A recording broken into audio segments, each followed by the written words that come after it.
Yo, what's up, everybody? Welcome to the gym. Thank you so much for tuning in. Hopefully, you're having a great Tuesday and are ready for some Pokemon related content because that's what we are doing today. Thank you so much for the subs to get the stream kicked off.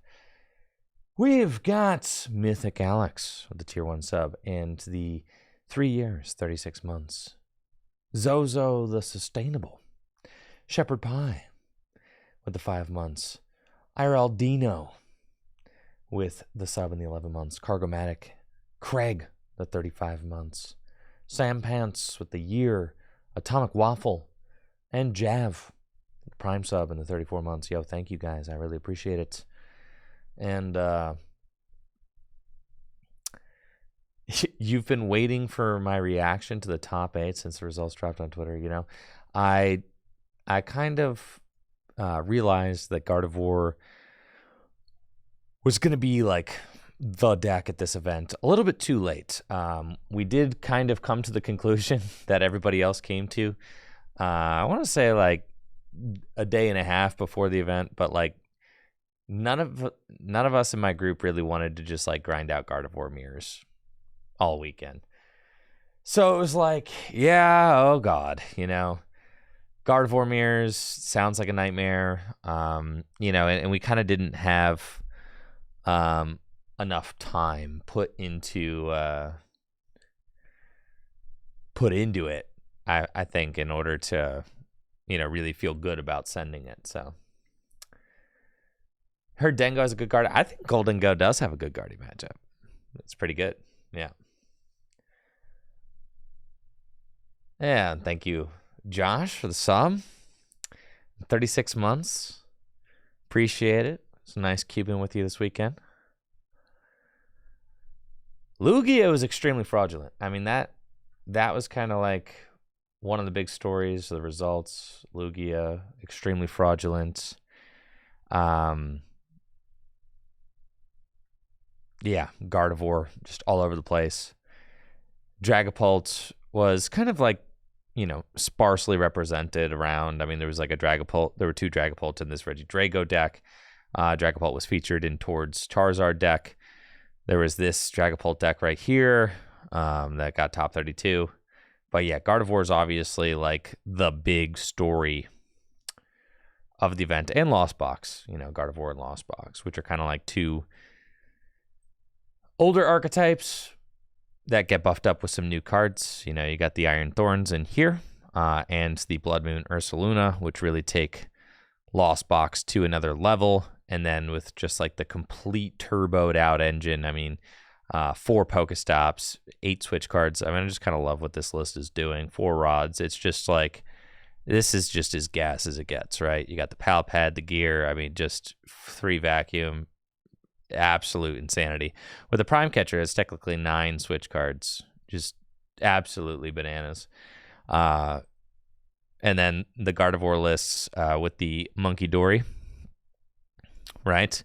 And the Monkey Dory is kind of the card that like takes the Gardevoir deck to another level. I knew the Monkey Dory was good, but like I kind of realized a little late in the game that the Monkey Dory does kind of elevate Gardevoir to that next level, allowing you to like play around with the damage a little bit too much. that kind of like, you know, set in for me eventually, but not early enough to the point where I was like really really comfortable playing Gardevoir at an event. I mean, this deck is a lot different than the last format's Gardevoir. Last format's Gardevoir, I did feel like I had enough reps with. Like I definitely was like comfortable enough with it, but this Gardevoir is a little bit of a different beast. Still very much a comeback deck, and it's still very powerful, and allows you to kind of pick apart your opponent's board in the same way using Scream Tail, counter catchers, and then Ionos and stuff like that. So thank you, Swizzerton, for those 5 gifted subs. I really appreciate it. And the 1,000 bits. Pig Chef with the sub as well. You know, let's get some hype in the chats. Swizzerton with the 1,000 bits. 5 gifted subs. Pig Chef with the sub. Yo, thank you, Swizzerton. I appreciate the support. Thank you for Thank you for your generosity. No Drifloon Guardy? Was there any no Drifloon Guardy that did well? I mean, why would you not play the Drifloon? Drifloon seems like the guy who lets you take the knockouts. Yeah. Is that this right here? Yeah, okay, I guess, right? So we've got the Luxurious Cape, and you're just playing Screamtail. Hyper Aroma. Double Fluttermane is interesting. It's kind of like hard tech for... Yeah, I like Drifloon as a one-of. Like, why not? Having the option to just, like, clear something at the end of the game feels really good. Also, you're playing, like... I guess you got 3 Arven. There's 3 tools. You got the Devolution. Yeah, I mean, I'm more partial to the Drifloon version. I think Drifloon is like a good card. Allows you to like take those big knockouts in a pinch. I think 1 is correct. But, you know, don't take my word for it. I mean, look, you got Stefan Ivanhoff, 2-time NAIC champion and NAIC finalist playing it, right? You know, don't just take my word for it. Like, yeah, I think Drifloon's correct as proven by like the top placing lists. There are some non-Drifloon lists in top 8, sure, but I like why wouldn't you just take the opinions of the people who did the best? You know, what benefit are you getting from not running one Drifloon? Screamtail can be your big hitter at the end of the game with a Luxurious Cape. But, like, having that option to do, you know, having that option with, like, a single prizer is, it's good. The Luxurious Cape, I mean, I guess you're just, like, giving up 2 for 2 in a lot of situations, but...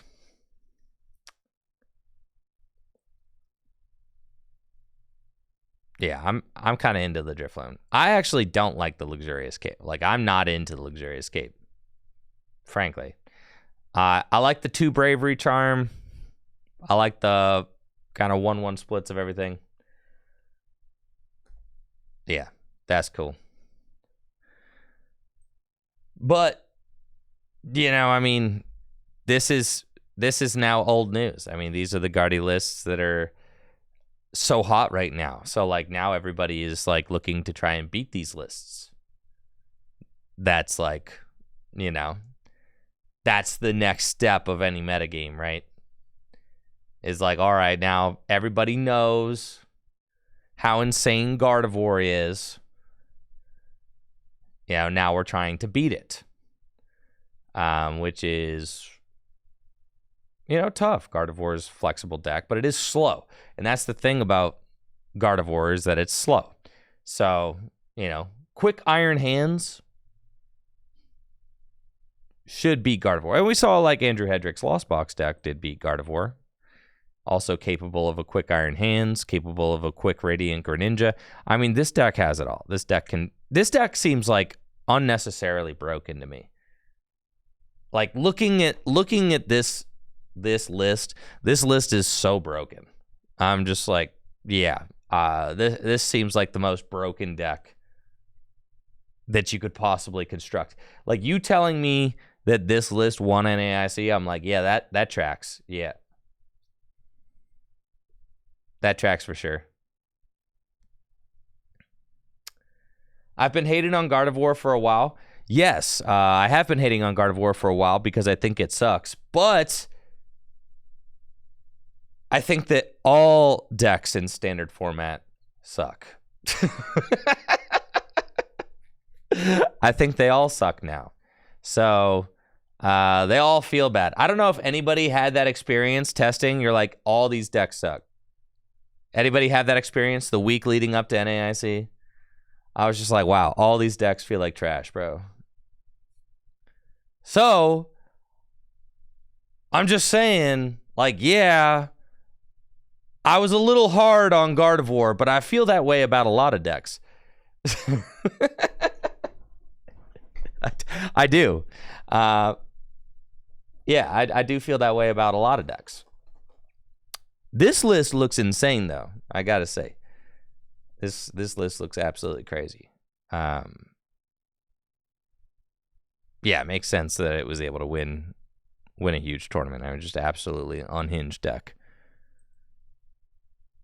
Absolutely unhinged.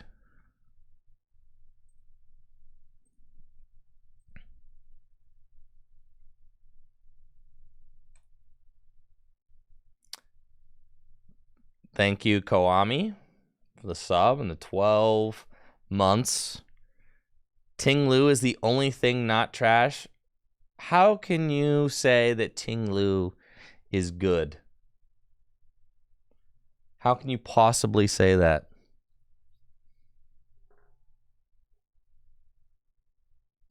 What makes you think that Ting Lu? There's Iron Thorns now. Thorns is just better than Ting Lu.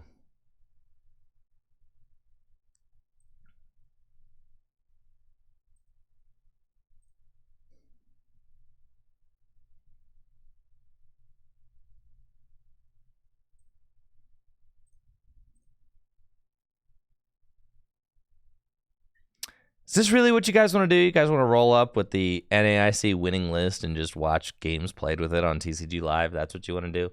You want to do anything? You want to do anything more interesting than that? This is the extent of...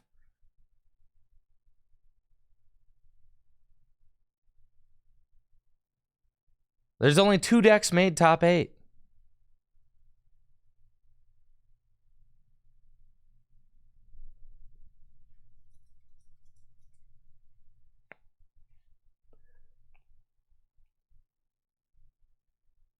The Switch Series GLC winner list, yeah, it was Electivire Raichu spread. That's pretty cool.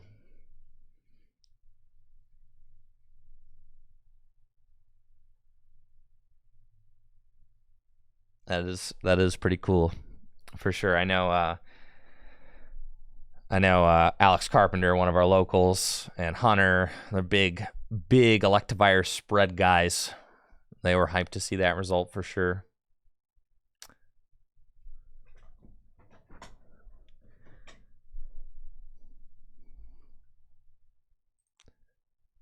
The funny thing about the Switch tournament, it was like I had two people like post their deck lists for like the GLC win a Switch tournament from NAIC. 2 people posted their lists and were like, "Yo, Mahone, you got to ban this card." Like, man.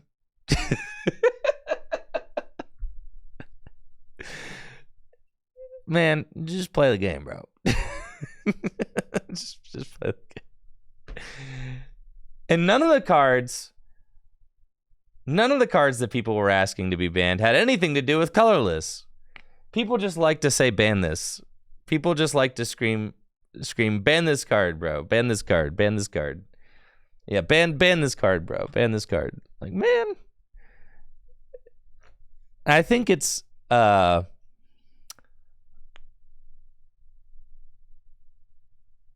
yeah, Skilled at Luck said, I said ban Lieutenant Surge. I know. And that's the thing is like, no, I don't think that card needs to be banned yet, but like maybe it does with the new Zerosic card coming out, but definitely not yet. I mean, Surge has not been like a widely problematic card at all. Maybe once the Zerosic card comes out and hand removal is possible.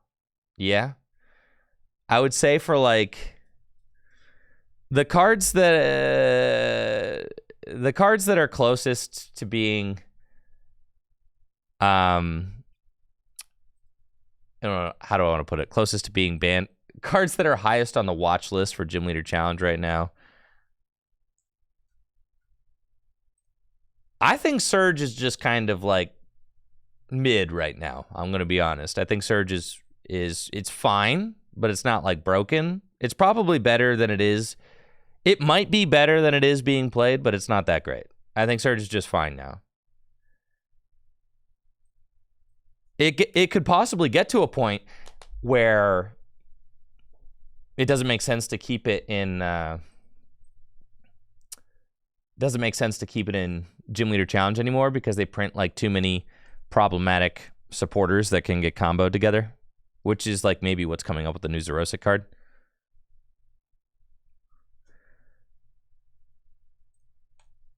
This little sucker right here is probably this little guy's probably on the chopping block. I'm gonna be honest with you guys. I don't really foresee this Duskull making it to the fall in Gym Leader Challenge format. Yeah, this little guy, sorry. He's probably gonna go. Why not ban the Clops? No. Why would we ban the Dusclops with like a cool ability that's like not problematic? You know? Why would we ban the Dusclops, which has a cool, non-problematic ability, instead of the Duskull, which enables the Dusclops to be like problematic, right? You just ban the Duskull. It's like the Duskull, and it kind of like coincides with many of the other bans in that like kind of speeding up the pace of evolution can often be problematic. So it's just lab over chops all over again. Exactly. Right. Exactly. It's like, why ban Forest of Giant Plants? Why not just ban Torterra and all the good grass Pokemon? Like, no, we just ban Forest of Giant Plants, right? Could you make a rule that they just both can't be played together? Nope. We just like to keep things simple. There's a reason why Gym Leader Challenge is very popular, okay? And a lot of it has to do with the simplicity. Can you boost shake into Dusclops? Sure you can. Your turn ends, because that's what boost shake does. So that's not a problematic thing, because boost shake ends your turn. So that's fine. Doing 5 damage counters to your opponent's active Pokemon is totally fine on turn 2. The problem with Duskull is that it allows you to basically do 50 damage turn 1 going first, right? Wally's fine as well. I don't care if players have the ability to end a game of Gym Leader Challenge turn 1 going second. That's fine, right? Any Pokemon that's capable of attacking on the first turn can do that. That doesn't matter. What matters is if players are able to end the game turn 1 going first, right? That is problematic. And that is why this Duskull gotta go, right? Turn 1 going first. If they printed an attacker that did 50 damage turn 1 going first, that would probably also have to be. And Marshadow, Weeder, you're getting to the next point. Yes. Marshadow is the other card that is on the chopping block for sure. It's Marshadow and it's Duskull. Those are the two that are like, I'd say, you know, probably next in line.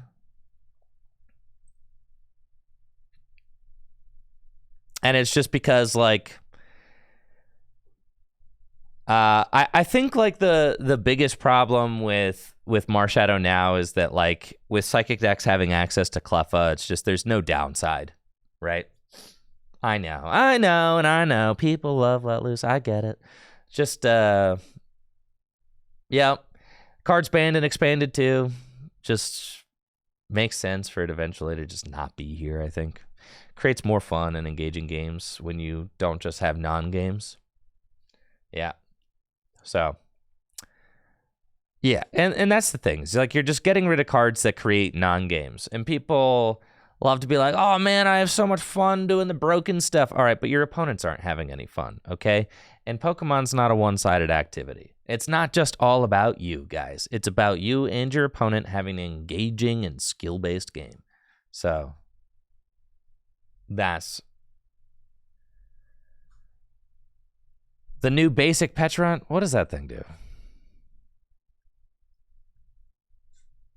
I know. I hate it when my opponent plays the game, bro.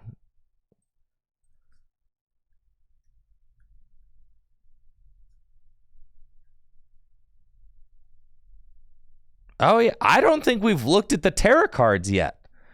Oh, man, we got stuff to talk about, folks. I forgot about that. Let's talk about the Terra stuff. Yeah, where'd that Petron at, though?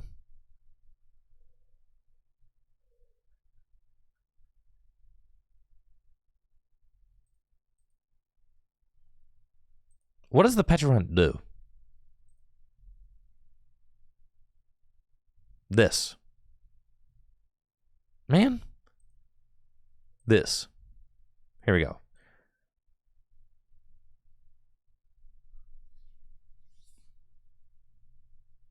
All right, I'm not worried about this Petron. Like, okay. So, yeah, sure. If you play Hypnotoxic Laser, I guess you got to find your one of Hypnotoxic Laser. Or I guess, all right, I guess you got to find... you got to get this into the active spot. You got to find your Hypnotoxic Laser, or you got to find, but you can't do it turn one going first, like not as easily, right? Or bot enter capsule off Arvet. Yes, but going first. The problem is going first, right? That's going second. I don't care about going second, bro. Any Pokemon that donks going second is fine. Because then we're just talking about like Zapdos. Like, who cares? I'm talking about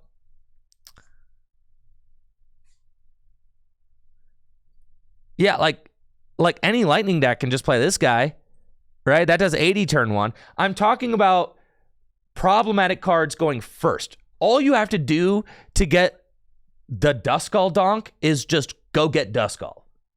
That's it. This is a much harder combination to pull off because you have to get a poison thing, right? You have to get it into the active spot, or you have to find Brute Bonnet and put an ancient booster energy capsule attached to it, right?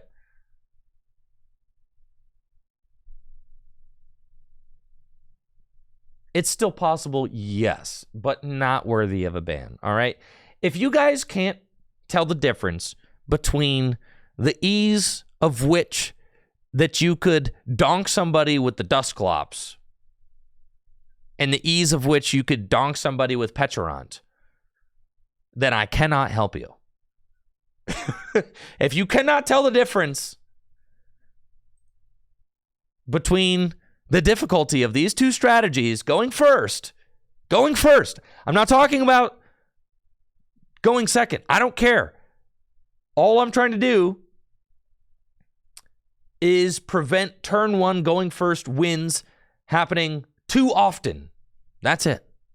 Too often.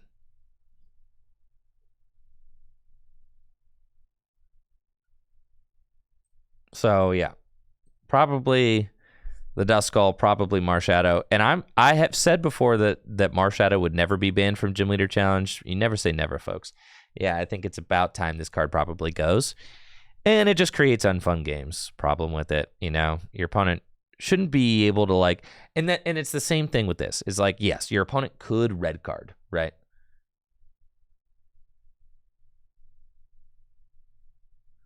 Your opponent could red card, but the odds of that, like the ability to consistently find that red card turn one going first it's not consistent enough. Whereas like any sort of ball search card can go get Marshadow. So it's very easy to do. I mean, just extremely easy. You've got Mysterious Treasure, you've got Fog Crystal, you've got Level Ball, Quick Ball, all them balls. Ultra Ball.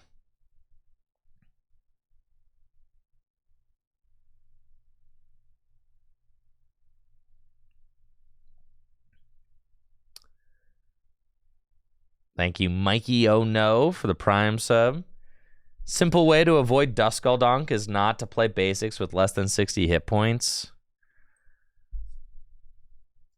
That's just like cringe, though. That's cringe. So I can't play any Tynamos, right? God forbid I start a Tynamo. Listen, you think they got a... they don't even have a 50 hit point Dynamo.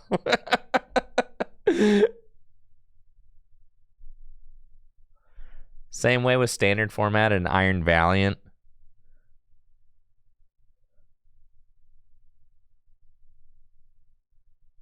Or how Dragapult pushes out 60 hit point Pokemon. The thing about standard format is that standard format's not an eternal format. So, like, anytime you're dealing with stuff like that in standard format, like, that stuff will all eventually rotate out anyway. And new tides and new seasons will always come to standard format. The question is, when you introduce a concept into Gym Leader Challenge, which is an eternal format, you're asking, should Pokemon with less than 50 hit points always be hated out of the game? And the answer to that is no, right? So you're taking a more you're curating an eternal format. So you have to basically take hard lines against things like, should turn 1 wins going first be a thing? You're basically answering that existential question. Thank you, Poke Fangirl, for that sub. Appreciate it. And the answer to that is no. Turn 1 wins going first shouldn't be a thing in Gym Leader Challenge format. So I'm going to police it, right? And in the same way that, like, if something crazy happens, like, all right, like, I'm not going to ban Hypnotoxic Laser and Burbank City Gym because technically, no. YRG, no. I mean, honestly, no. Just, no. I'm not creating more convoluted rules. Absolutely not. Like, technically, it's technically possible for someone to donk a Dynamo with a Burbank City Gym and a Hypnotoxic Laser. I'm not going to eradicate all possibilities of turn 1 wins going first. Just the ones that are too easy.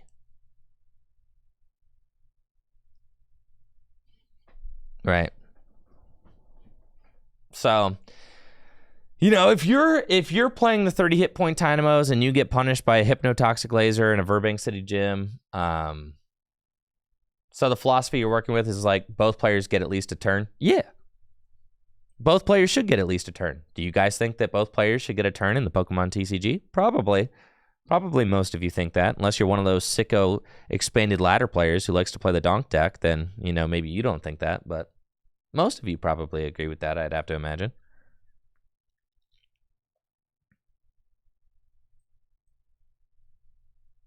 We've got some cool new stuff to look at. Like the Terrapagos.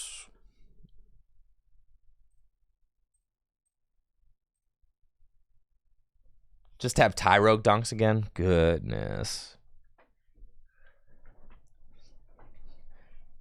Terrapagos EX.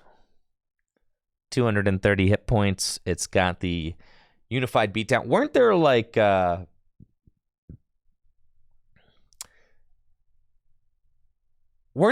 were like a bunch of leaks of these cards, weren't there?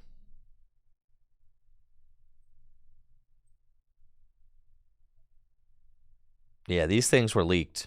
And like people didn't know if they were real or not, but it looks like they are real for sure. Yeah. Yeah, the leaks were real. They leaked months ago. I know.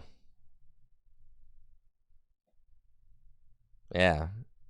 Yeah, nice to meet you too, pretty sure. Yeah, this deck seems insane. So Terrapagos EX, 230 hit points, Terra Pokemon, and finally Terra Pokemon are going to start doing something in this upcoming set, right? It's got the Unified Beatdown attack. You can't use this attack on your first turn going second. So, like, they're intentionally nerfing it, but also making it an extremely easy attack to use. This is, like, one of the first times I feel like they've ever done this. Usually, if they want to make an attack harder to use, they simply make it cost more energy. But for this, they decided not to do that. They decided they really wanted the attack to cost 2 colorless energy, but they really didn't want you to be able to use it turn 1 going second.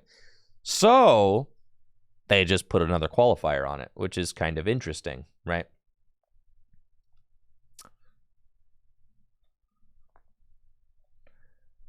Probably why the Pokemon Company pushed back our set alignments. TPCI couldn't hold the leaks. I mean, that's becoming... yeah. The leak situation is not pretty for TPCI right now. You know it's bad when cards are getting leaked. Cards are getting leaked in English before they get leaked in Japanese. Yeah, it's not good. But, you know, that's not my problem to deal with. I'm sure they're doing what they can. So they got the Unified Beatdown, 30 damage for each of your bench Pokemon. So you're thinking, you're like, wow, okay, 150 damage. That's what you would think, except there is the Area 0 Under Depths, which says if a player has a Terra Pokemon in play, that player can have 8 Pokemon on their bench. 8? Wow. Okay, so now you can have up to 8 bench Pokemon. Skyfield is back. Hooray. You have to have a Terra Pokemon in play, though. Oh, Palkia V-Star is back? That's true. Dang, Palkia V-Star, that's kind of poggers. Man, I know. This is going to look so good on Pokemon TCG Live. How many of you guys are excited to see 8 Pokemon bench on TCG Live? Man, it's going to look so good on our online client. Man, oh man, oh man. I can't wait. Just imagine playing it on mobile, dude. Yeah. Both players with 8 Pokemon bench on mobile.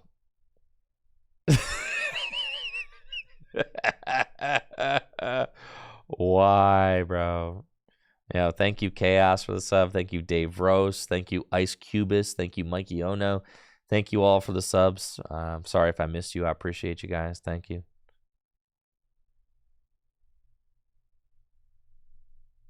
Bro, honestly, I was trying to figure out what bothered me so much about the mobile version of TCG Live, and it's pretty much everything.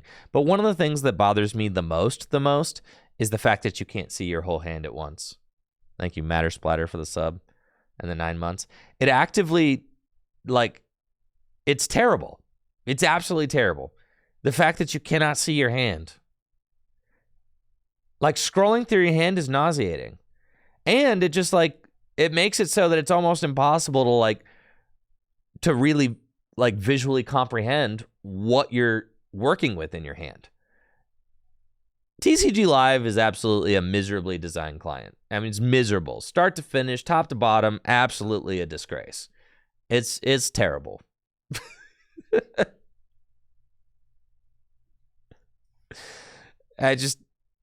Miserable. I really can't even play on mobile because I can't.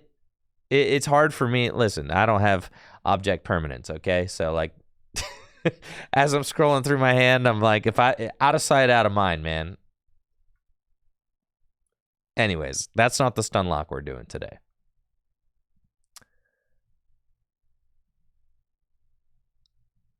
The Area 0 Under Depths. 8 Pokemon on your bench. Skyfield is back. Okay. And TCG Live just actively makes me not want to practice. Makes me not want to play. There's some times where I'm like, man, I really got to test, and I'll open it up on my phone and then close it after half a game. I'm like, actually, nope. I remember why we don't do this anymore. I remember why we don't do this. Yup. Terrible. So you can do 3 times 8, it's 24. With the double turbo energy, it's 22. And you got to have the stadium in play. And that's that. Cool. You can do 220 damage, but you can't do it turn 1 going second. Crown Opal during your opponent's next turn. Prevent all damage done to this Pokemon by attacks a basic non-colorless Pokemon. Yep. Sparkling Crystal, new A-Spec. The attack cost of the Terra Pokemon this card is attached to is reduced by 1 of any type of energy. Yep, that's crazy. You can Arven for it. Yep. So you can make this Crown Opal cost just 2 energy. You could make Unified Beatdown cost 1 energy. That's pretty insane. And Crispin. Search your deck for up to 2 basic energy cards of different types. Reveal them to your opponent and put one of them into your hand, the other one on one of your Pokemon. Dang, you got the Crispin Energy Excel as well, which is obviously built for these guys. What are these guys called? Crystal Pokemon? They're not Crystal Pokemon. Yeah, thank you, Kenny G, for that Prime sub. Thank you, Ma705 for the sub and the 11 months. Terra Pokemon? Stellar, thank you. They're stellar. Stellar. Yes, the stellar. Not Terra, they're stellar. That's what I'm looking for. I know what Terra Pokemon are. I didn't play the DLC, so I'm still figuring out what all the different, words are. Yeah, so that's cool. Crispin, nice for accelerating different types of energy into play. Trainer-based energy acceleration. Searches it from the deck. It's kind of crazy that we've got 2 new supporter cards on the horizon that are both accelerating energy from the deck to your Pokemon. There's the Janine Secret Technique and now Crispin too. That's pretty nuts. So I do think that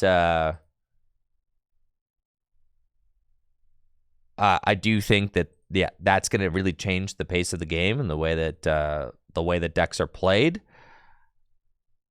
and the way that decks are constructed. We're going to have, supporters that are accelerating energy into play be a part of be a real part of the game again. There's Mela in standard format right now, but Mela is kind of just all right.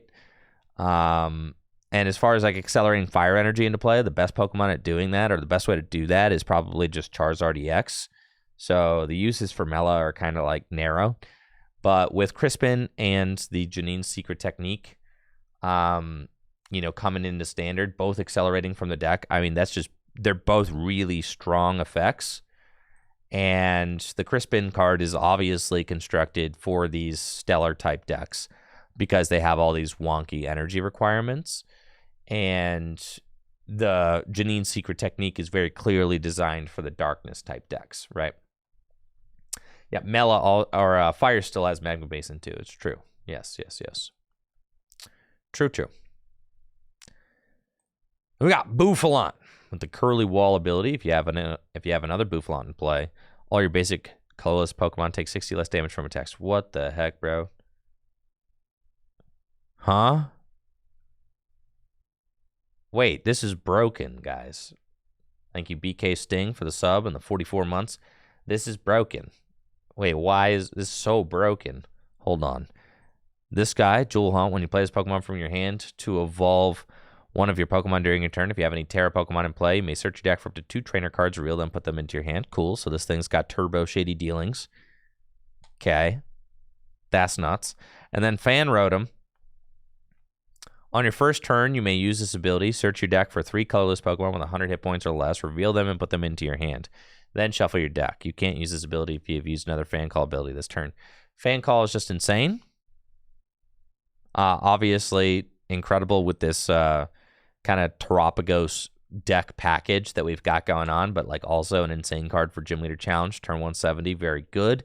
Can take a lot of turn 1 knockouts. All you have to do is have a Stadium card in play. That's pretty easy to negotiate, especially with cards like Guzma and Hala and the new Colress's. It's not initiative. I'm going to just call it Colress's initiative, all right? Yeah. Tenacity. Colress's tenacity, sure.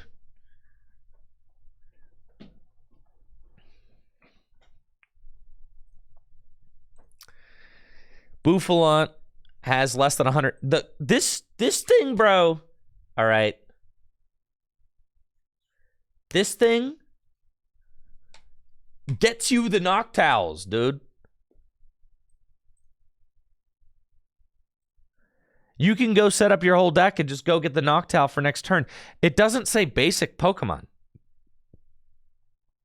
Yeah, it only works for turn 1, but that, say you've got a dead hand turn 1 with just a Nest Ball, right? Say you got a dead hand turn 1, all you have is a Nest Ball.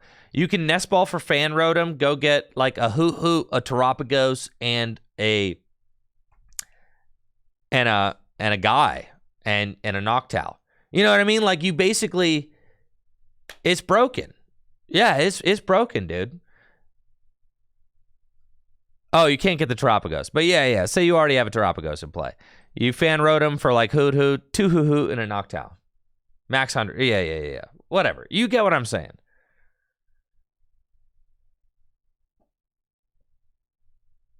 You get what I'm saying. It's insane. It's like Tandem Unit Mini. It is like Tandem Unit Mini, but in a way it's kind of like, in some ways it's more insane than Tandem Unit because it's a single prize Pokemon and it can get evolutions.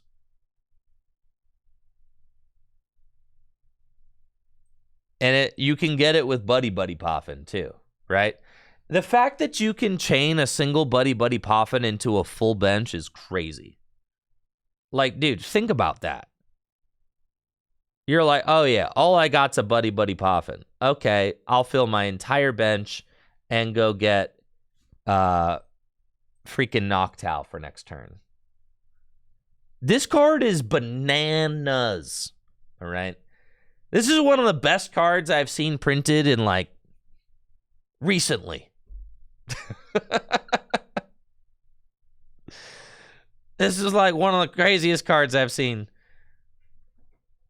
printed lately. This card is so nuts. I wouldn't even want to build a colorless Gym Leader Challenge deck without utilizing this card. This card is that good that like you just build the colorless Gym Leader Challenge deck to like incorporate this card. You know, colorless Gym Leader Challenge decks. I'm already playing Cinccino, but I think like you should 100% be playing Cinccino. When this card comes out, bro, put the dang Cinccino in your deck. Like, yeah, put the dang Cinccino in there, bro. You're just gonna be able to go get like an entire draw engine in your colorless Gym Leader Challenge deck turn 1. It's insane. Go get yourself Minccino and Cinccino.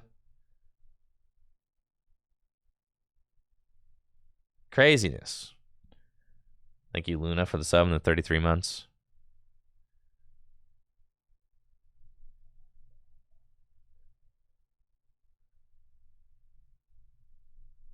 Yeah, in Gym Leader Challenge, you can go from Guzman to Hollow to Capture Energy, Artisan, Minccino, Squovit, Bibarel, Cap Energy for Instructor, Rangaroo, boom. Turn 1 full bench, draw 3, plus Zapdos attack, or Bidoof. Yeah, it's crazy. This is one of the best cards. Like, you just build your deck. You build your colorless deck to utilize this card. For sure. And this card's crazy in standard format. Absolutely crazy. The Terapagos deck, I was reading the Terapagos card and I was like, it's okay. Until you read this. It's like the Bouffalant. The Bouffalant is the card that like makes it broken. Right? Like, you're reading it and you're like, it's okay. You know, like, what? I had 240 damage, 220 damage. Like, okay. But then you read the Bouffalant and you're like, holy crap, dude. You need 2 Bouffalants? Fine. Sure. There's other Bouffalants.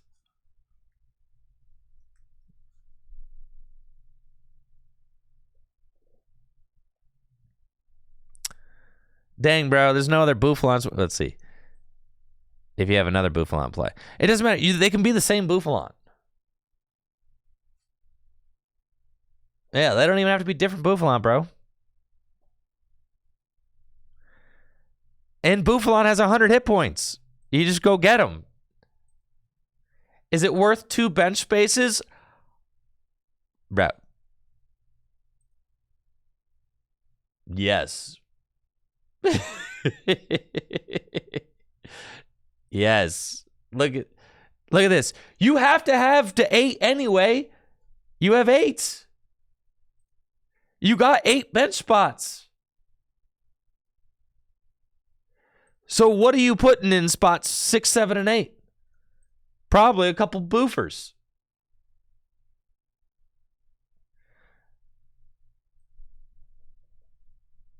Like, now, You're probably... Thank you, Trainer Joe, for that gifted sub. I appreciate it. Yeah, thank you. You're probably going to be... You're gonna find yourself in this situation where your opponent counters Area 0 under depths, and you're gonna be like, dang, who am I cutting from my bench? It's gonna be like, you're gonna delete the Fan Rotom, bro. You're gonna delete the Fan Rotom. You'll probably delete a Noctowl you've already used. The Pokemon that you're gonna keep around, you'll probably keep around 1 Hoot Hoot, 2 Terapagos, and 2 Bouffalon. You know what I'm saying? Like, bro, it's so easy. You always keep the Bouffalon, right? You're going to delete the Noctowls and the Fans you've already used. You're not going to delete the Bouffalons. You have 5 bench spots. What do you mean, is it worth the bench spot? Like, heck yeah, it is, bro. All you need is, like, Terapagos, Bouffalon. That's it. That's it. These guys could go. Maybe you keep 1 Hoot Hoot.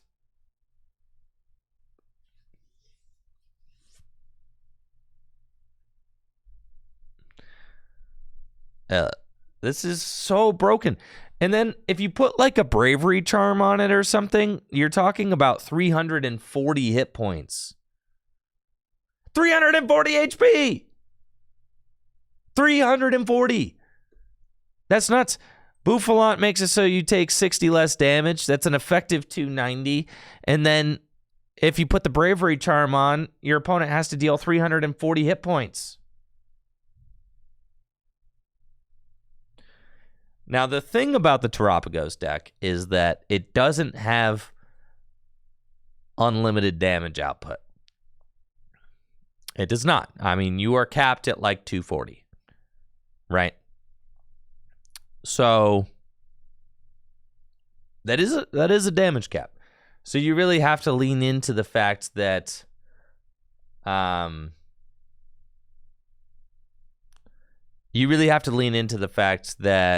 you're trying to play as like a tank and heal deck. Now, that does make me a little bit nervous. There's a lot of decks in the format right now that can one-hit KO everything.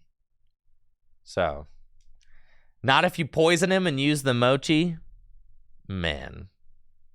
Is that what we're doing? We're poisoning him? I don't know about that.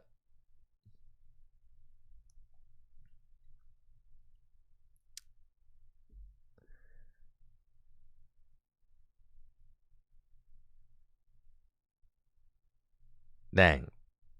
Noctowl. You guys really, are you excited? Shady Dealin's back already? Man, Shady Dealin's just left, man.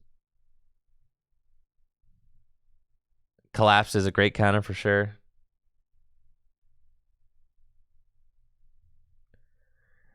Yeah, do I think this engine can enable some other better attacker? Well, okay, so we're talking about like basically Noctowl, the Noctowl Fan Rotom engine.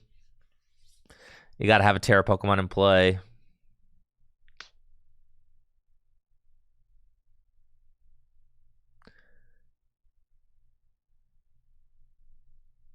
I mean, Noctowl could be played in Charizard, I guess. But the thing is that the problem with Noctowl is that like you have to have a basic, you kind of have to have like a basic Terra Pokemon in play. I mean, like, yeah, you don't have to have a basic Terra Pokemon in play, but like ideally you'd want to be able to Jewel Hunt for Rare Candy Charizard or something, right?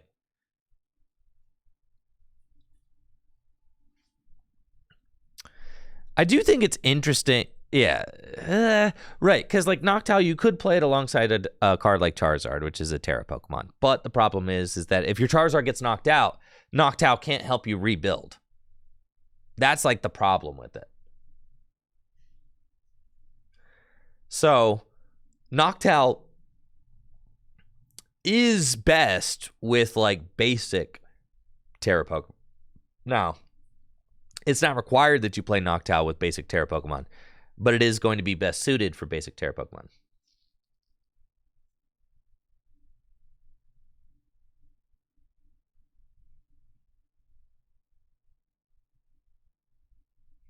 What's up, Pokemon Den fan? Yeah, listen. It's Gym Leader Challenge is my baby. It's my format. I think that you should be allowed to play any language cards you want. However, if tournament organizers don't want to listen to me, what am I supposed to do about that? Okay. Tournament organizers, they make their own rules. They might use my rule set, but then not use my suggestions for tournament organization. Like if a tournament organizer wants to make Gym Leader Challenge rounds 30 minutes, what can I do about that? I can't do anything about that. I'm just a guy, all right? I'm just a guy who made the rules. But, like, they don't have to listen to me. Nobody has to listen to me. Especially not tournament organizers from the Pokemon Company. How do I feel about them not listening to me? Oh, I wish they would. But, like, ultimately, that's their prerogative. Thank you, Twin VXS, for the Tier 2 sub. Appreciate that. Thank you. Yeah, there's nothing I can do about that. So, it is what it is.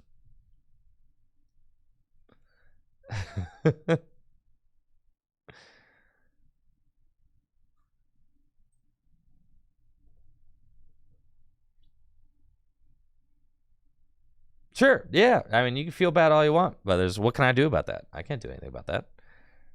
Yeah, it sucks, but whatever. And I think, like, honestly, like TPCI had people from other countries, like at NAIC, playing on stream with foreign cards, and it was not a problem at all. So yes, I think that TPCI should loosen up the expectation for players to play their decks all with the same language cards or whatever. I think it's like very clearly not a problem, but I mean, that's their tournaments they're organizing. It's their prerogative. They can do whatever they want.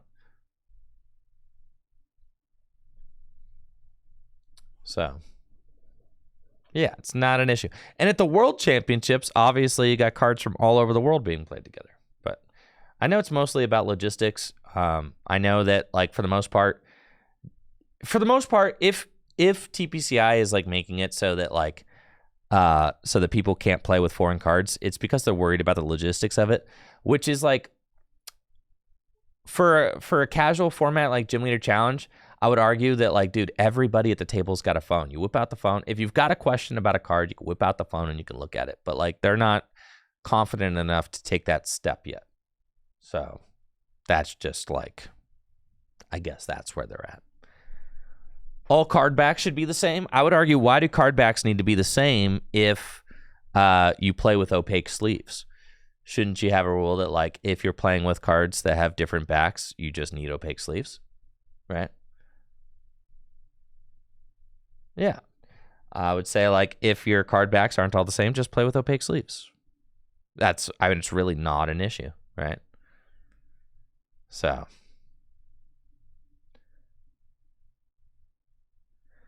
it is what it is. It is what it is.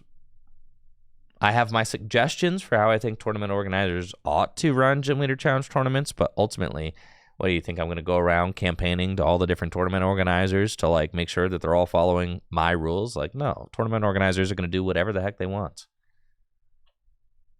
And, all I can do is make suggestions. But anyways, this deck seems broken. But you're only doing 220 damage. And maybe you're still getting one shot. So maybe this deck stinks. Maybe so. 220 damage. It's not a lot of damage, guys. All right, 240 damage, 220 damage. Not a lot of damage.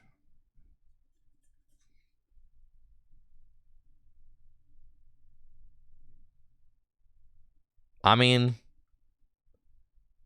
what are we really doing with 200 something damage? Like, who cares?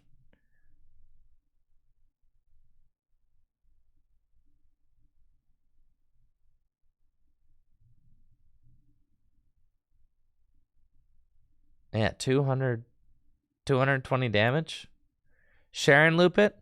All right, Guard of War can one hit KO. Gardevoir can one-hit KO things. I guess maybe Lost Box has some trouble one-hit KOing things.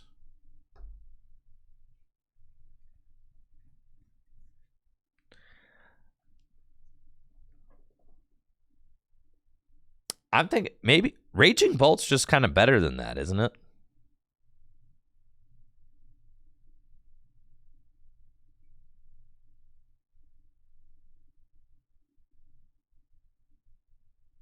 You can Sharon's Care loop the Terrapago. All right.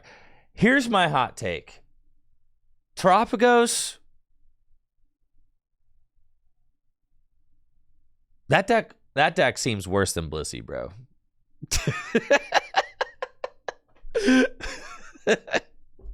At least Blissey draws you cards, dude. Yeah, dude, this deck sucks. The Terrapagos deck sucks. It only does 200 damage, man. Who cares? 200 damage.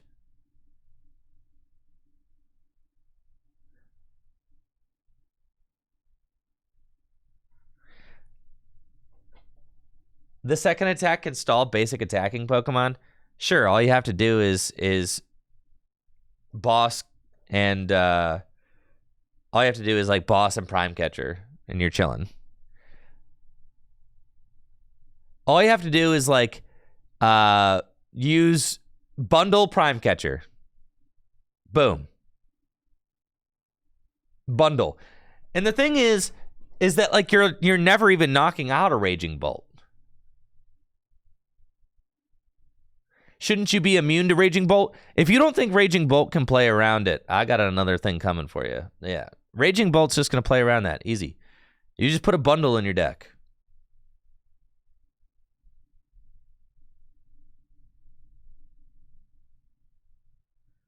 I think, like, okay, just comparing big attacking deck to big attacking deck.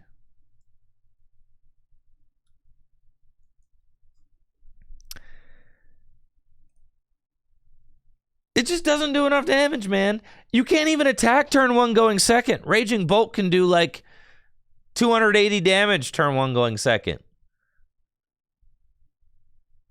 All you have to do is put a charm on Raging Bolt, and it's also got like 290 hit points.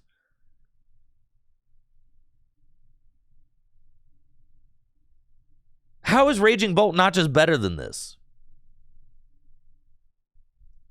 This thing is weak sauce, bro. Weak sauce. Weak. 220 damage with the double turbo energy. What Terrapagos has going for it is consistency.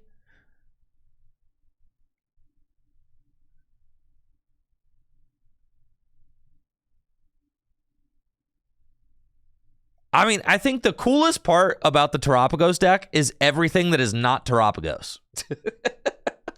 Like everything else. The Bouffalant is extremely cool. The Fanrotom is extremely cool. The Noctowl is extremely cool. The Stadium is cool. Crispin is cool. Honestly, I would rather play any other A-Spec.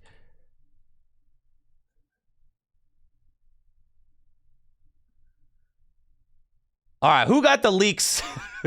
Who got the leaks to the other cards, bro? Who got the leaks? Let's see.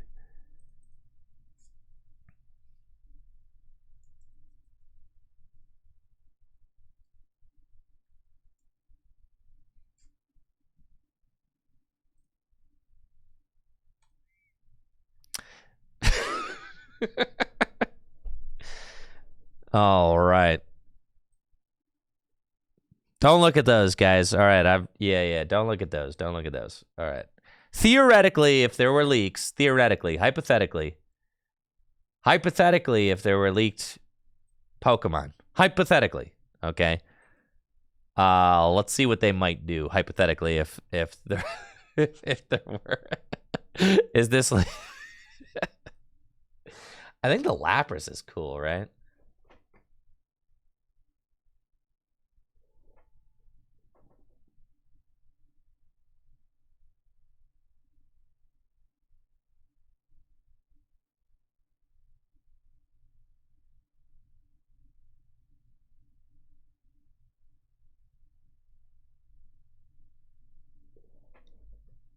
Nah, ew. These are all bad, bro.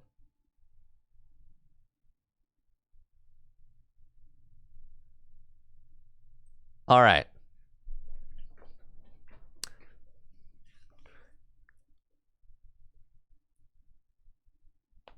Hypothetically, if there were like some other stellar Pokemon, I don't even think those hypothetical stellar Pokemon would even be good. Hypothetically, just saying, bro.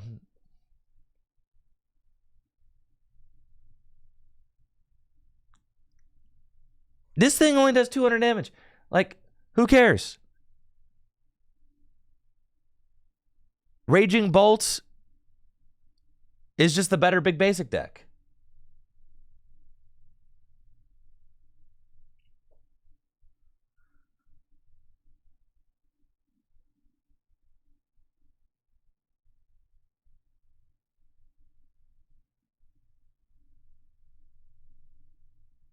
Like, maybe the Lapras... What? Looking at 20 cards, accelerating energy. Yeah. I mean, like, maybe, but that's like a different deck. I don't think... That's a different deck. We're kind of talking about this deck, right? This deck. I don't think that any other of the stellar Pokemon... I guess maybe there's like a Lapras version. Yes, I'm kind of talking about the Terapagos deck. The Terapagos Underdepths deck doesn't seem very good. And I don't think that any of the other stellar Pokemon really kind of help with this strategy.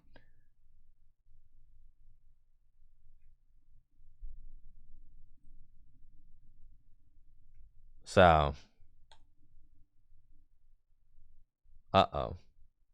Am I still live right now? Yeah, I'm still live. I just accidentally closed out of all my Twitch. Oopsies.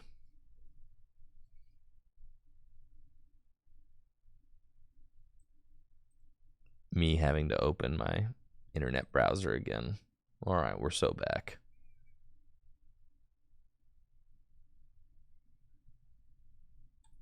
Let's go.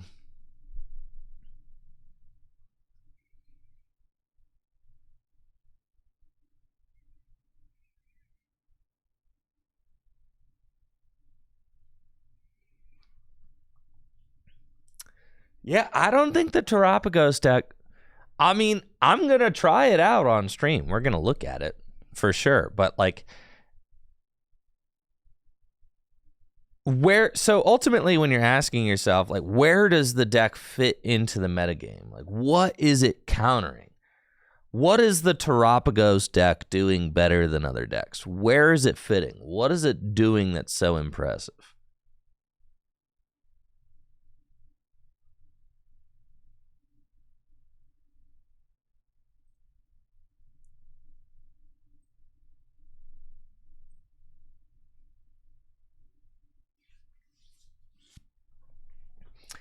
Two prize beat stick, but is Raging Bolt not just the best two prize beat stick deck in the format? Thank you, Pizza Party, for that Prime sub. Appreciate it.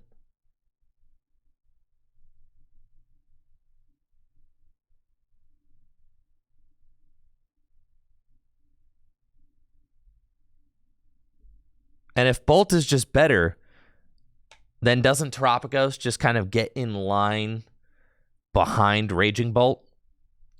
It's just another two prize beat stick deck. Right, so it's bad, which is exactly what I'm saying.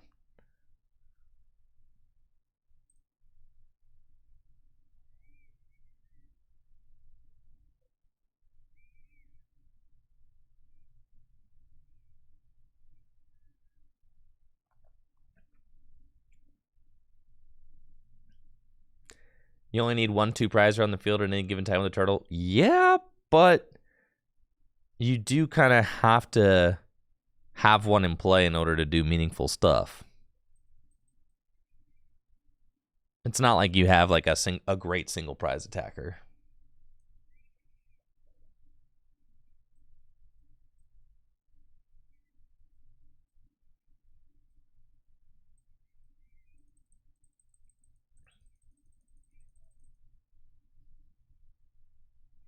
How is TCG Live going to handle 8 bench spots?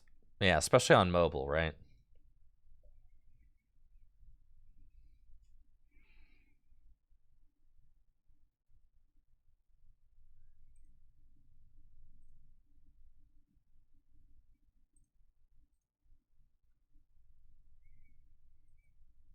Let's go, baby.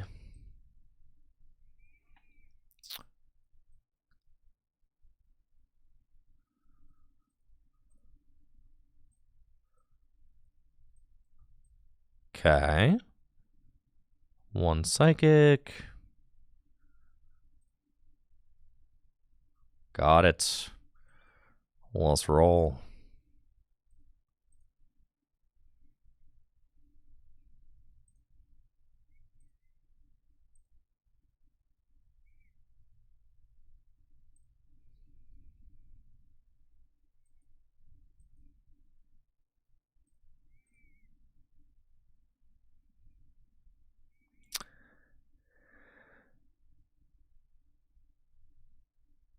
I feel like if I'm not doing something better than a Cramorant attack next turn, it's like kind of embarrassing, so.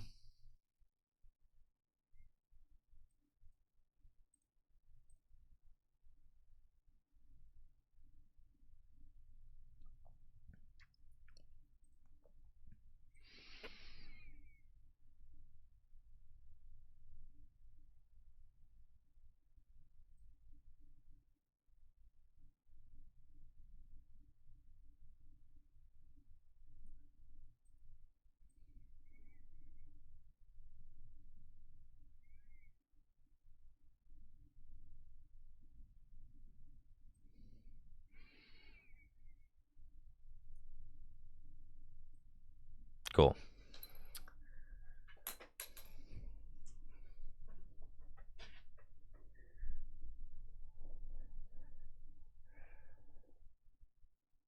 Doesn't Golden Go just destroy the turtle? Oh yeah, Golden Go destroys everything. Broken deck.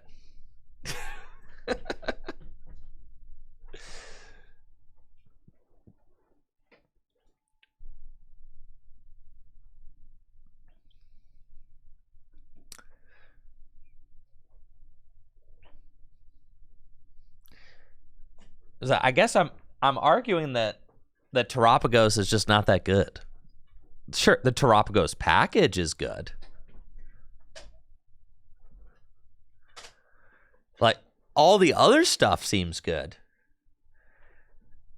But, like, Terapagos itself is just kind of mid, dude.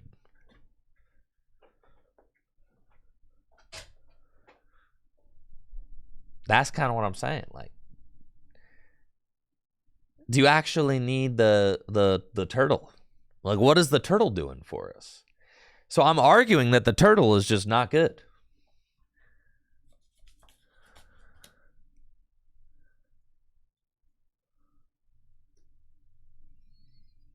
The turtle does like 220 damage. Who cares? It's got a lot of HP. So does Blissey. That's like almost no different than Blissey. Blissey is like better than the turtle. At least Blissey can spread damage.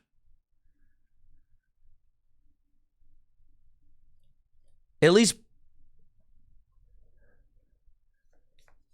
the stadium requires a Terra Pokemon. Surely there's a better... Yeah, play the Ogerpon, dude. In your Palkia deck. There you go. Do Ogerpon instead. Yeah, there are many other Terra Pokemon. Yeah. Do Water Ogerpon or something. Anything else. I'm just saying, the turtle does not seem worth... Maybe one turtle is a treat. But, like, the idea of just playing a single turtle just seems... Or the idea of playing, like, the quad turtle deck just seems quite bad.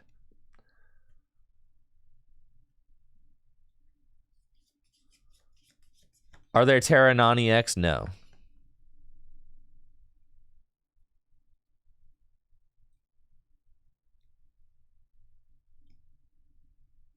All right, so I think we're just going for a turn 2 hands here. That's what we're attempting to do.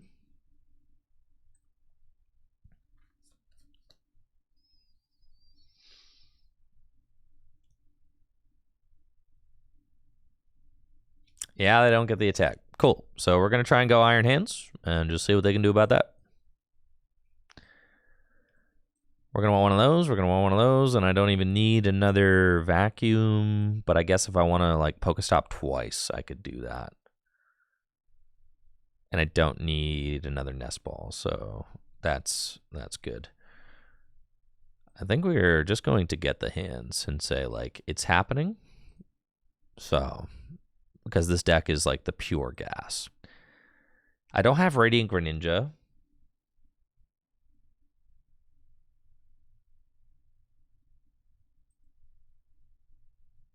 Which is a little bit annoying, but that's fine.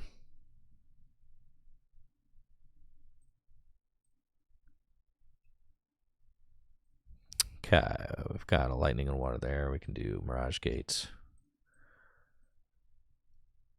I didn't like how it put them back into the deck first. That really freaked me out, I'm going to be honest.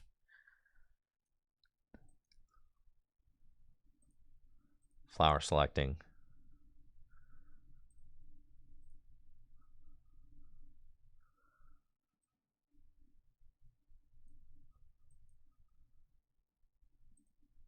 Flower selecting.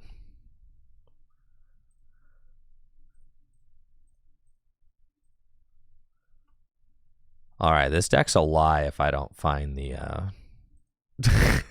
if I don't find the second Mirage Gate here, this deck is fraudulent. Yeah, fraudulent deck, bro. I thought this deck was supposed to be the gas, man. What the heck happened? I wasn't supposed to whiff it, dude. I was supposed to just be brain off Iron Hands turn 2. Now what do you want me to do? I lost on my Cramorant because I said that this start was way too strong to warrant that Cramorant.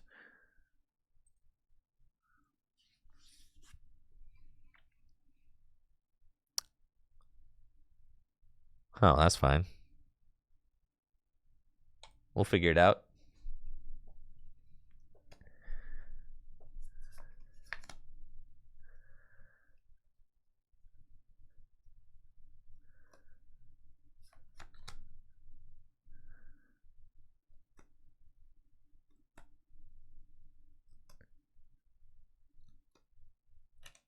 We're fine, guys. They don't have anything. We're chilling.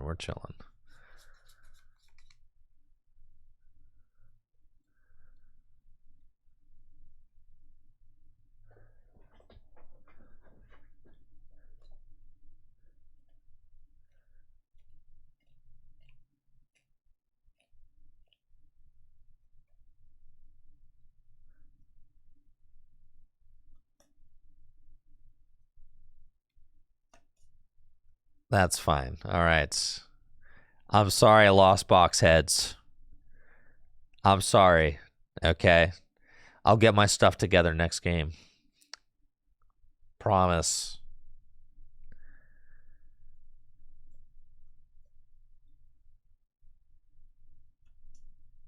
Well, they have Ursaluna.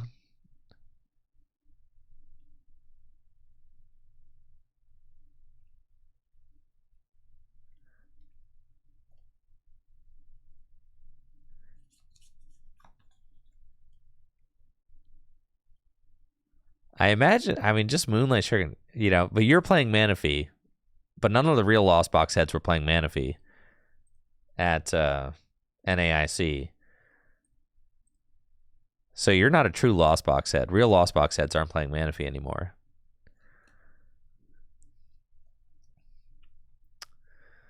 So they're going to go Radiant Greninja, and that's fine, honestly. It doesn't really matter. I can just Iron Hands them. And then they're going to go Blood Moon my hands. And then they'll go to 2 prizes left. And then I will Roxanne them. And then we'll, maybe I'll find my Radiant Greninja and be able to knock out a couple of their compies or something.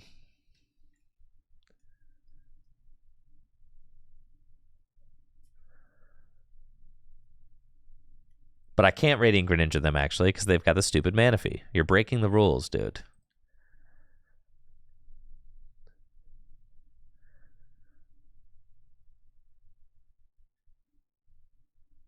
Yeah, so they are at 8 cards left in their deck already to my 17. So I'm not feeling great about this.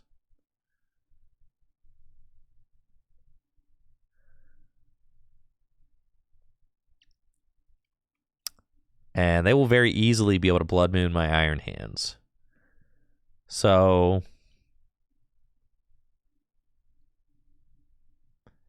I think at this point we kind of just lose, but let's see. Why is Pokestop always the first card you use? I am curious about that. Let's suggest to me in the chat. Why are we Pokestopping first? Does it just thin the deck?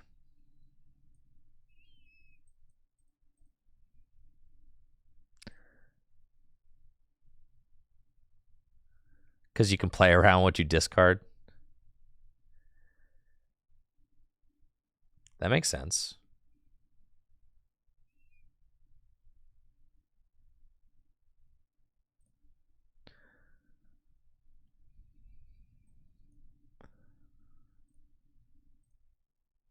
This moron.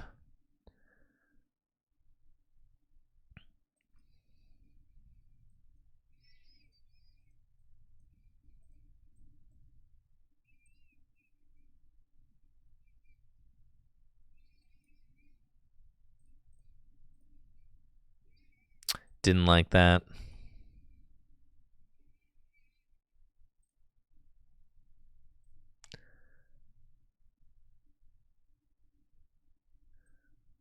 This guy's just bad, right? In this matchup, yes.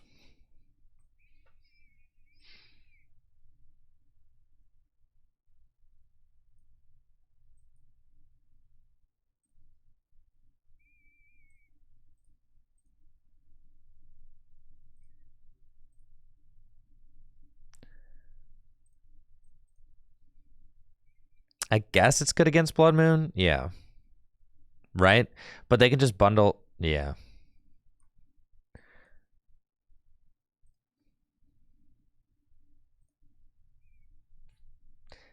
They can just like bundle around you.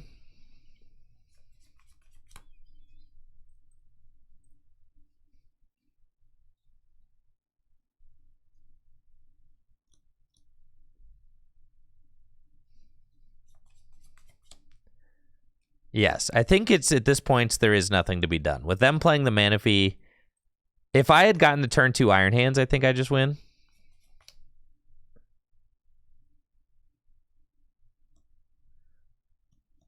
But now they Blood Moon. I can...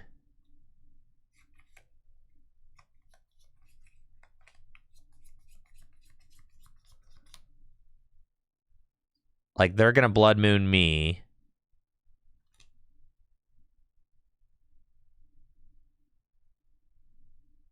My best route is to Roxanne.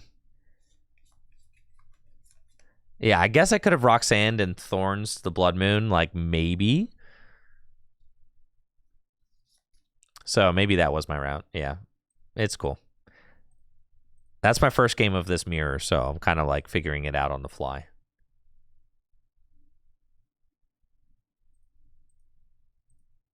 I think I'm good. Yeah, we'll re-roll. I've got a hang of it now.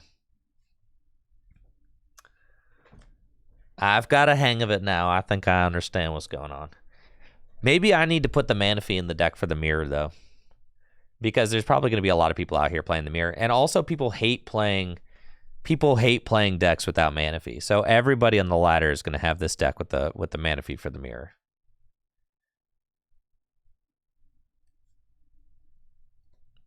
So what do you cut for the Manaphy for the mirror?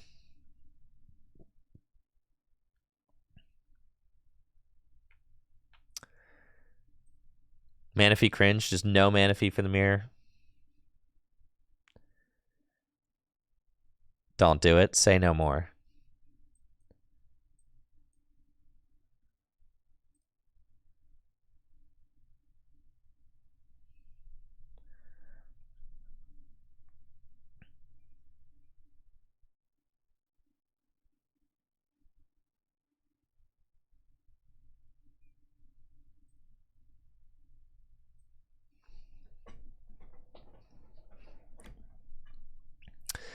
Looks like I'm playing against Gardevoir with the Turbo Lost Box deck. I've got an insane opening hand. I mean, I could even get a turn 1 Radiant Greninja. This deck is nuts, man. I'm just like absolutely crazy. We've got the Buddy Buddy Poffin. Let's see what else we've got going on. There's Greninja in the deck. Yeah. And we're going to see if we can't knock out both Ralts turn 1. How about that? How about that, folks? How about that? We'll get the Radiant Greninja.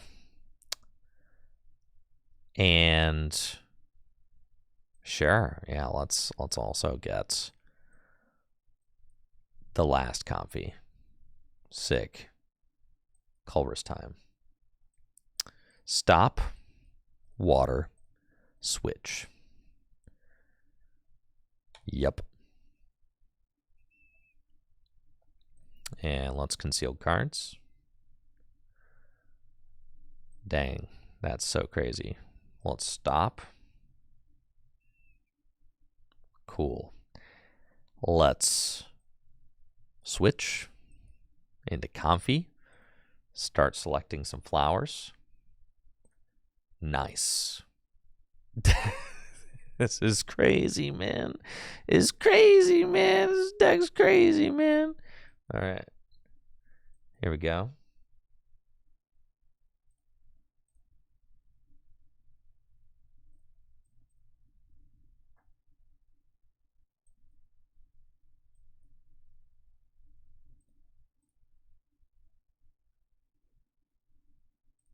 Keep the hands. And I've got the board. I've got, what, like 5. All I need to do is vacuum. And I've got the turn 1 Radiant Greninja. So we just go here. And I'm going to Lost Vacuum away. Oh, decisions.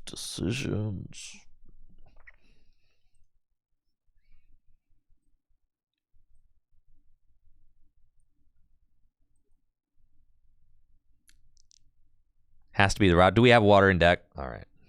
It's fine. So sick. I didn't check for the water in the deck, so.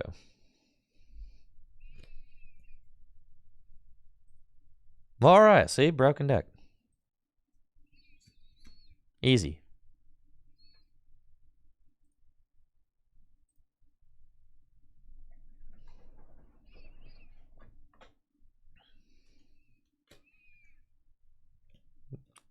Co19 says, Mr. Streamer, care to comment on Alex winning with my cards on Thursday? Yeah, that was sick. So when I was away at the North American International Championships, local gym leader challenge warrior Alex Carpenter asked if he could borrow my water deck. He's been struggling to earn his water badge at GLC nights. And I told him it's because he's playing water wrong. And he's been trying for like maybe 6 weeks and just keeps getting top 4s but couldn't get the win. I told him it's because he's playing water wrong, and he said, no, I'm not. And I'm like, yeah, you are. And he said, fine, let me play your list. And I'm like, okay. And I gave him my 60, and he won. Coincidence? I think not.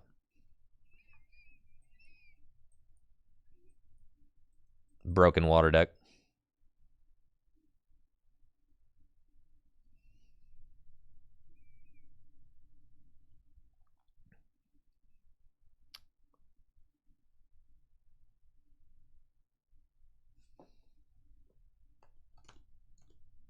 Danny is September 25th.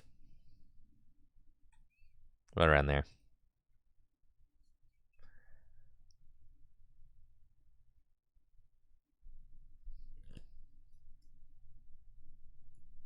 Looks like I'm playing against Lost Zone Dragapult with the broken Turbo Lost Box deck.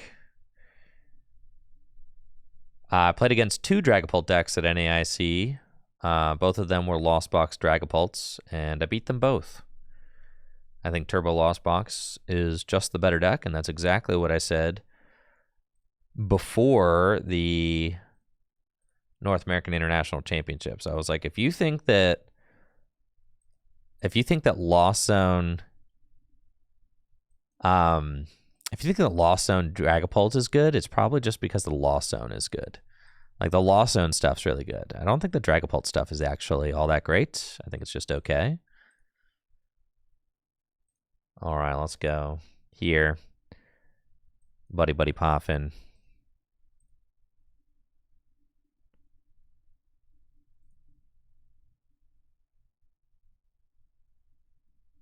Oh, let's start cooking.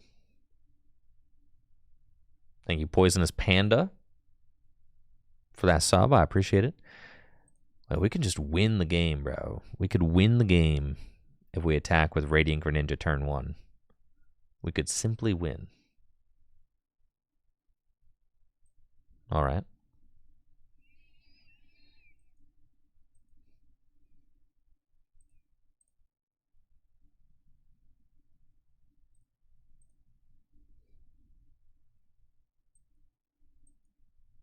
We could just do it. We could end it. No!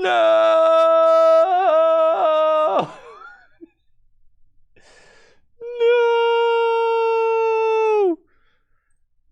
No! All right. It's fine. We hit it every time right here, bro. No!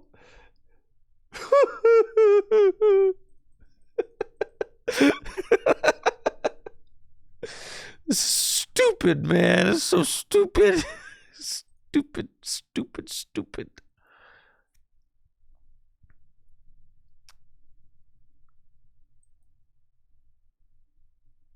Go ahead, man.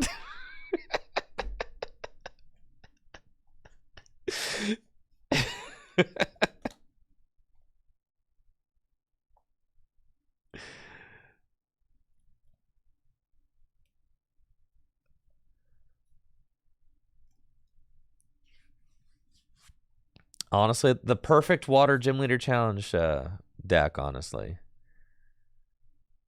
The perfect water GLC deck. Insane. When are we doing Shrouded Fable Tabletop? What do you think about next week, Jesse? Unless you want to do tomorrow. I don't got a lot of time to build the decks. We could do next week, though. Next week sounds good. I'm doing a little catch up this week, so let's plan on next week. Next Wednesday. Yeah. I'm doing catch up this week. Next week. Next Wednesday. Sounds like a plan.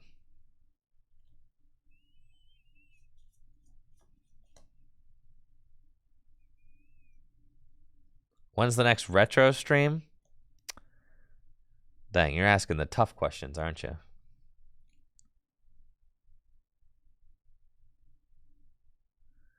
Dude, everyone's playing Manaphy now. What the heck?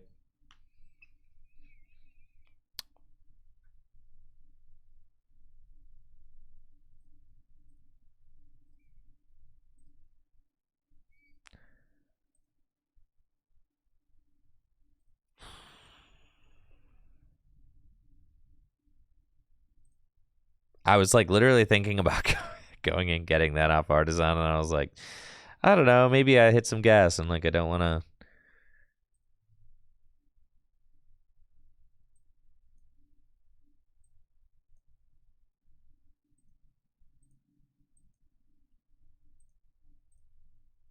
How can a deck be so good but also so bad at the same time?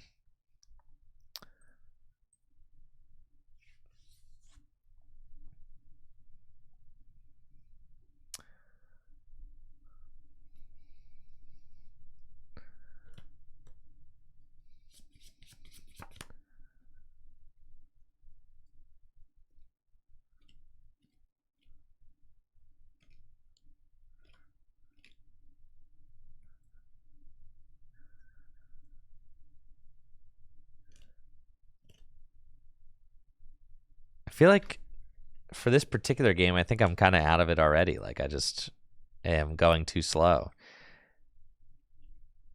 Yeah, I think I'm kind of just bodied here. You would concede this and just be like, I go first game 2.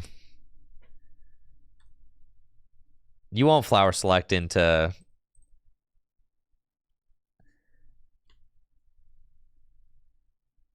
Yeah, I probably should have bossed her cloak there. Yeah, for sure. It's fine. We're gaining our lost box powers right now.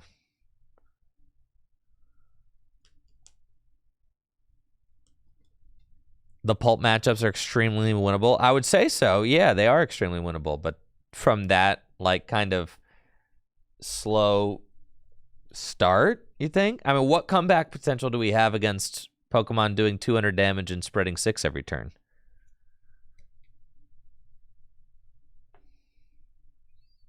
I guess we got switch cards. They've got Manaphy. Ursaluna, yeah, but Ursaluna just gets 2-hit KO'd. It doesn't one-hit KO. Like, Ursaluna doesn't one-hit KO anything that gives up 2 prizes.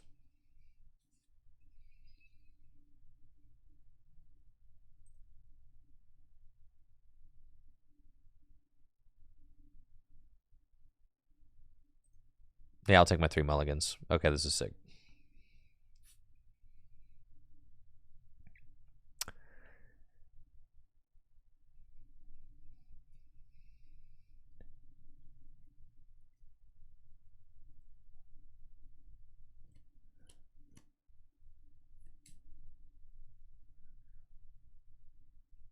All right, let's go. We've got an insane mulligan-assisted opening hand. Playing against Dragapult, Pidgey with Charizard. I did see a Charizard in the mulligan hand. This opening hand is absolutely broken. I mean, just look at this madness. It's insane. We've got Cram, Bundler, Greninja, Sableye. We've got only 1 lightning in the deck, but 1 in our hand, so 1 is prized. Okay. That all looks pretty good. Let's roll. We'll go get Radiant Greninja. And we're trying to pop off. That's what we're doing. Iron Hands in the prizes, that's okay.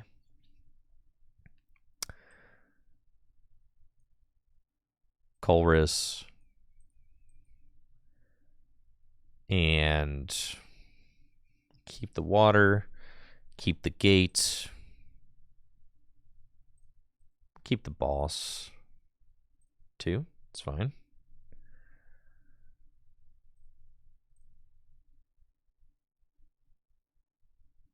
Flower selecting. I guess at this point we've kind of got too many waters in my hand. I would have to like get to 7 before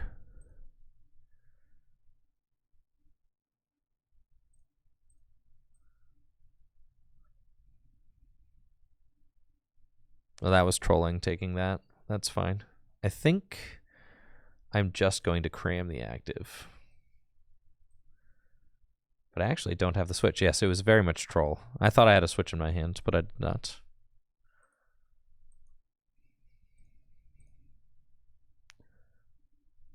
It's fine, never punished.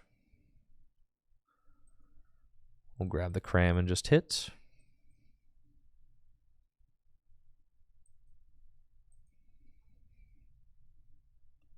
And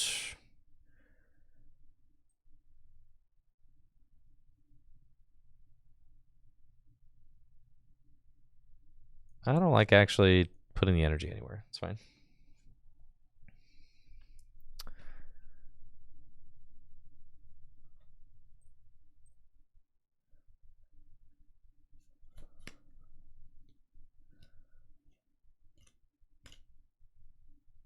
And here comes Dreepy. I expect that they will probably have the Rare Candy Pidgeot, Rare Candy Dragapult. Oh, I mean, Neo Upper and Iono kind of just sending it. They very well may not have it. With the Dreepy up there, that's... Okay, so they have Rare Candy Pidgeot at least. Or Rare Candy... Oh, they're going Rare Candy Dragapult. But they have a 0-card hand. 0-card hand. The 0-card hand Phantom Dive. That's cool. I've got double switch cart in my hand, so... If they just decide to put all 6 on 1, I feel like they should put, like, 1 on 3. Or, like, 2 on... Yeah, something like that. They should not have... Well, I guess they kind of are saying, like, I'd have to double switch cart that. So that's actually cool. That's fine.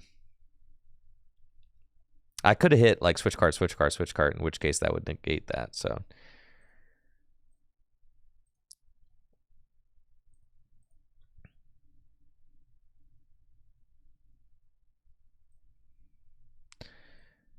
Okay, I think...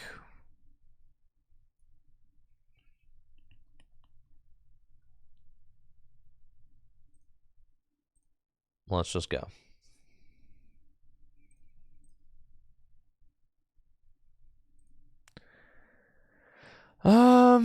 The gate is fine. I kind of just got to get rolling with the stop, I think.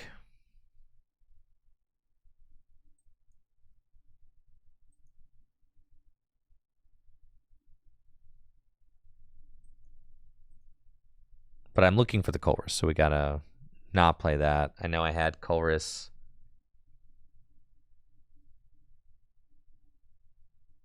I think I had Colress in my previous hand, so do I want to reorder? I think I will.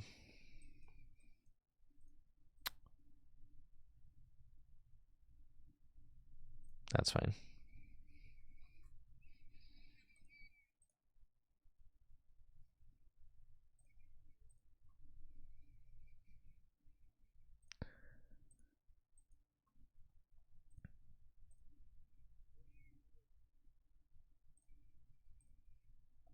Okay, we got a water.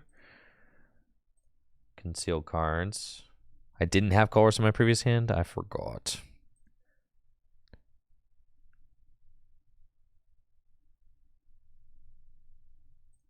Okay, stop.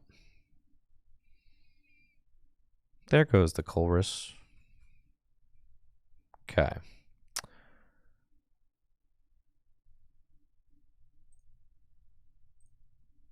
That's fine. We might stick them. I mean, they only have a 1-card hand, so they may not be able to do anything here.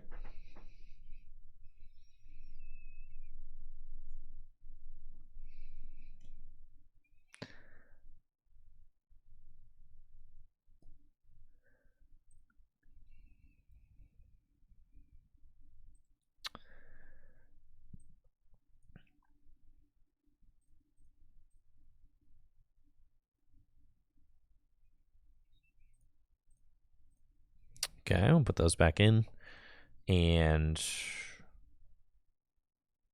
pass.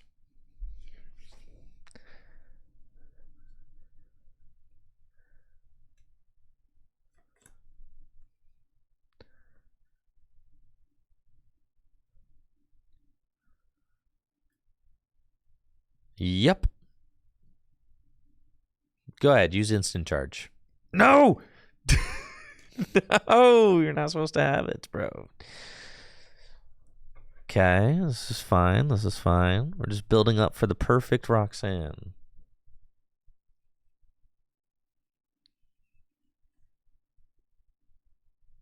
And burning the extra switch, I felt like they had a 1-card hand. I really was expecting them to just instant charge there.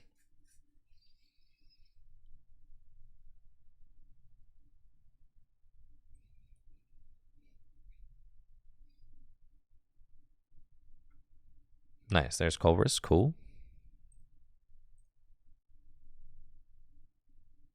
Sick. Love that.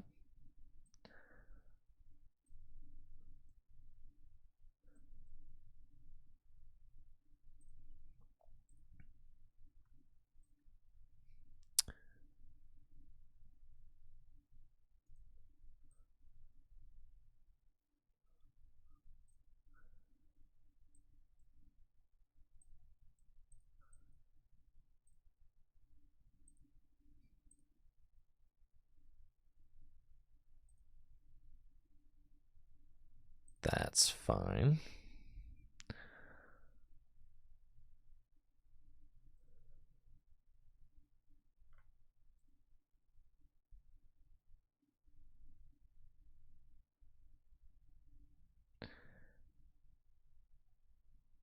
I think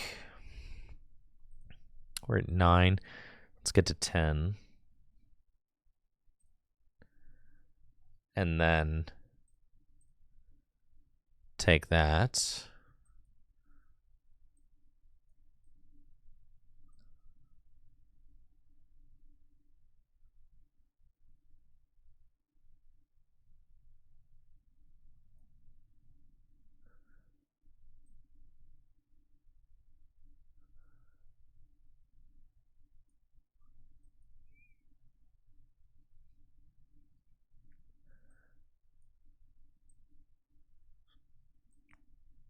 I think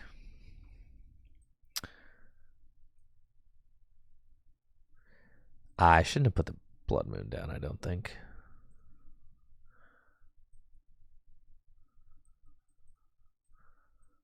But I kind of was going to just put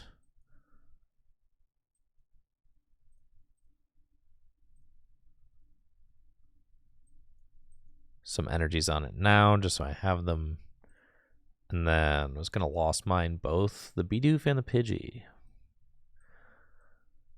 If I can like buy a turn here, I think I just win.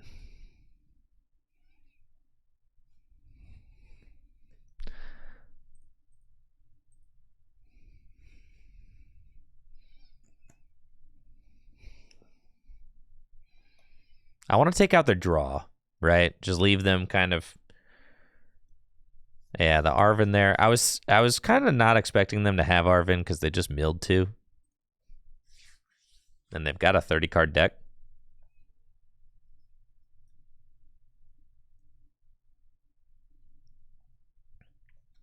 They can just go get their board and they can get a Vessel and retreat. Placing 6 damage counters on my Blood Moons, not great. Which is why I said I shouldn't have put it down, but that's okay.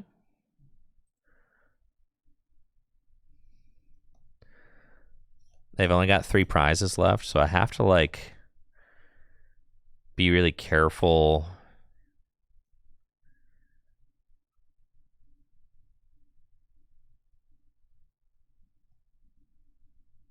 If I find a switch cart for the Blood Moon this turn, that's really good.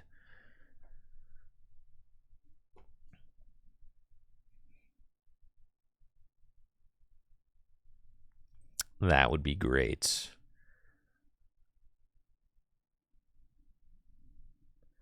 $13 cards left in deck.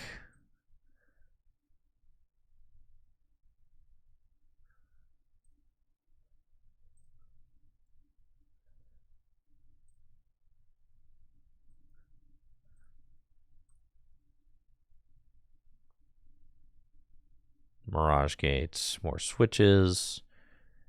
8 cards left in deck. Where's my Roxanne at? Doesn't really matter, I guess.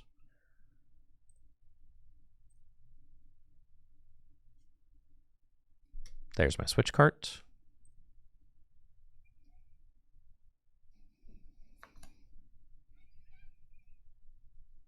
That is quite good.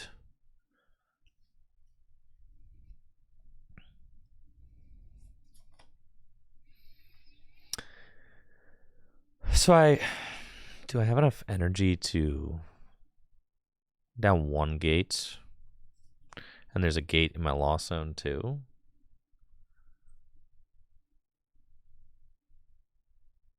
So all I have to do is kind of like swing.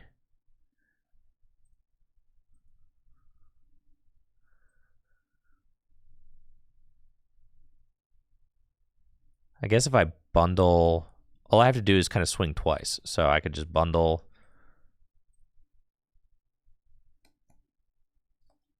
I just need to knock out the Rotom. And then I need to knock out the Manaphy and it's game over. So like that's a pretty easy route actually. And they just fed me the Rotom here. So that's good.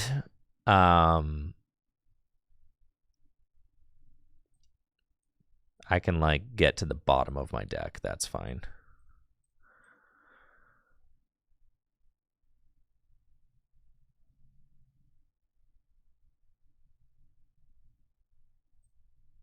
I shouldn't need that gate to win. Yeah, I'm taking the boss. And if they have Defiance ban for Pult, then I just lose. Yeah, I mean, there's, you know. Yeah, I think that's fine at this point. That's just what it is.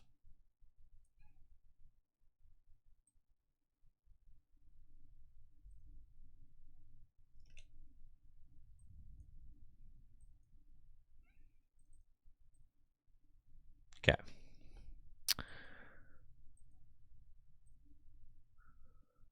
Let me just get those out of there. Kind of optimize the hand. Make sure everything looks good. But like that's kind of exactly where we want to be.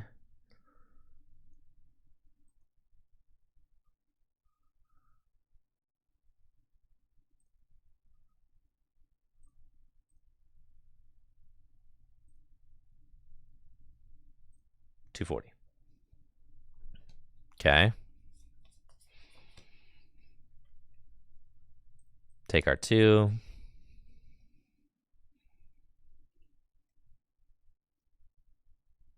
And then we just say like, all right, we've got like a pretty, if they go Defiance ban, like, all right, dude, they've only got one Arven left in the deck. They discard one Arven max. They discarded a whole bunch of them. Thank you, Brindo, for the sub in the 32 months. Thank you.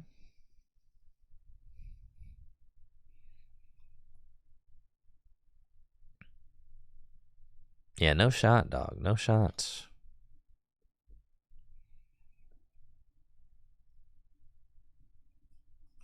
And that is game. They have Radzard. I think they discarded Radzard early. Yeah, there he is. And we took out all the consistency earlier, you know, with the Sableye play.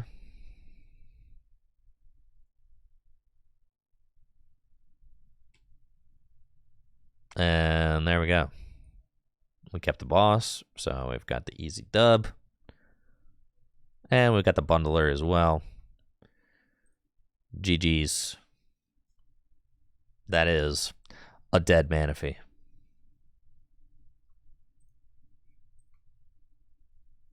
Thank you, Pokemon Trainer Steph, for the sub in the 3 months. Appreciate you. I get it. I get what Lost Box heads see in Lost Box. I mean, I get it. The reason I loved Chen Pao so much is because it was a perfect deck. Lost Box, in some ways, is also a perfect deck. I get it. You can do anything. You can do everything. You can attack with all the most broken attackers in the game. You can attack fast as early as turn 1 going second. You can set up checkmate. Is Chen Pao more perfect? What Chen Pao does better than Lost Box is that it recycles hands and Greninja better than Lost Box does. What Chen Pao does worse than Lost Box is that Chen Pao is a turn slower. I assume you choose to go first with Lost Box, right?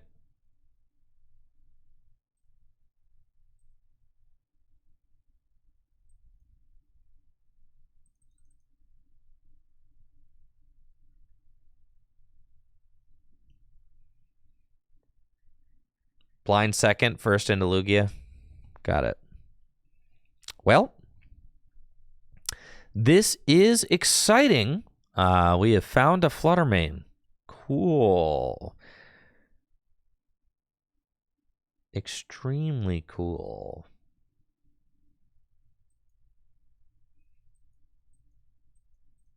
Extremely sweet. Fluttermane, huh? Okay.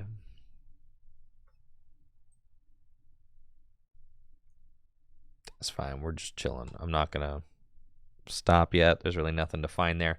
We want to find basic energy off the top of the deck or a Colress. There's no reason to play the stop or the gear, I don't think. We just kind of hold on to those. And then we say, all right, now, hey, we found our Colress. Phenomenal. We are just trying to get to 7, really. That's our number. My opponent didn't do anything. Fascinating. We have to get to 7 the hard way, though.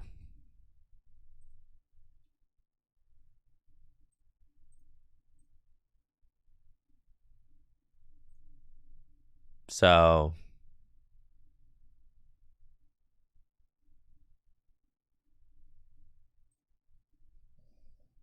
we're kind of just chilling here. We've got the gear, so I'm not going to Pokestop because I could discard another Colress. We're going to try and gear to find another Colress. The vacuum could help me push to 7 for sure.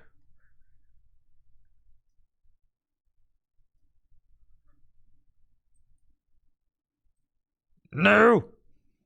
Okay. Time to start spinning, dog. Thank you, Shoto-san, for the gifted subs. I appreciate you, Shoto-san. Thank you. Okay. Things are going to start getting ugly, guys.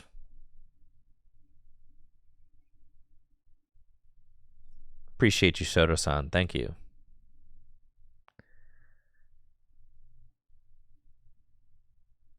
You're just going straight Hex Hurl. That's what we're doing here? You're going Hex Hurl, nothing else? I will punish you for this. You will lose.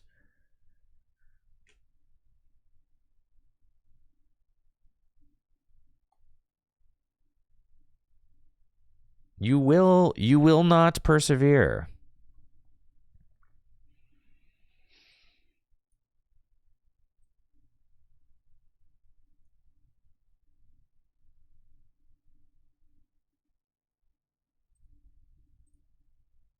I will get there, one Pokestop at a time.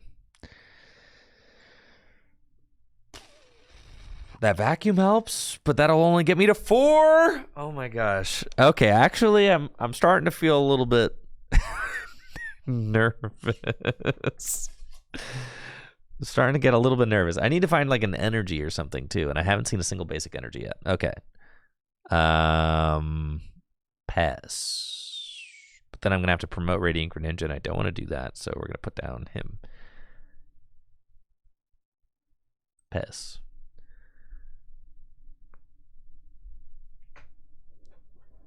We're fine. We're fine. I'm a bit pressed. Yeah, a little bit.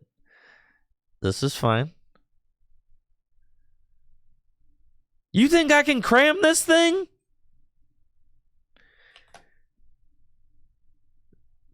No, we can't cram this thing.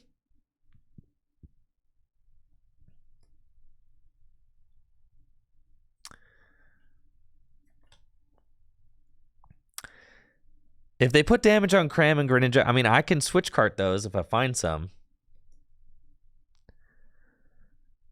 Losing a third of your deck every game, that doesn't matter. That doesn't matter. The deck is there just to end up in the discard pile. I can't believe we haven't found an energy yet.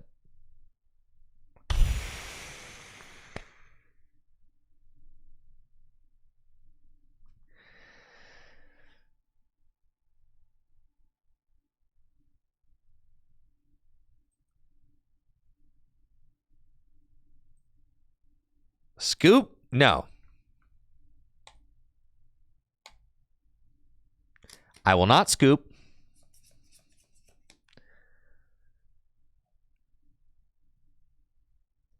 Oh, come on.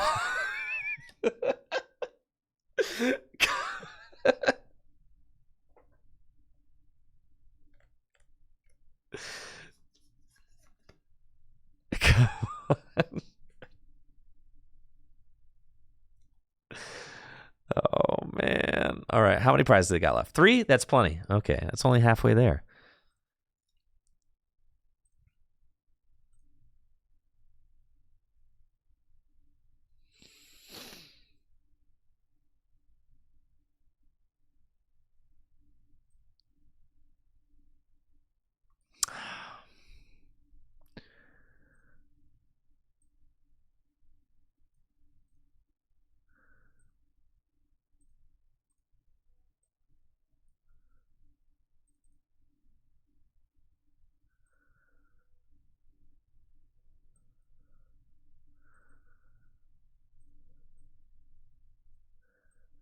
I can't believe I haven't top decked an energy yet. That's so crazy. I could get Roxanne. There's so many top decks that. Okay. That's fine.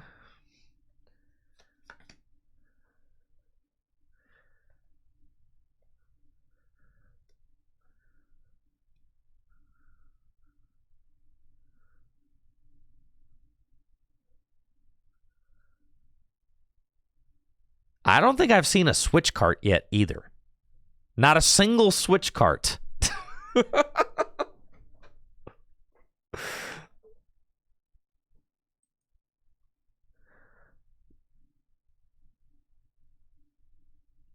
right.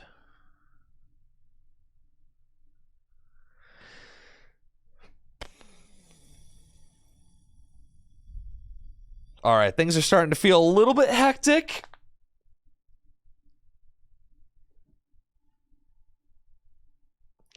A little bit hectic. Okay.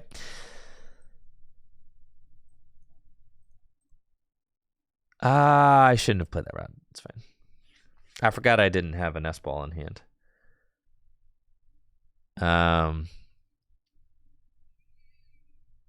It's fine. I win with Ursaluna. I can't turn off. My abilities turn off. This thing costs 5 energy.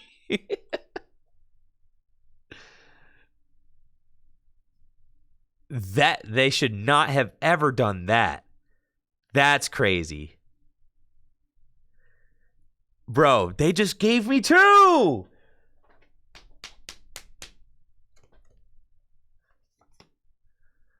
And they're gonna Iono. What? Or they gave me 1. That's fine. They gave me 1. They gave me 1. They gave me 1. Not 2. 1. 2. I have 2 targets though. All right. Why did they do this? Okay.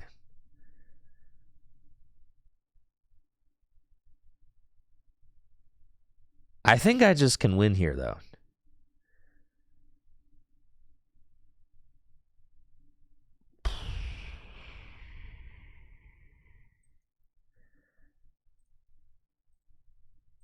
Well, I ain't getting to 10. That's for sure.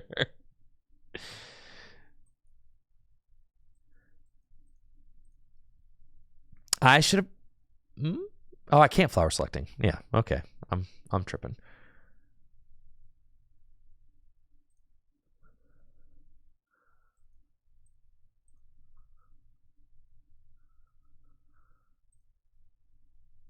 I can't believe I haven't found a supporter yet.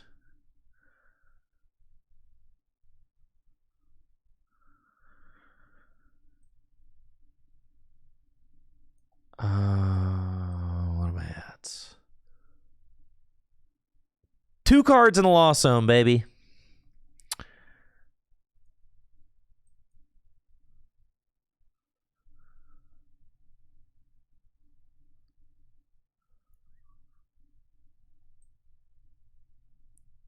Two.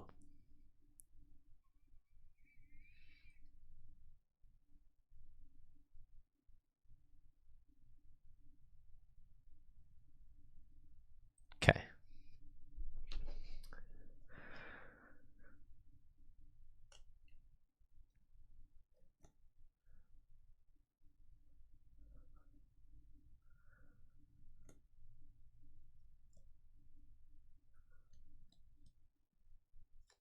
Come on.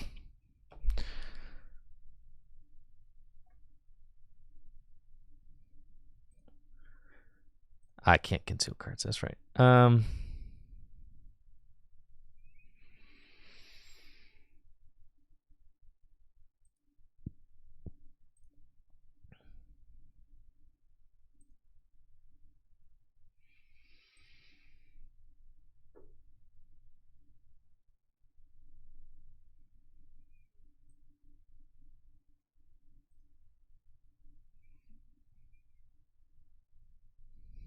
How is this so cursed, man?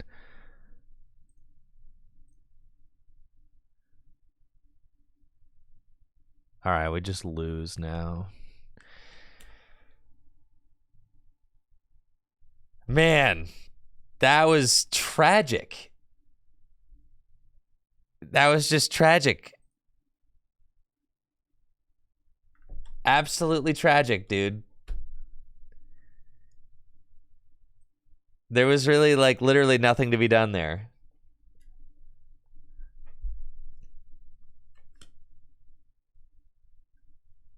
The thing is, I feel like the odds of that actually working are, like, incredibly low.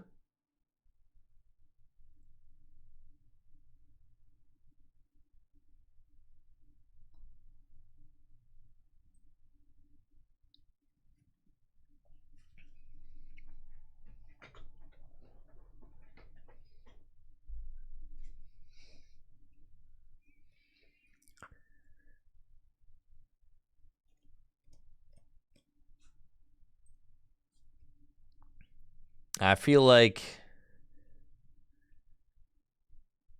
honestly, if we were able to chain together just literally 2 Colress,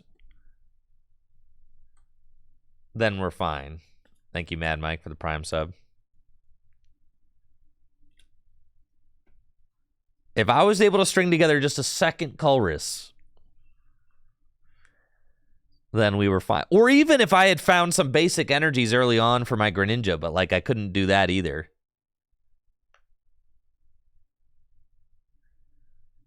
Do I think I should have put down the Ursaluna because it could have bought me a few extra turns? Maybe, but I was not expecting my opponent to Iono me to 6, frankly.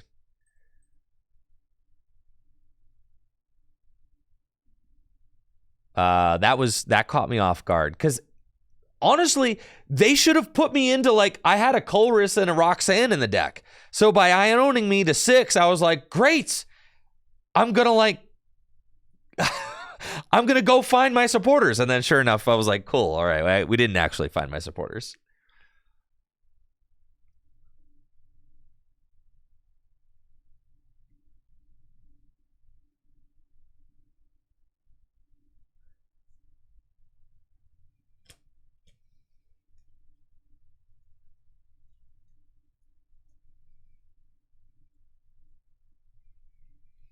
Three Colress in the discard. I know. I had Palpad in the deck still, too. It was tough. Okay. Let's see.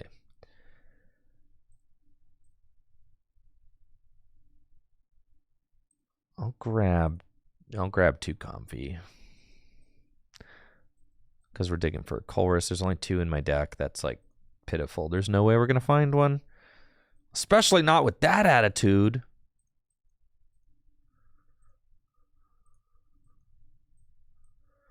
Prized my Cramorant as well.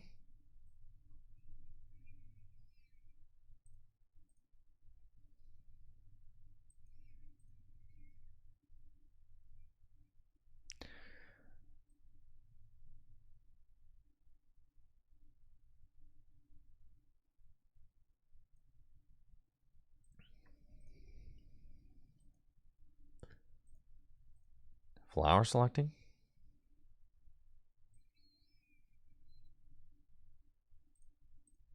I guess I'm gonna let a Comfy go. Just go get another one. That's fine.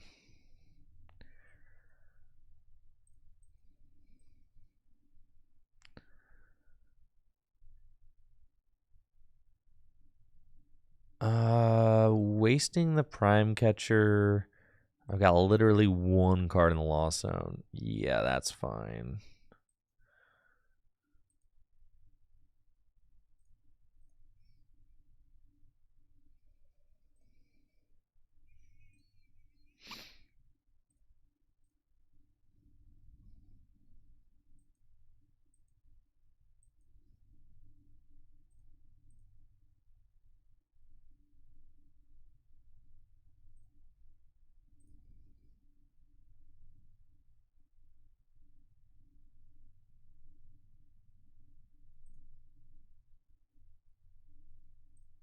Yeah, I'm going to need all the switch cards I can get because I prize 2 Culvers. There we go. Is Palafin even playable? I don't know. I saw someone get through a game with Palafin the other day, but I have still rarely done it, so I don't know. The client don't work very good.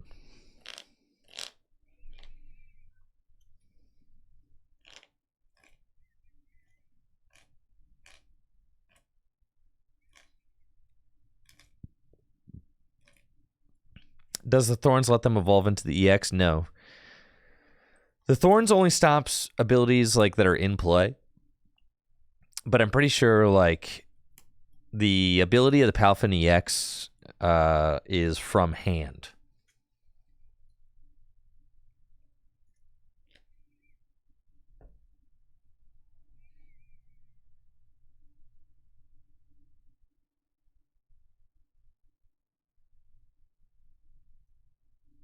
They're going single prize guy. All right. Cool.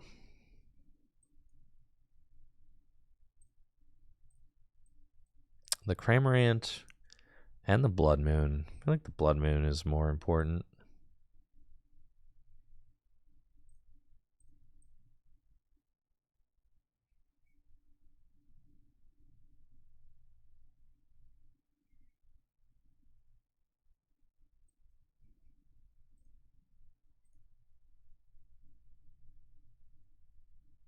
A little bit risky there. I forgot. Yeah, I'm digging for Culver's, but it's all good.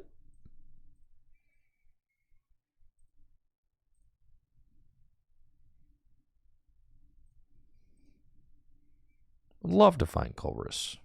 That would be great.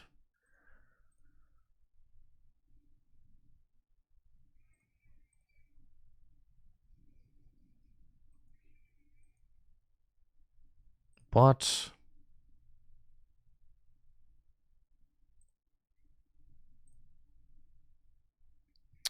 we've not been so lucky. I can get to 7, though. That's cool. But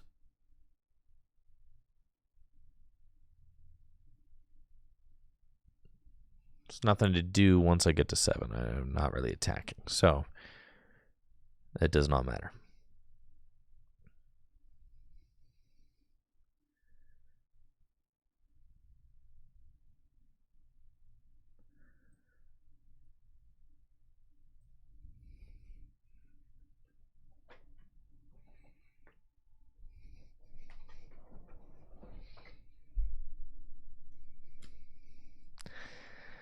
Only 60 hit point Dunsparce.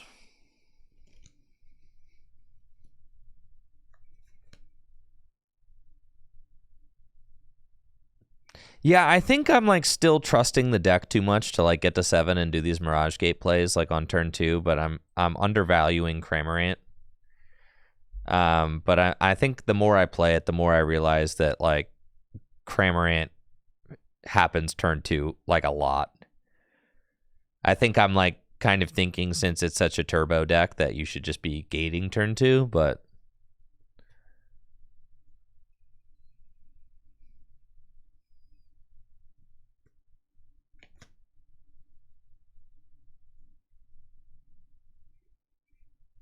So I definitely am like seeing that I'm kind of undervaluing that. Yeah, cram turn 1, obviously, but I've prized 2 Culvers here, so we're kind of like just going through the motions. I also didn't grab the stop because I thought I put stop into play this turn, but I guess I was wrong.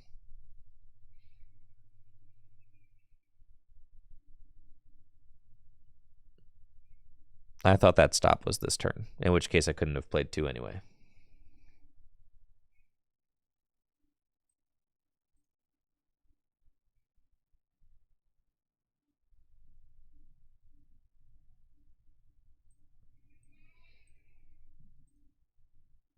I replaced the art. Yeah, I replaced the Artisan. That's what I'm saying. Yeah, for sure.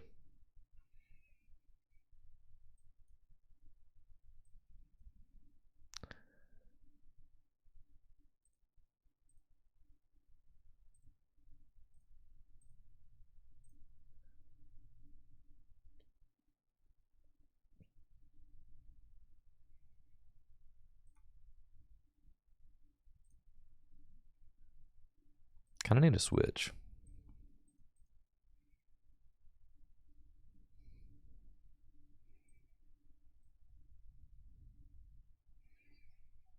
Got double gates.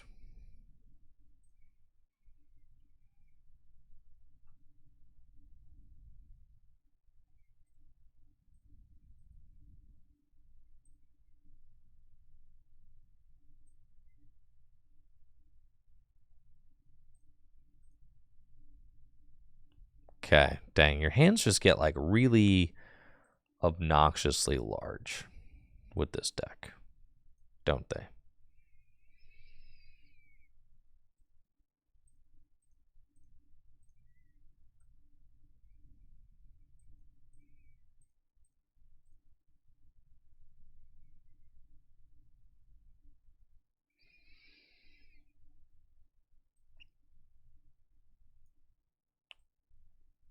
Don't really think I need these anymore.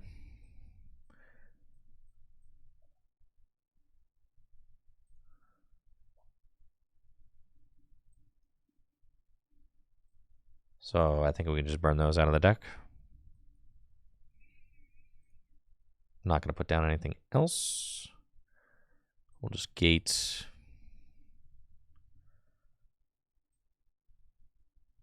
It freaks me every time the cards zoom back into the deck. It freaks me out, man.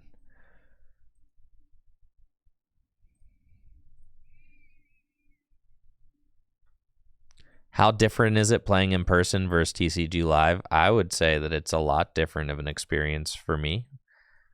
I feel like I have a really tough time kind of like taking in what the board state is on TCG Live. I just feel like it's not very well articulated in a digital space. But I don't know, everything flows a lot easier for me in paper.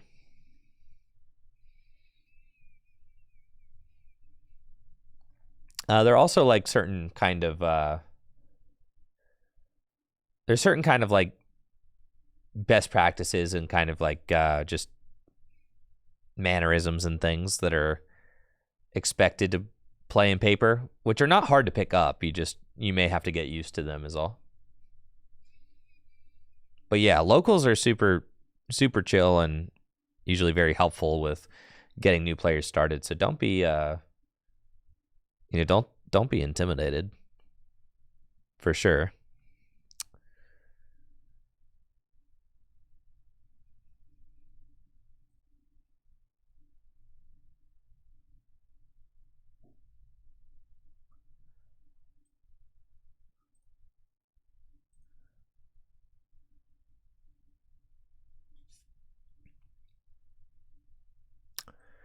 Let's see.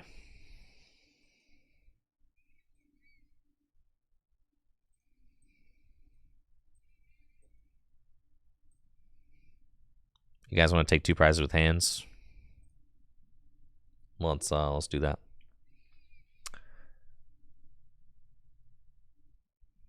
Seems pretty good.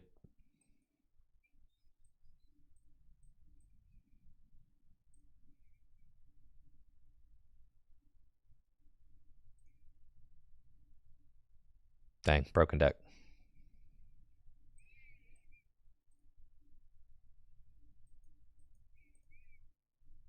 Okay. Man, thank goodness those energies go back into the deck first.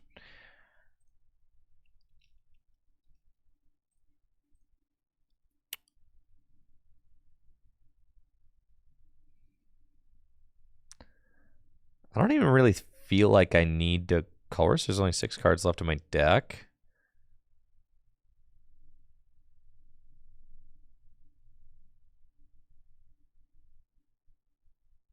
I feel like we're chilling. Nah, going to locals, that's the perfect place to learn.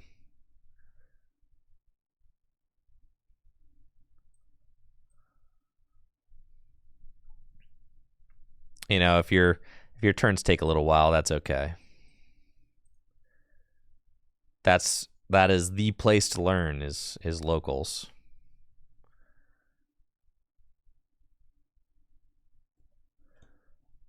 So what, you do 240, I need to hit you for 100.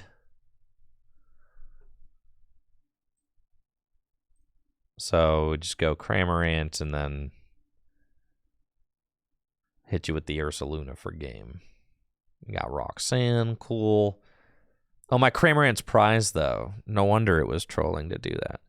Okay, so we just hit you with the Ursaluna twice. That's sick.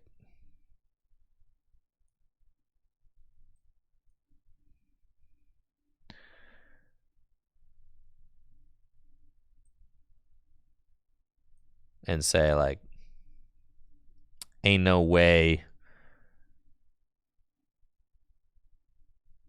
you got what it takes. I've got the Sableye. I guess I could have poked for 12 first. I forgot that I had Sableye to poke for 12. I could have poked for 12 first, but it's fine. If they hit me with the Kirin off the 2, that would be kind of sauce.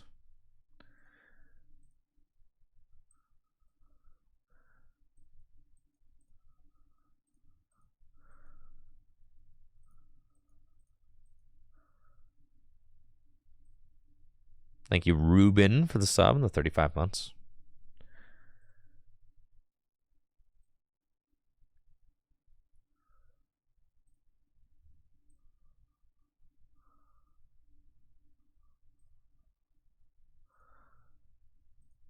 I think we're chilling. Yeah, they can't even attack this turn. Yeah, we're chilling, bro.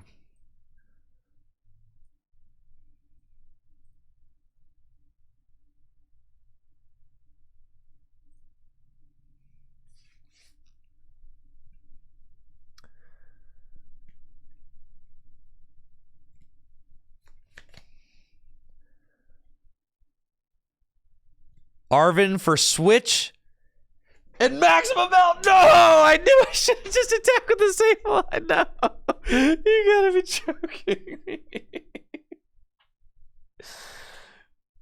Oh, bro.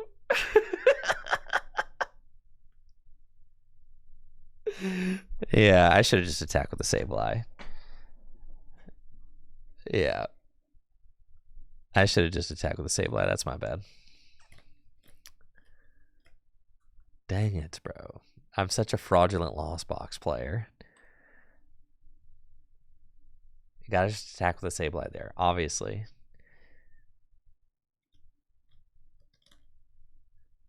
God, I miss Chen Pao, man. I miss Chen Pao already.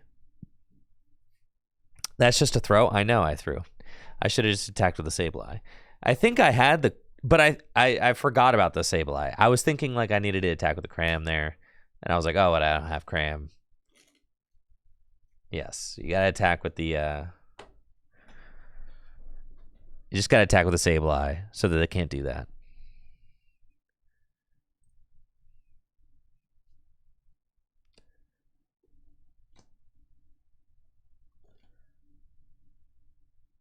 Listen, how am I supposed to get more powerful with Lost Box if I never invest time into it, huh?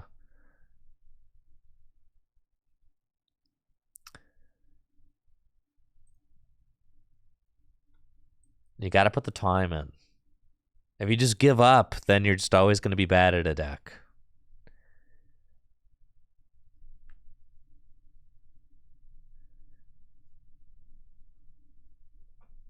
Super consistent Lugia? There's no such thing.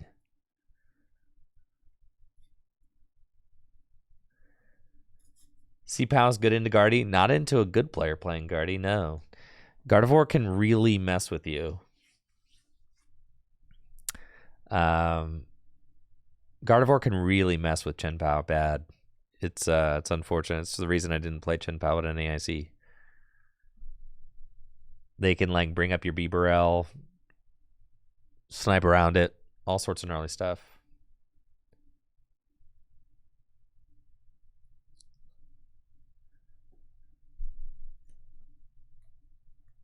They can use Flutter Mane to shut down Bibarel.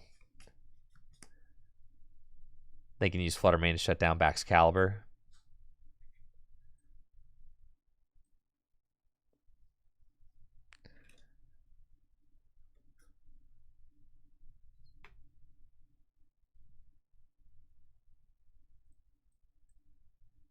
I just want to play Miraidon, man. That's the deck we should be playing, bro. Yeah, put this garbage away. We should just be on. We should be on the dawn.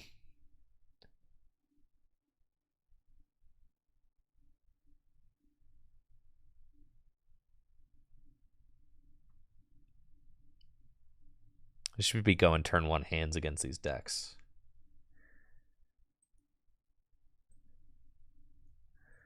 Thank goodness you're in there, Greninja.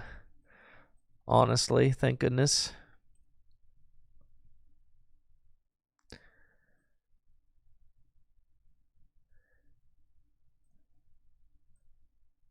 Flower selecting. What do we got? Not the bundler. Not the bundler, bro. All right, I'm over it, man. I'm over this stinky doo-doo deck. Stinky doo-doo deck, bro. This deck is for nerds.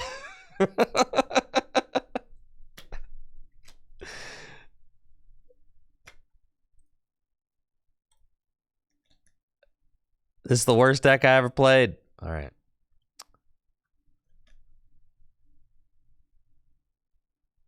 Pass.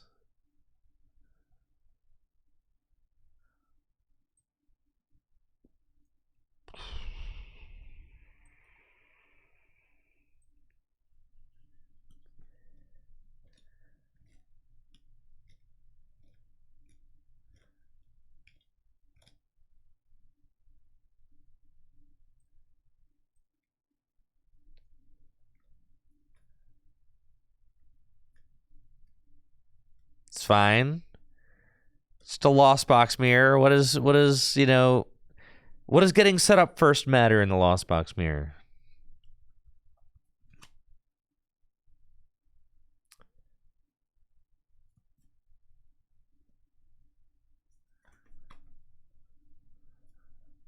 We're shivery chilling in under 30 minutes.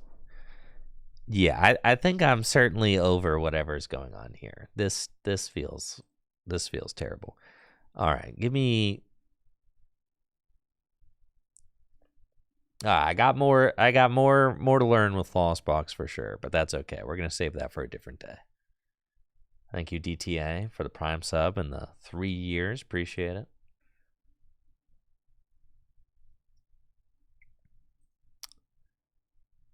Lost Box is not calling to me right now.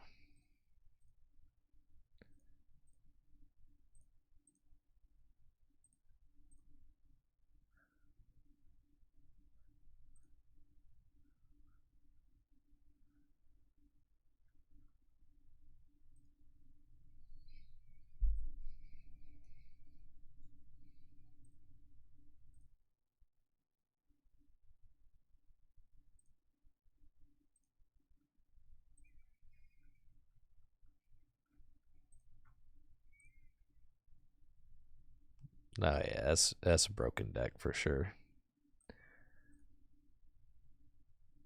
Well, let's go. You're telling me I don't have 4 generators? Why would you tell me such a lie? Such a despicable lie.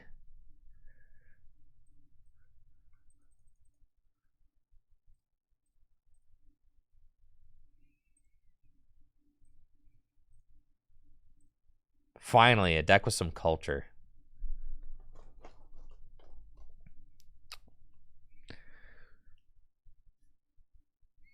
Finally, a good deck.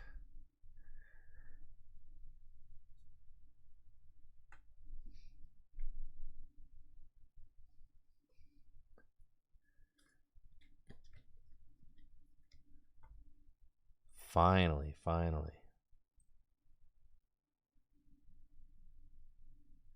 Just 4 Arven, 4 boss. Beautiful. I'm going first. That's not what I want.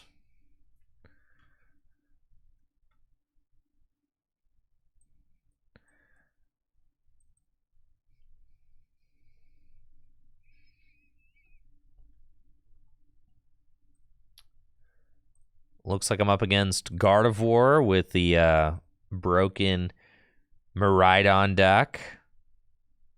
We've got a fine opening hand, but we're going first, so I would like to try and get the turn 2 hands. We've got Arven. Arven can go get us a switch so that we can start moving next turn. We've got Mew as well. This is the only vacuum we have. I don't want to waste it, but it does kind of feel like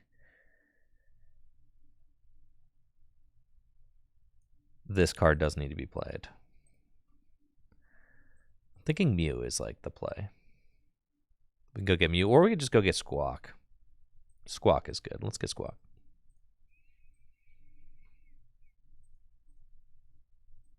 Hit the generator. Blammo. That's a broken deck right there. This is what broken decks look like. For show. Oh, yeah. Man, wish I could Squawk again. Right. We've got that. We've got this. Just go get the Greninja. Sheesh. Concealed cards. Guess I'm going and getting...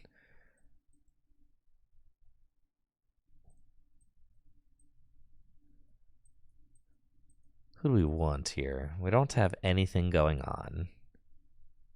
I'm going to fail this one. And I'm going to wait and simply see what my opponent does. Pass. I may need to bench a whole bunch of stuff. And... no way to move that bear next turn? Don't you just trust you'll find another Arven or something? Like... Yeah. I could have been Mew instead of the Squawk. Could have been.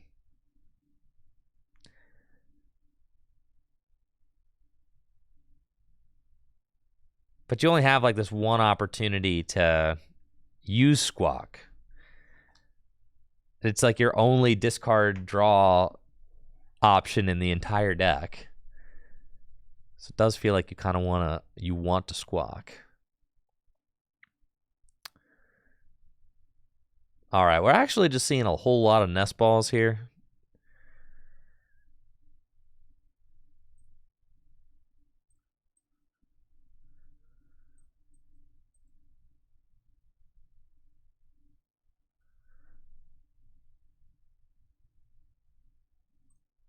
We like have to leave space. I think we want to go get the Mew, but we kind of have to leave space for Illuminion or something if we find it. Town store. Ah, yes. So here we go. We go get Raikou and we town store for the thank goodness. Okay.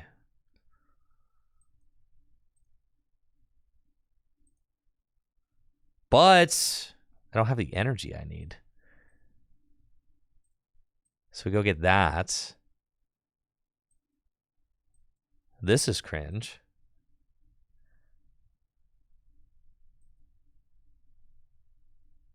So then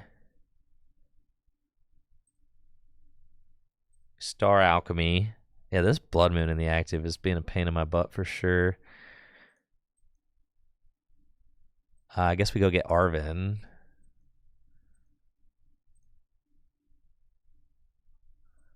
Because we can Arven for Prime Catcher and a tool. Thin the deck. Yeah, it just feels bad. Okay.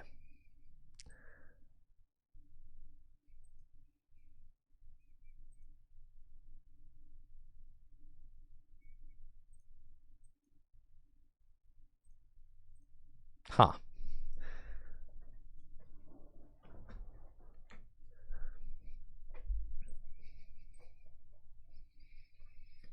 There's lightning. That's good.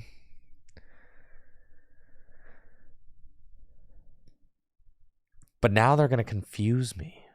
What if they mind bend me? It would have felt very good to play like a research there, I guess. But I do want the... You want the guaranteed switch card. I think starting Blood Moon is terrible. But then like it was either start Hands or start Blood Moon. There's only 2 switch cards in the deck, I think. Well, and there's Prime Catcher, right? So you got 2 switch cards in the Prime Catcher. So you got to be careful.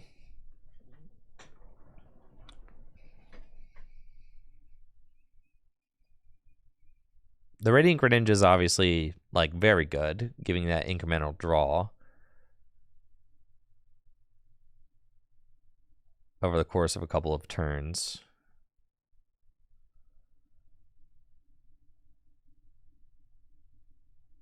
I think in hindsight, we just don't squawk that turn and we just keep the Mew. Because it's like we already have the Arven, right? And there's not really anything else that we need. So, yeah, in hindsight, I think you just keep that active hand. Well, the reason I started the bear is so I could use the generator. Yeah, obviously.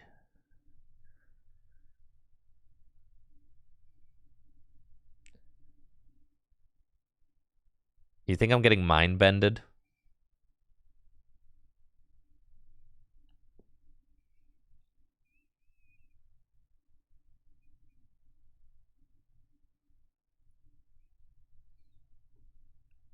I suspect that I'm getting mind bended.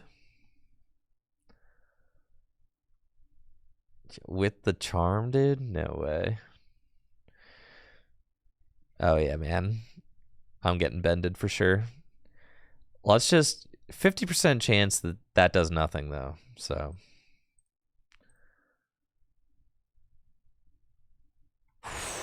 Yeah, you're bodied for sure.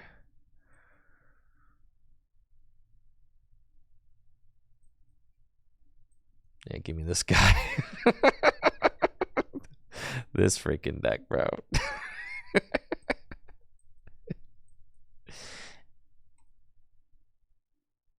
Oh, why did I misplay so bad? I need to log off, guys.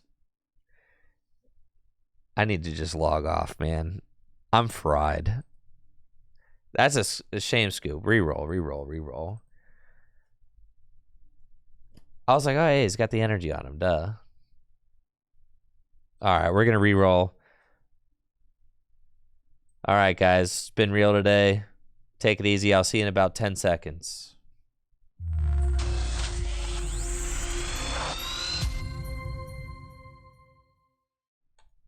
All right, what's up, everybody? Welcome to the stream. Thank you all so much for tuning in. Hopefully, y'all are ready for some exciting Pokemon TCG content, free from all misplays and other cringeworthy stuff. That's what we got on the agenda for today. So let's boot up for the client. The first time we're booting up the client today. It's the first time. Yeah, I'm just gonna open things right up. And we're gonna I was thinking that we'd try out a little Miraidon, all right? And we're going to play it well and not cringe. Okay? That's what I was thinking.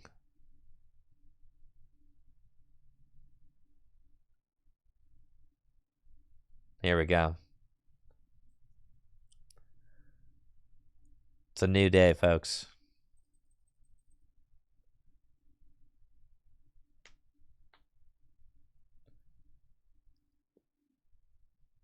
Man.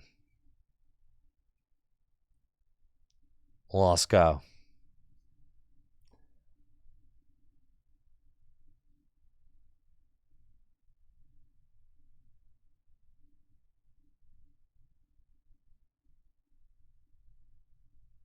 Okay, this is not the strongest opening hand. That's okay. This is pretty terrible, actually.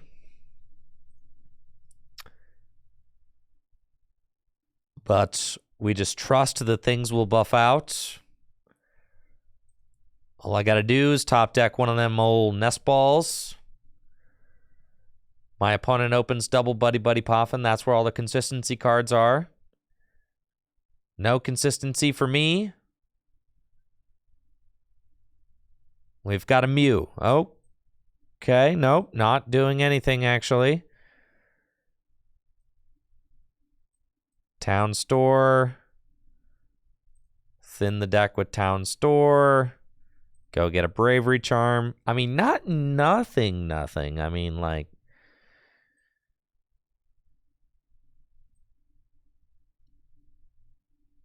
he's pretty much nothing. All right, I could play. I could draw 2 cards.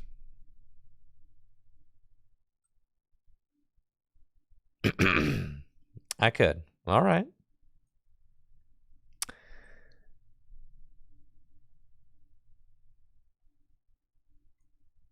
So I'm going to start this turn by bossing up your Pidgey. But it's a pump fake because I'm actually bringing up the... Ha! I never saw that coming. And now I will restart for 2.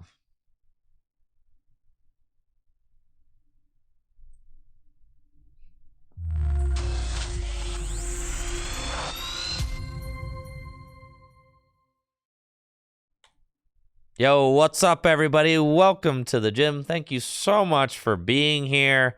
I don't know about you guys, but I am excited for some Pokemon TCG content today. So what we're going to do is we're going to open the Pokemon TCG Live, and we're going to start off with a fresh new game.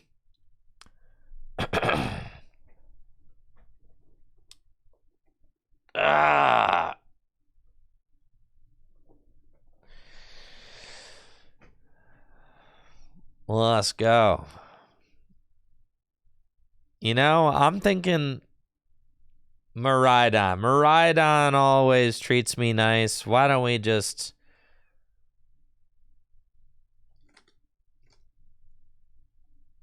try Miraidon and see how that goes for us, huh?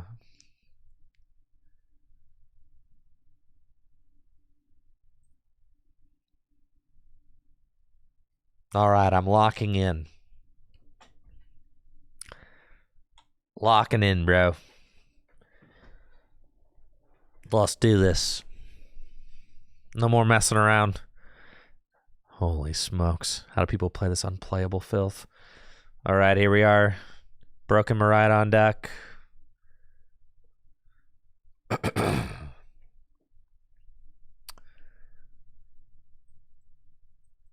The Broken Dawn.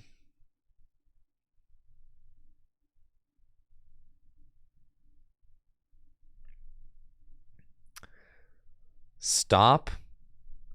Looks like I'm playing against Lost Box. And that is what we're seeing. Okay, Comfy.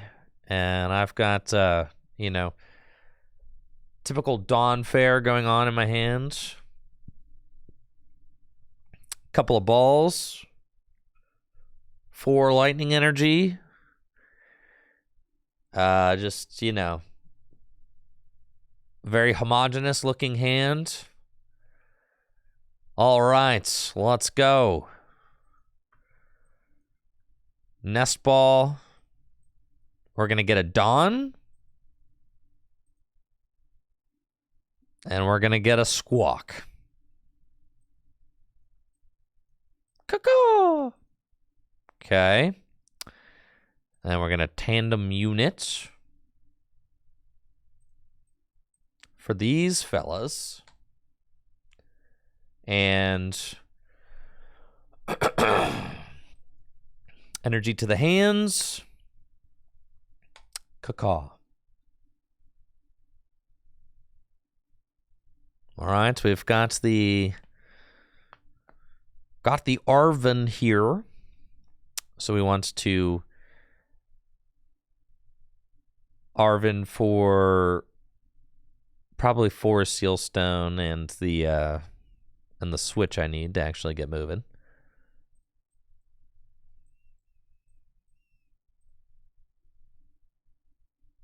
And then I can Ultra Ball away these. Yeah, these.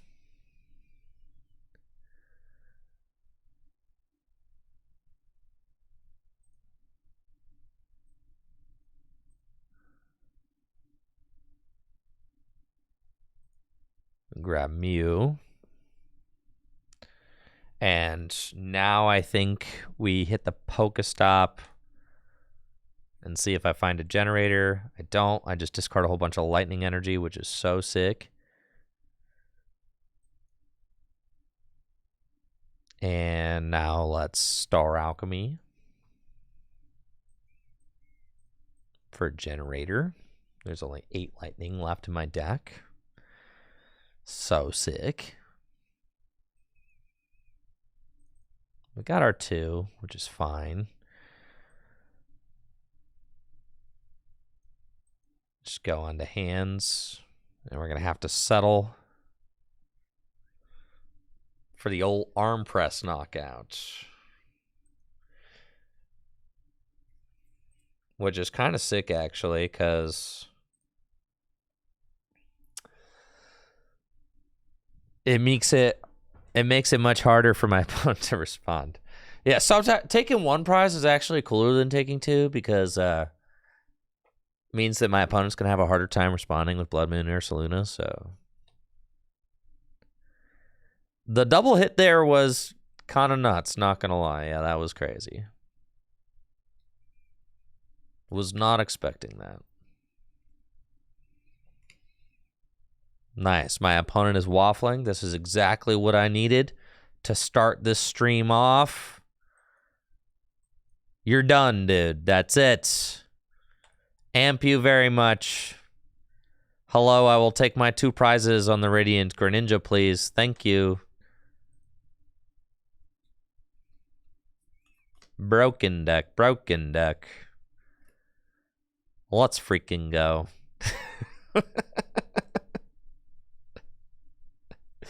I know, and on the first game of the stream. Can't believe it.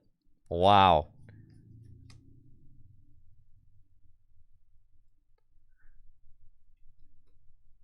Absolutely magical.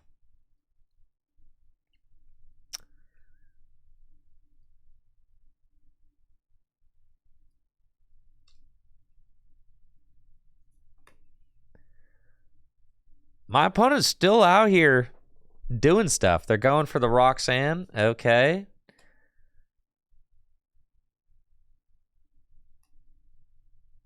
I don't know that there's a route for them, but I admire the efforts.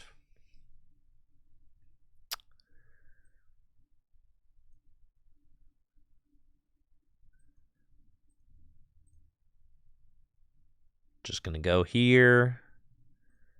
Get the Bravery Charm. Restarts.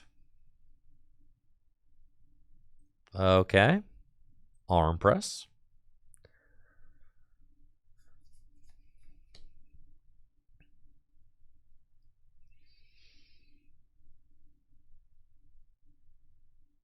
All I got to do is amp this Iron Hands and I win.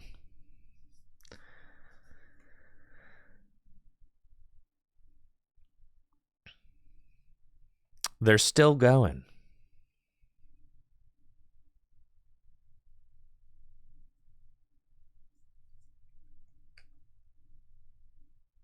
The switch cards. Okay. We still got Prime Catcher in the deck as well. So that is a win out for me. The thing's only got 100 hit points left.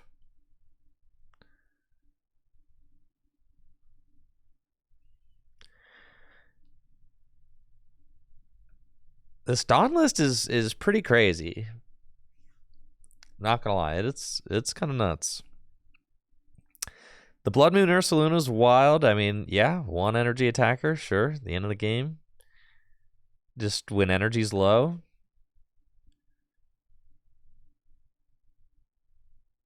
I mean, what are we doing here? You've got the hands powered up, but like, what are we doing? You're just passing. Okay, well.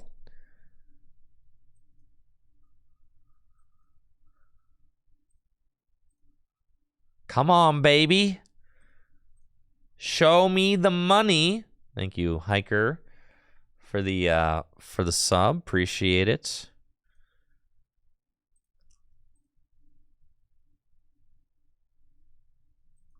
Arvin for the game-winning Prime Catcher. GG's. Let's go. Do I have any idea when I'm going to start putting together the docuseries interviews videos? Yes, like now, honestly, this week. I'm so excited about them. There's some really, really cool stuff that I've got. It's taking like every fiber in my body to like not spoil them. Like I just want to open up my external hard drive and just spoil some of the stuff that I've got. Like just watch it on stream with you guys. But like I think it'll be more special if we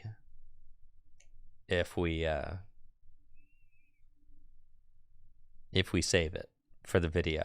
So I got to start editing it. So honestly, like, and the thing is, like in the summer, things are kind of like, do I have a release date goal?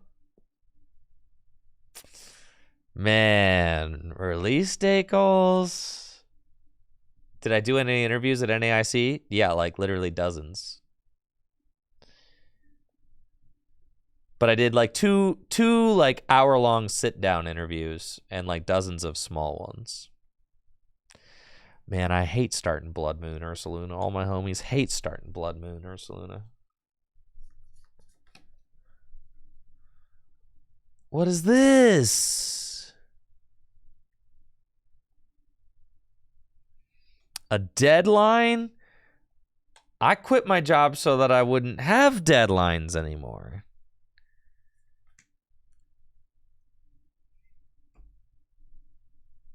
Honestly, the hardest part about them is going to be like putting my own narration in and making it not cringe. So, yeah.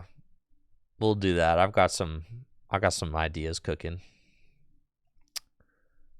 All right, Arceus. You all want to just like knock out the Arceus?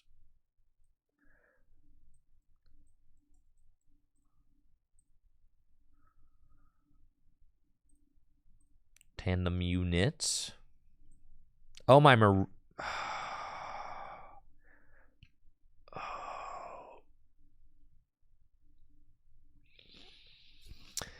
This is fine. My guy is prized. My little man. My Raikou. It's cool. We just need this generator to hit. That's all.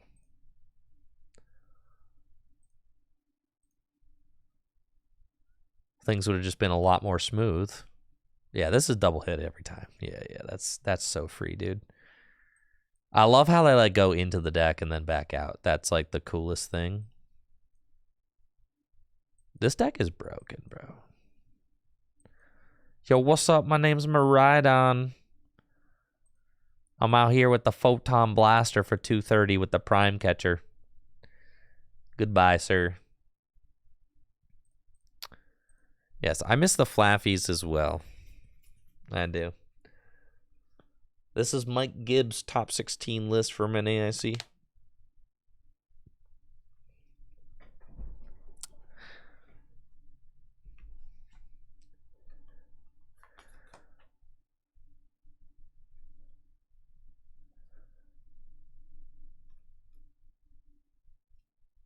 So the first video that I'm releasing is a video discussing who is the greatest Pokemon TCG player of all time. And it's a discussion video basically about Tord and Jason's legacies and who is the true greatest Pokemon TCG player of all time. And I've got a whole bunch of interviews about that topic. I interviewed a whole bunch of people at NAIC, and I interviewed Tord himself.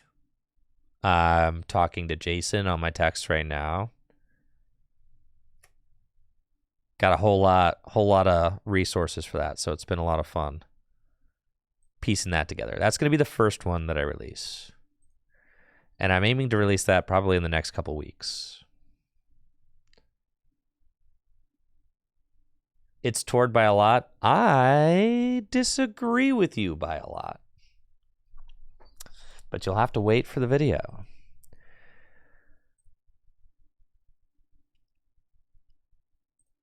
I think there's a lot of really interesting discussion, but by and large, people who started playing like after Jason played, all say Tord, but all people who have been playing the game the longest all say Jason. So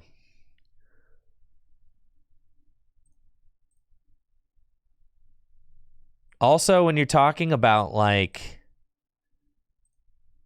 I would save it for the video, but like when you're talking about like the greatest of all time, obviously like world championships are like the measure of like the greatest player in the world, right? They're a really big deal for that.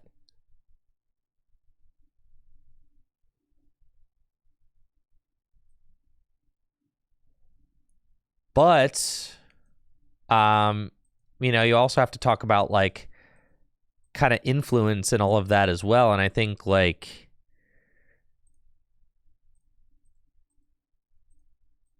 the game kind of isn't the same or isn't like the game really isn't the same without Jason's contributions to it, right? And I think a lot of people kind of like write that stuff off.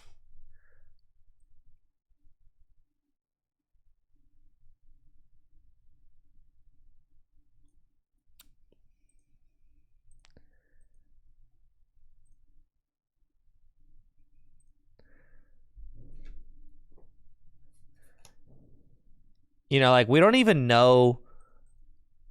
Like Jason was there from the beginning, right?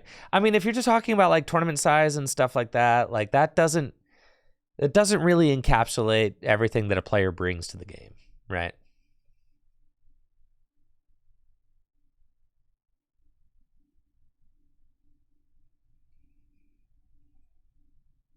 Like Jason was there from the beginning and kind of saw Pokemon's transformation from like the old times into the new times and won 3 worlds in the process.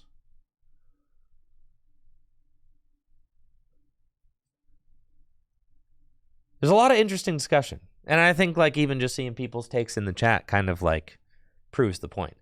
But that's why I think that the video that I'm making is going to be such an interesting video. Because there is so much to talk about.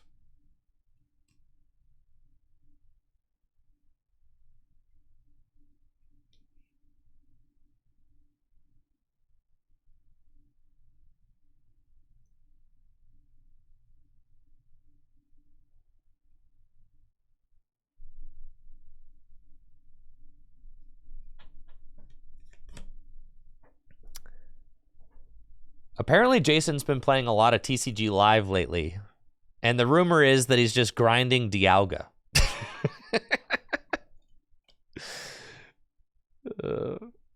Grinding tons of Dialga.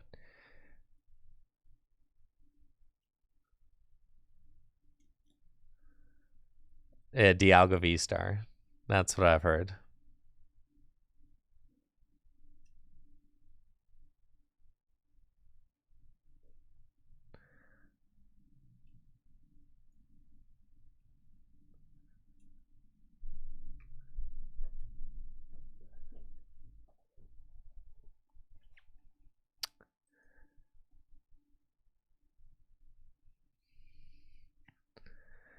But I think to discredit old world championships just because they're old is I think hugely disrespectful.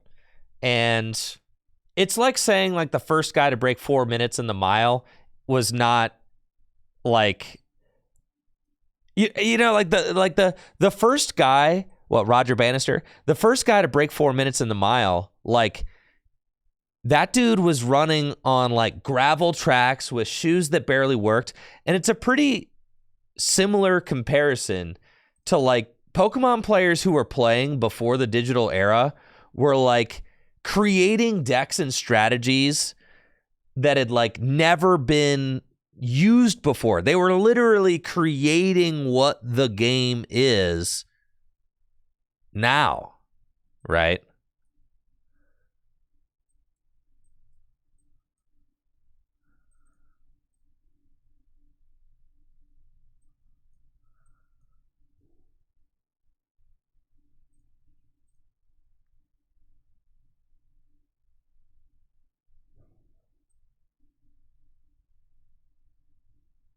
Oh, man.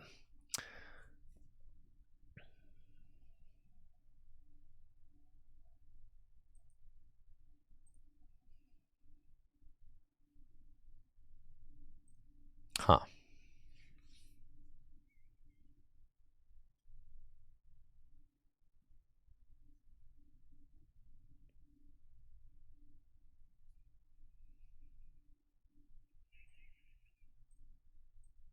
I think I'm just literally retreating and passing. You have to consider the relative disadvantage Jason and other pre-information age players. Yeah, exactly, right? Jason literally laid the groundwork for what all players can accomplish today. Literally, he's part of that era of player.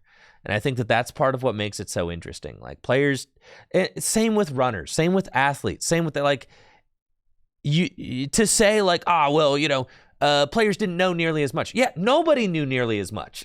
Nobody did, right? So but he was part of the people that created the age of information that we live in now. It's the same with athletics, right? Well, this is terrible. You weren't supposed to have all of this. Now I think I'm going to lose.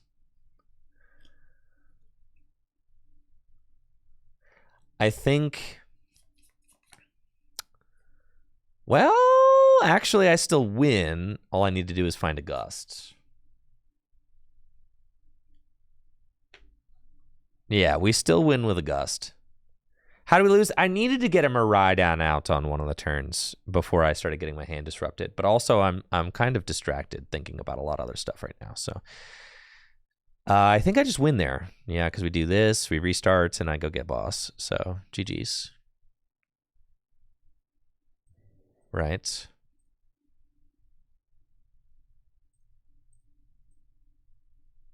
Dang, this deck's broken, dude. Holy smokes. Broken deck, dude. Yeah, secrets were kept secrets. There was way less information going around. Yes, for sure.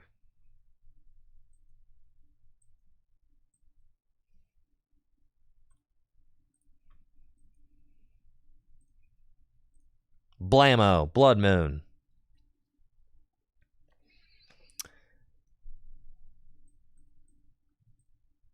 But there's certainly a debate to be had. I think there's a really interesting debate to be had about who the GOAT is, which is why I'm making the video, because I think it is interesting. And I think there's a lot of discussion to be had about it. And that's part of why I was so interested to get everybody's different opinions. So, like, I've got interviews with a lot of really cool people asking for their opinions on who the GOAT is, right? Now, by and large, players under the age of 25 tend to say Tord, and players over the age of 25 tend to say Jason. That's like a generality, but it's hilarious how on the nose it is. Also, players who have been playing since, like, players who just started playing, like, since the pandemic, a lot of them say Tord, and players who have been playing since back when Jason played, they tend to say Jason. Yes, Brandon, but you fit into my second category.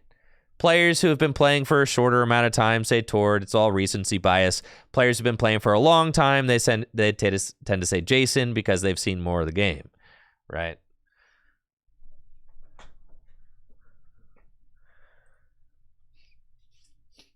What if someone thinks neither? There are people who think neither as well. Yes.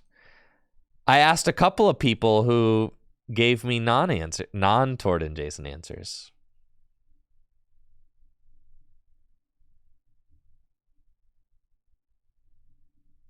But also, you know, my categories are generalities. Obviously, there are going to be some people that buck them.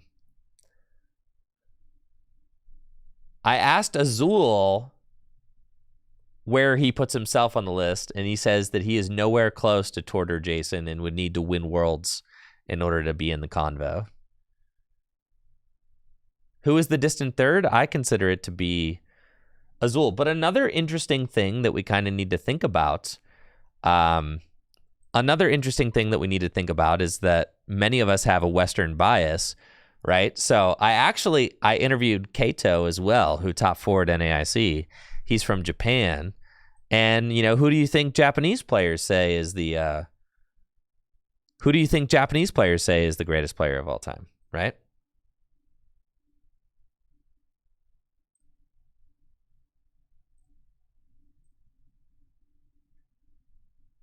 So I asked Kato what he thought. You know, obviously and the thing is, when it comes to talking about the greatest Pokemon player of all time, we're all going to bring our biases in, right? There's lots of biases. Some of us have biases like recency biases. Some of us have biases based on where we live, like regional biases. Some of us have biases because we like the decks people play. So, you know, thinking about all those is also important.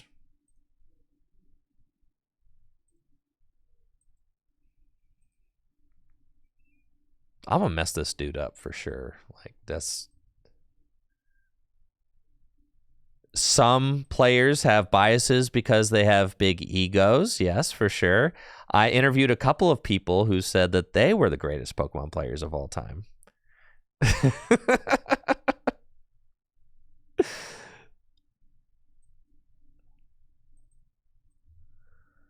This deck is crazy, dog.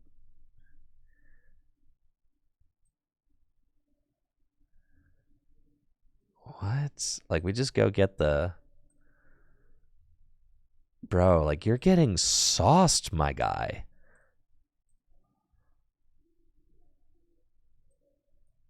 Like, you're getting absolutely sauced. So anyways, if you are interested... Oh, I should have played this deck for NAIC for sure.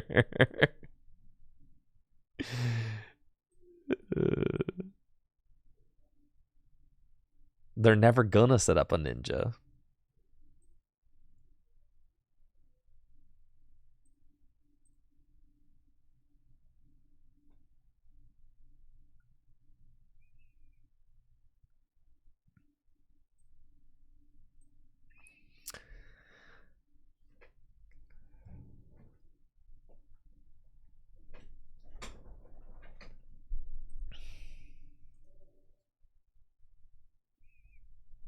But yes, if you're interested in the discussion on the GOAT and to hear lots of people's opinions from around the community, that is the video that I'm going to be creating soon.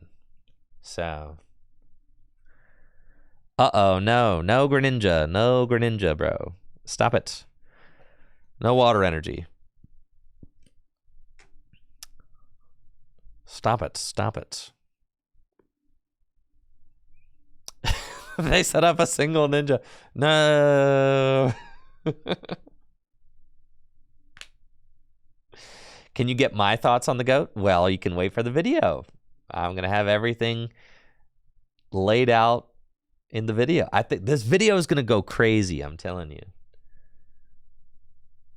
The video is going to go crazy.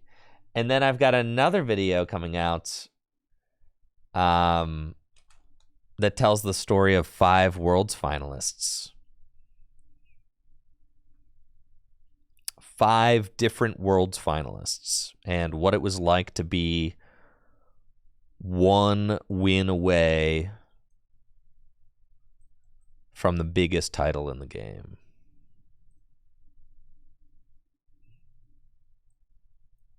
Oh, why did I throw like that? Oh, God. It's cool. We'll just hit the Greninja. Yeah, it's fine. I meant to bundle. I wanted to bundle, so I was supposed to bundle before I put that guy down. It's fine.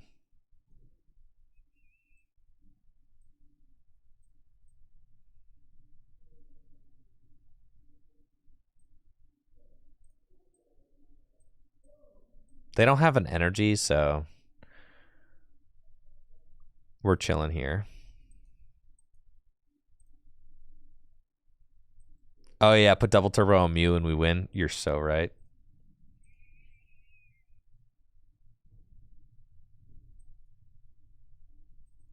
How is this deck so broken, man? What in the world?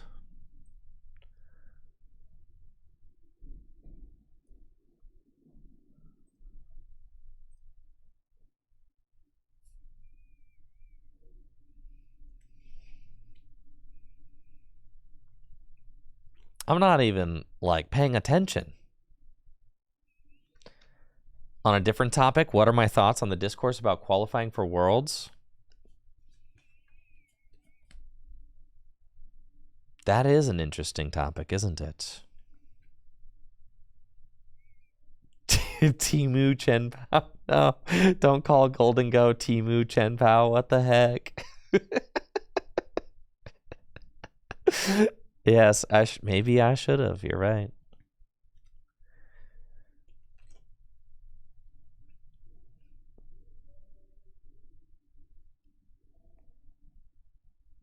Well.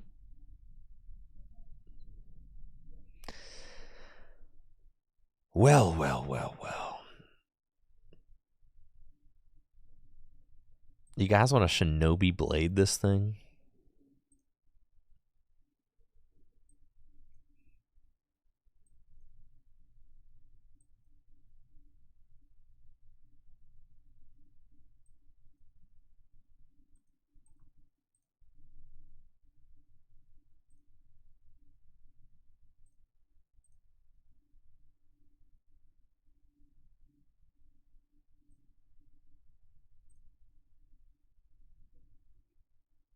Yo, hit him with the Mirage Barrage. Am I doing enough?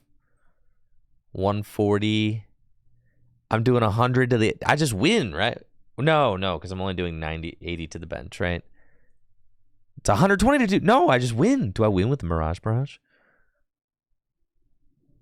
Yeah, I win with the Mirage Barrage for sure. 200 the active. Yeah, GG's. Mirage Barrage. Game over. Get out of here. Hilarious. All right. If it does the full damage if you discard the double turbo, it shouldn't.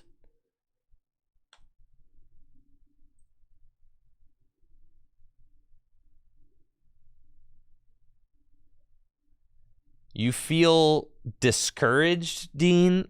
How do you feel discouraged?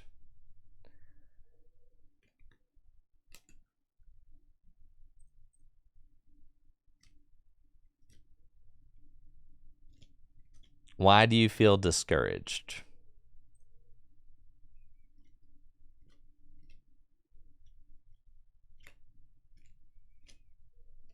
I talked to somebody who qualified for Worlds at NAIC, and they said that they didn't day two a single regionals that they went to, but they qualified for Worlds. But they were happy that they qualified, but they felt like maybe that they didn't deserve it. Anybody who qualifies for Worlds deserves it. But I think it's valid to have those questions like, should you be able to qualify for Worlds without day twoing a regional? Right? That's valid, for sure. It's valid to have those questions. And that's kind of the questions that the community is wrestling with right now. Should that be a thing?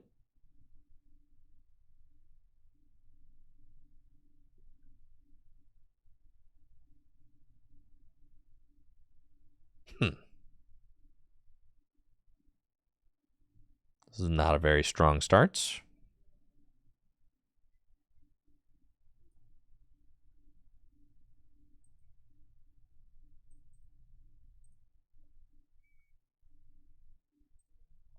Yes, on any given year, if you do qualify for Worlds, you deserve to be there. Yes.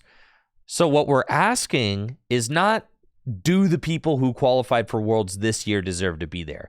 We're asking, as a community, what should the barrier to entry be for the most prestigious event of the year? That's what we're asking. We are, as a community, we are not discrediting anybody who's qualified for Worlds. Everybody who's qualified for Worlds deserves to be at Worlds on any given year. A bar was set. People who qualified passed that bar. What we're asking about is, where should the bar be placed going forward?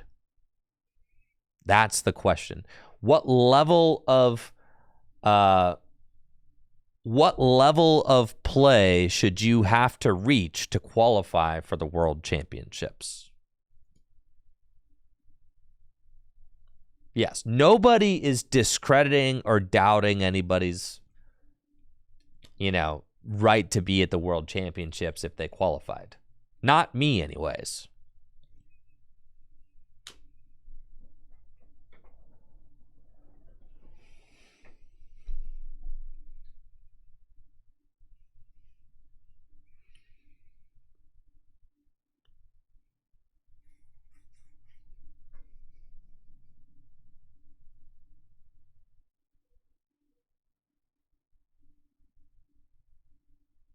And I'm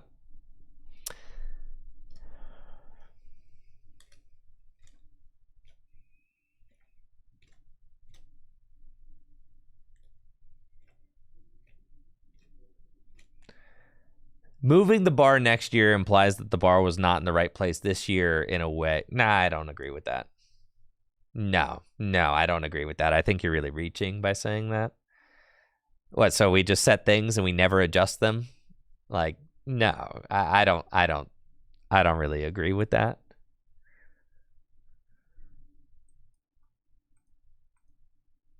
I think that that's kind of reaching or trying to be offended.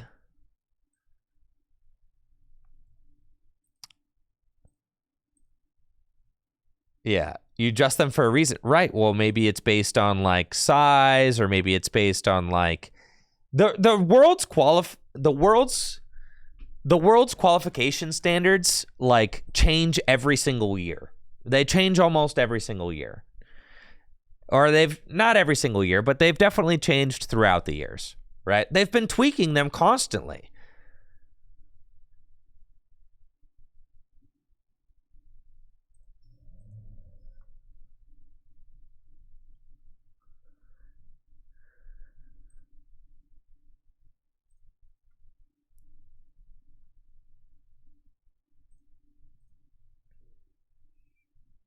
Why does it need to be changed? Well, I think there's just a lot of discussion in the community about whether it ought to be changed or not.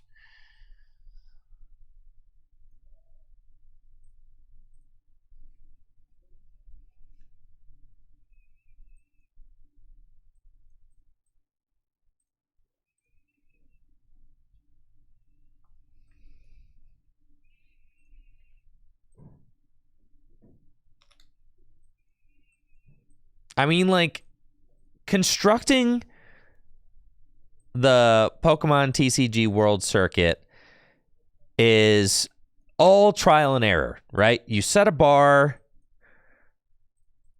you see how that works out, and then you see if it works, right? And then if it does work, great. And if you decide that maybe it needs to be tweaked a little bit, then you tweak it, right? It's all trial and error. It's all trial and error. So, like, that's normal. I don't know why I feel like in the Pokemon community, there's like an intense amount of entitlement when it comes to competing at the World Championships. Like, why does everybody feel like they're entitled to qualify? I feel like that's like a weird thing. There's a lot of people who get their like people feel like like everybody should be able to qualify. Yeah. That's a little odd to me. Because like, but I also feel like people feel like a type of way if they don't qualify in a year. There's some years that Jason didn't qualify for Worlds, guys. Jason Klasinski. In fact, there is only one player in the world who has ever qualified for every Worlds.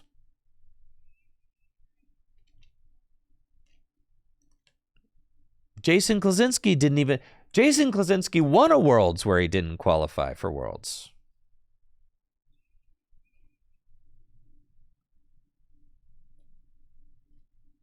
Yes, Ross Cawthon is the only player to ever qualify for every Worlds. Did anyone say Ross was the GOAT? No, but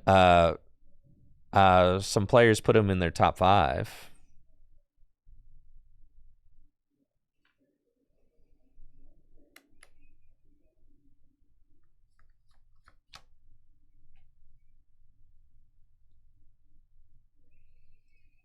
I think I'm just bodied here, right? Like, I probably just lose. Because I missed the turn 1 attack. So, because I was dead drawing. So now we're on, like, the turn 2 attack angle. And it's all kind of ugly. I think there is a vacuum in this deck, though. So maybe we can do something.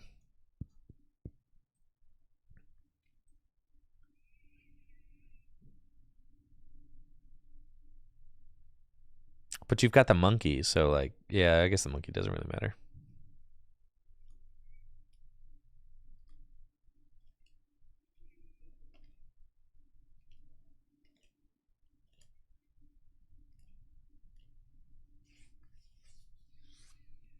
There's no baton in this list, no.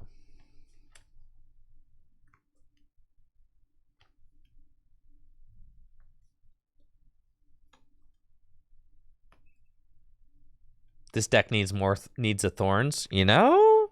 Thorns kind of sick.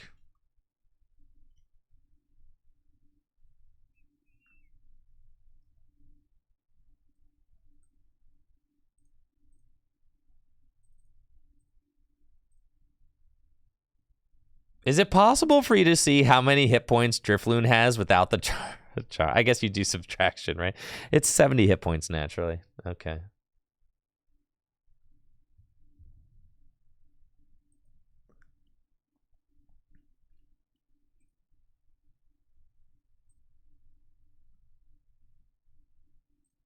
I don't think that I have enough juice in my deck to win. I've got 1 generator. It's not necessarily feeling like enough.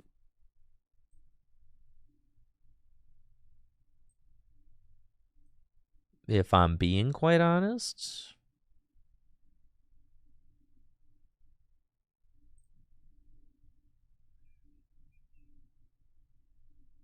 I think I need to... Well, I can't attack with the Mew one. I guess if I find double turbo, I can catch her ninja. So yeah, that's cool. I guess I will catch her the ninja just to try it, right?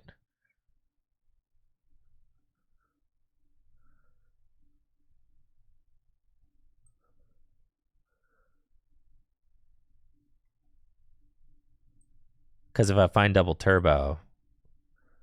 I think maybe I prized a double turbo, though.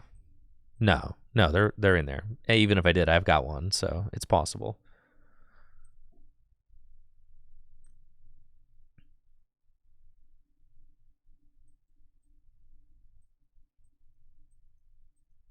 I could vac here and take 2, yeah. There's 1 double turbo on the deck. The vacuum is in the deck. Okay. So we just got to draw. We've got Luminion. I can Fleetfoot.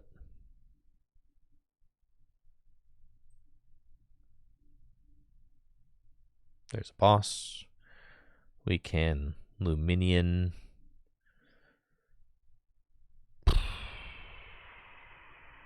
Honestly,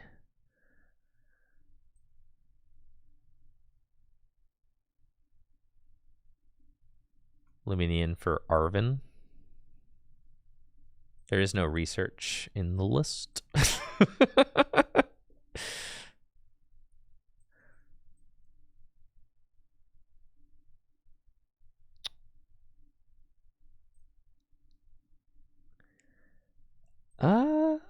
What do you think? You think we can take an energy off the prizes? No. What do we have to say? I think we just lose. I can't believe we missed energy there. Forest Sealstone? I already used my Forest Sealstone, dude. I might get double turbo off the prizes. I think that's kind of what I'm hoping for here.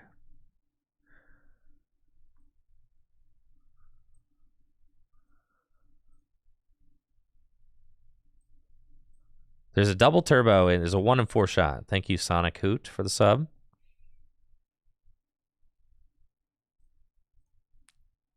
Cha-ching! Let's go.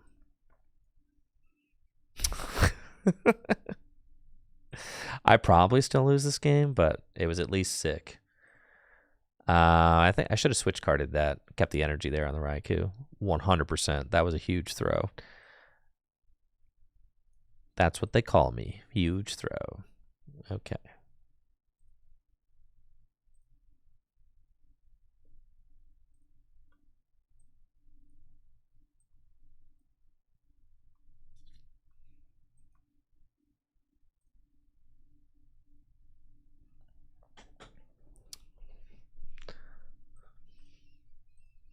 Yes, we just needed to keep the... I don't know why I forgot. I even thought to myself, like, if I do hit it, I've got the switch card, but then instantly forgot about it.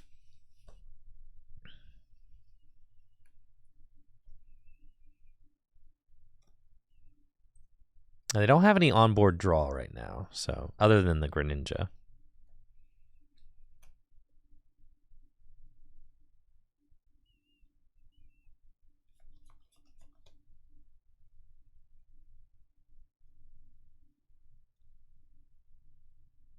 Dang, the Mew EX play is crazy. That's nuts. We got a lot of fight going on in this game, even though we were down pretty horrendous with a slow start.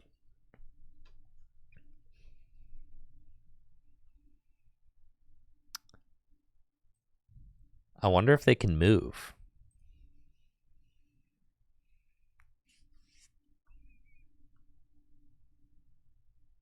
If they Iono to 1 and knock out my Mew, it's pretty bad, for sure.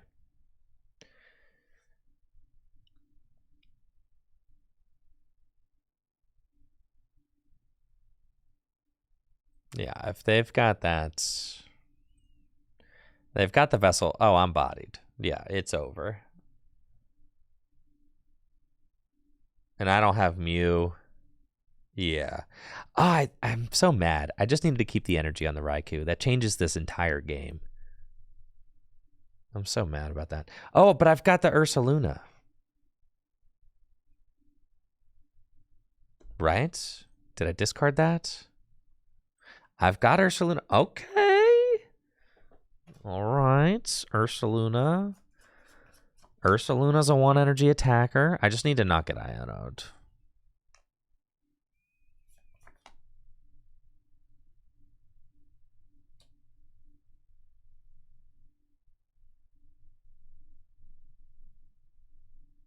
Then I need to top deck an energy. Now we lose. Yeah. Now we definitely lose. Yeah. Mm-hmm. It's been real, guys. Yeah, I don't think that we can actually win with the Mew up there, so.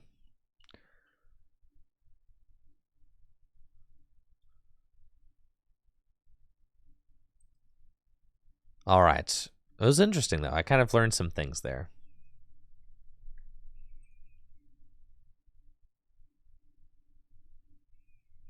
How do they knock out the Mew? They could just knock it out with Gardevoir.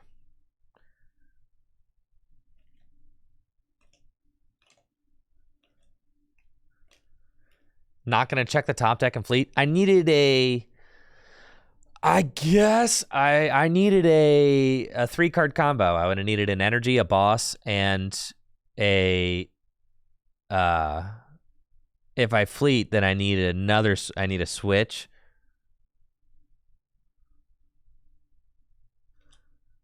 Mew had 230 with Charm. Mew had 30 damage on it already.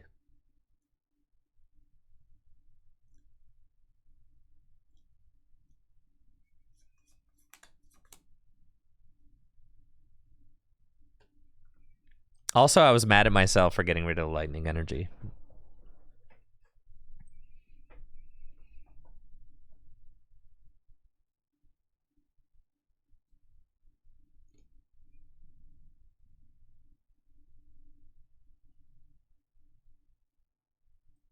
Broken deck.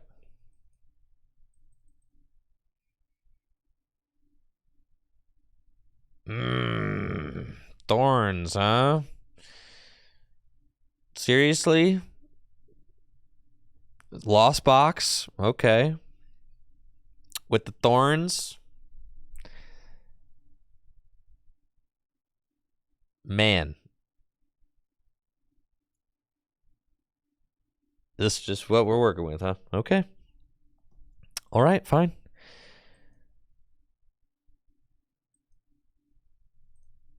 Sure. Now, it's like none of my abilities work, huh? None of these abilities work. I guess I'm going for win with Miraidon, and if I can Pokestop into like a nest ball. Oh no, that was yesterday's giveaway. Stop it, guys. Stop it. There's no giveaways, man.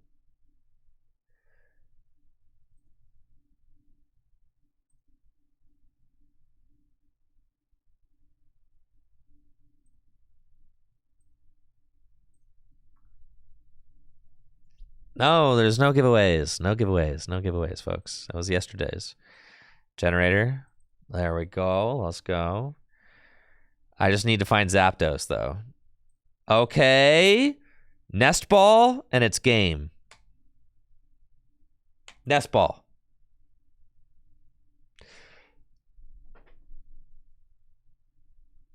Stupid, stupid, stupid, stupid.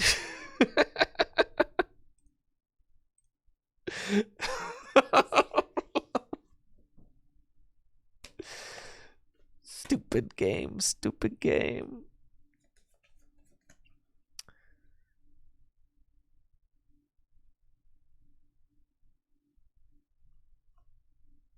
Man.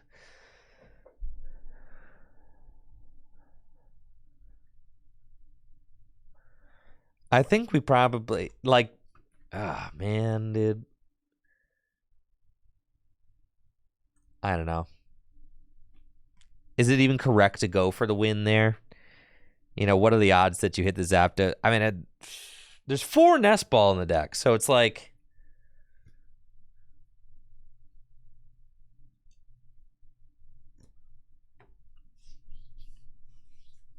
I think it was fine to go for win there. There's 4 Nest Ball in the deck, right? Like, you get the Dawn out.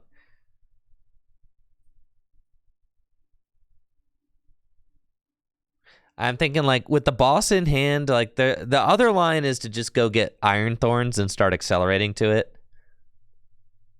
Or not Iron Thorns, Iron Hands. Yeah, this is Gibbs' list, yeah.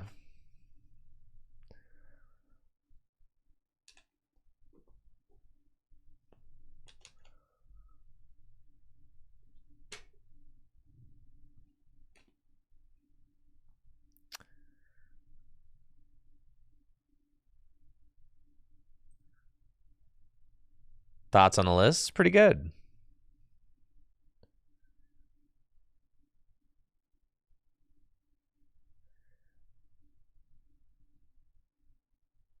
Now you're going to go Thorns again. You monster. You monster. Okay, nice.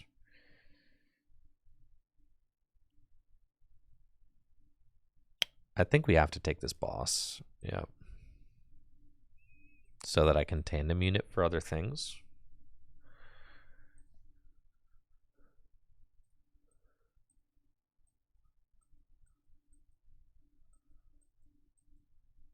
That's fine. And then... Oh, I didn't have to boss. I had bundle. That's fine.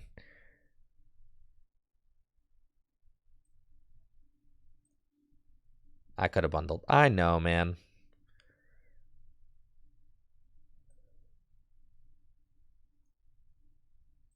Sheesh. Okay.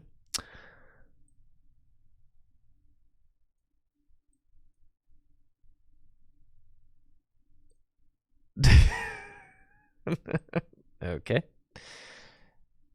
Here we go. Arm pressing. Sure. Saving the bundle is also not bad. I mean, I did have the boss, so it's fine. Don just, you know, even when you're dead drawing, there's like an art to the dead draw.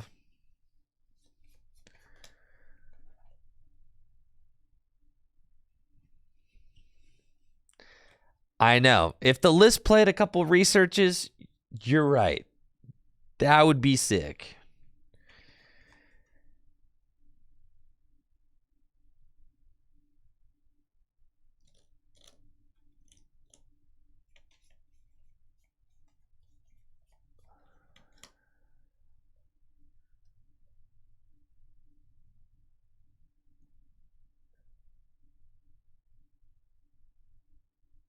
I can't believe this deck just keeps kicking.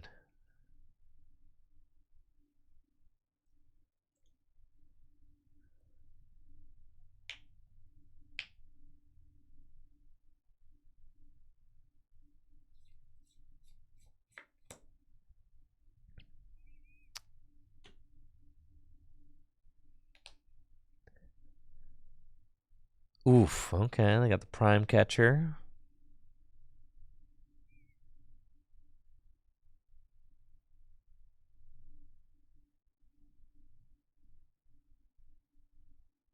Yeah, you lost your winning into Bolt. Yeah. Yep, that's why we were nervous to play it, for sure.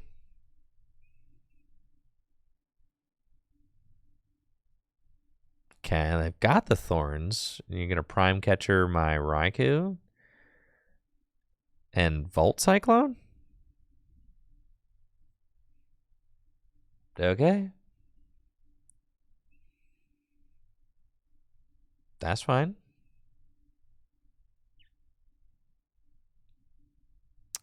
But I've got the bundler, so I can always push. The town store, I think I kind of do have to push it. The Thorns will always be there. This gives me an extra draw. Oh, I could go get the 4 Sealstone. Yeah, and then I could take Well,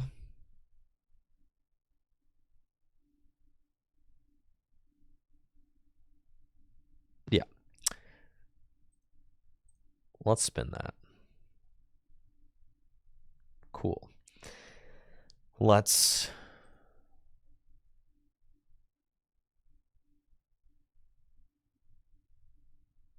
Hyperblower. It's fine. Tandem units. And then let's think about what else we've got going on in here. There's Arvenge, there's Switch Carts, there's 1 generator left, there's Prime Catcher, there's only 4 Lightning left and 2 Double Turbo. Okay.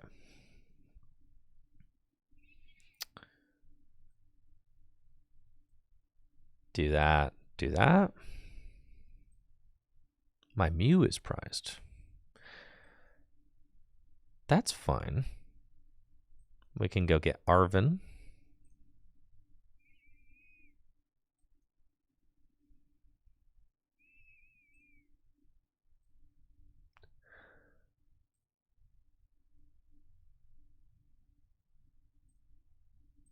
Town Store.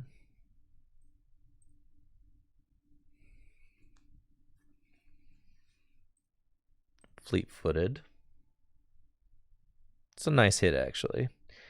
And then we go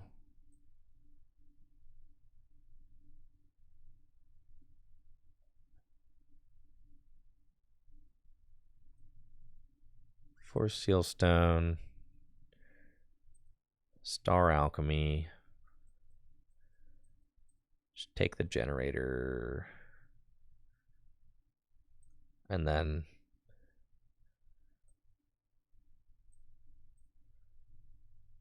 generator there.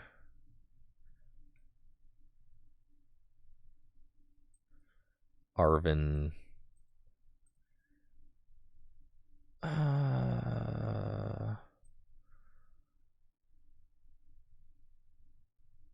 Oh, this is probably sketchy.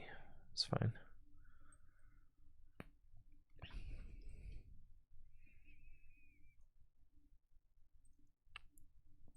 We'll amp for 3.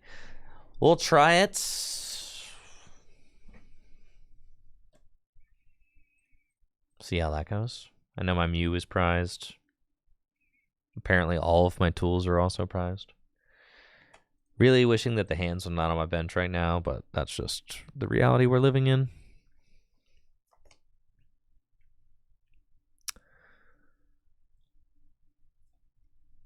Mew got stopped. Oh, that's right. My Mew is not prized. I stopped it. That's right. The Dawn is as broken as ever. I know, Jesse. Should have played it, man. We should have played it. Broken deck.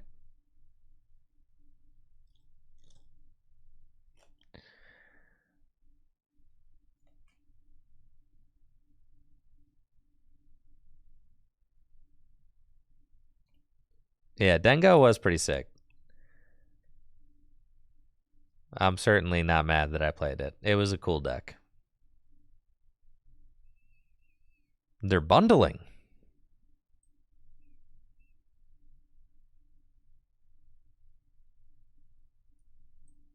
Okay.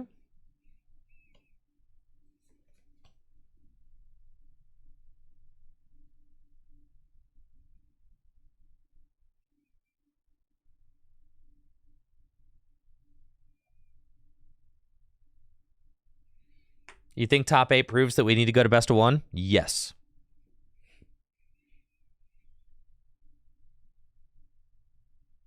I think it's very clear that 50-minute best of 3 is inadequate.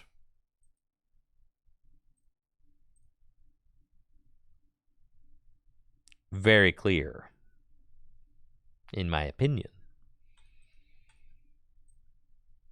I also just have been feeling that all season as well.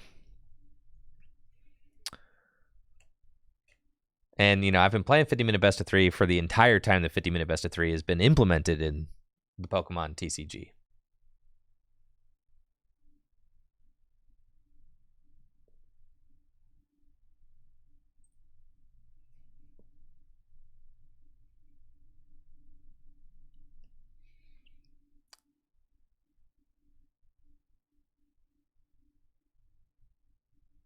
Yes, I think single game Swiss is just the way to go.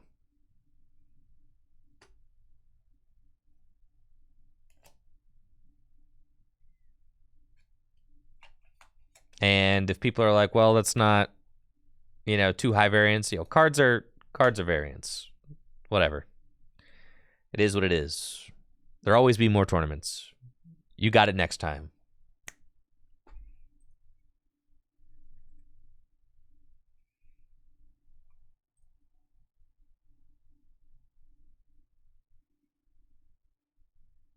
How do I feel about optional mulligan? I think that's fine. It doesn't bother me.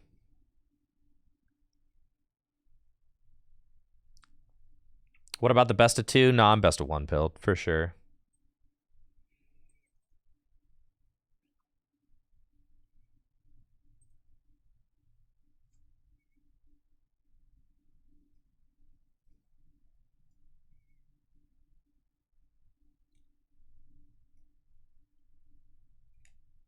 No sideboarding. Sideboarding cannot work in the Pokemon TCG. Sorry.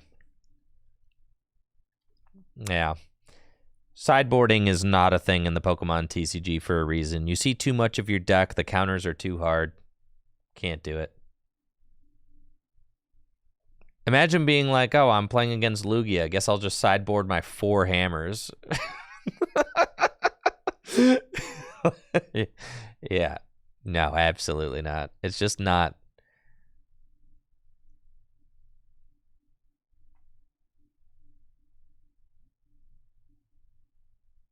You like best of 3, but you wish it was 60 minutes? That doesn't solve anything.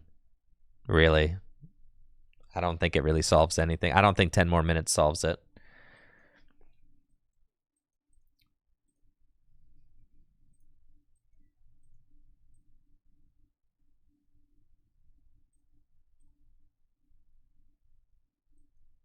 Also, 9 rounds of 50-minute best of 3 is already exhausting, dude.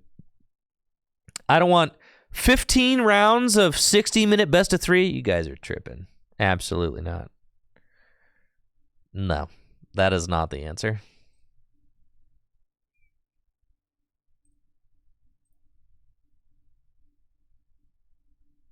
No. That ain't it, bro. That ain't it.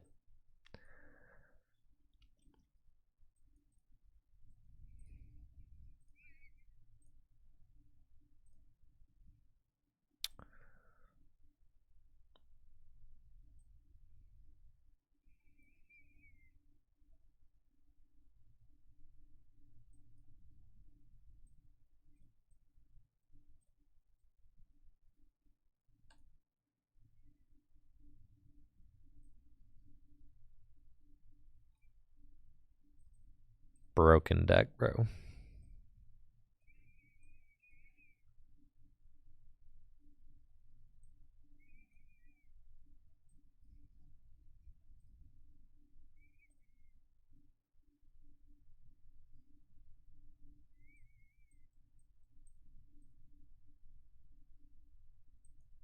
Nah, just go back to best of 1. I'm fine with eliminating ties. I think ties should be eliminated.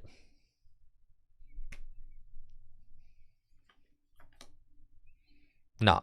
60-minute, I am not about that action of like, because here's the thing. People talk about variance all the time, but when you play 60-minute best of 3 or 50-minute best of 3, you run into more matchup variance because you only get to play 9 rounds or you only get to play 15 rounds.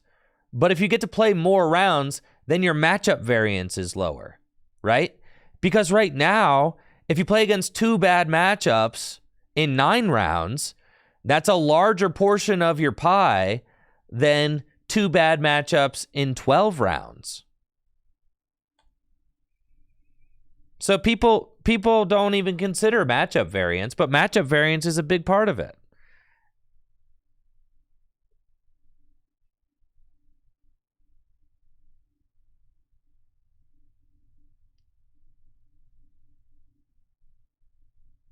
I can't take full credit for that point. That's Chris Fulop. He's a world's finalist. He's the one who brought that point up to me, and I was like, dang, you're kind of spitting, bro. Yeah, that's Chris Fulop's point.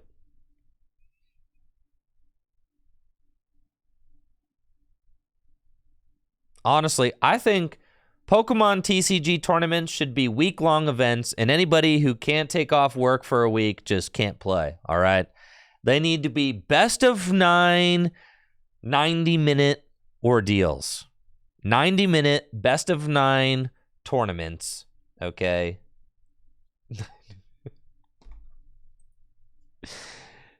Not 90 minutes. They need to be 5-hour best of 9 Swiss. Yeah, best of 9 conquests, bro. Yeah. The more games, the better. Yeah. Honestly,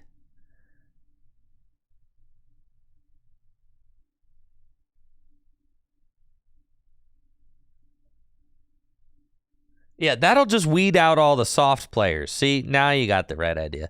Bro, I should have been playing Miraidon for the longest. What was I doing not playing Miraidon? Honestly, Jesse, I gotta apologize.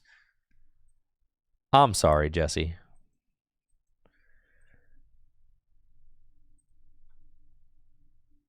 We should have listened to you, man.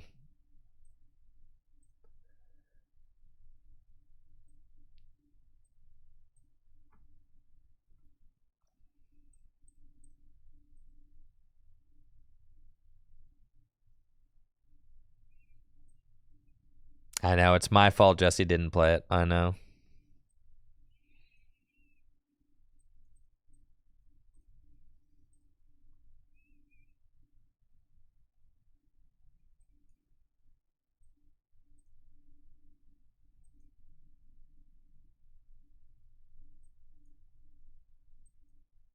You telling me I could have just been donking people, man?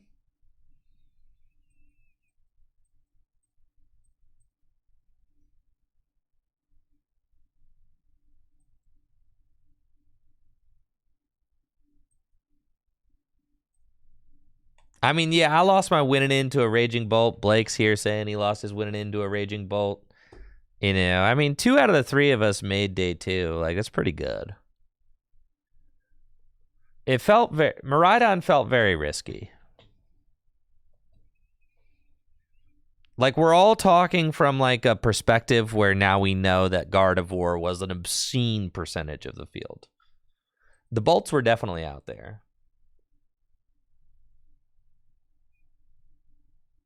They were, for sure.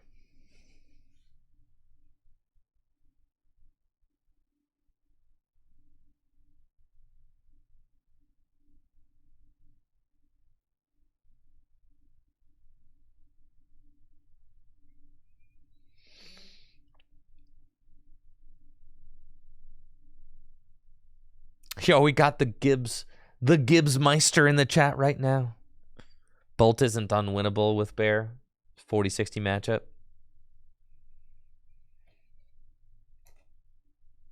Did you beat any bolts in best of 3 situations?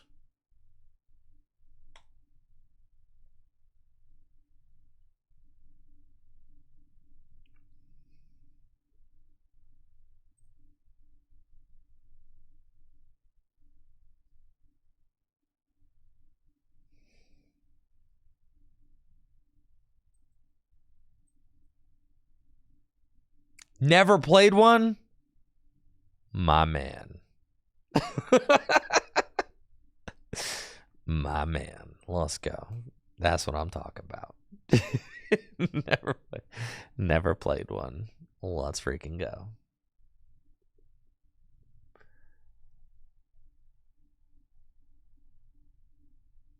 Gibbs, did you win any matchups where you were like, dang, I really had no business winning that?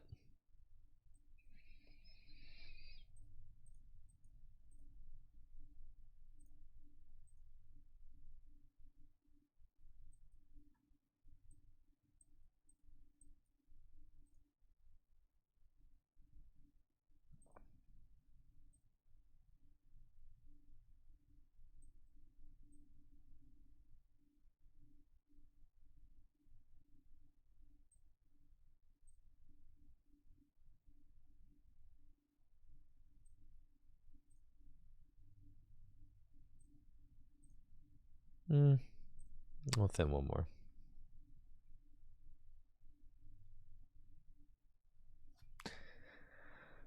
Four energy in the hand.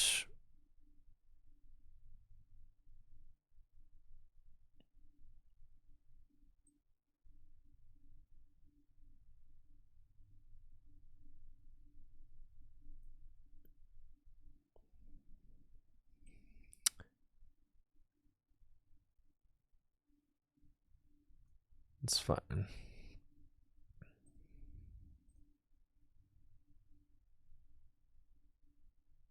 Yeah, every win feels stupid in a different way. I agree. I've definitely kind of been experiencing that.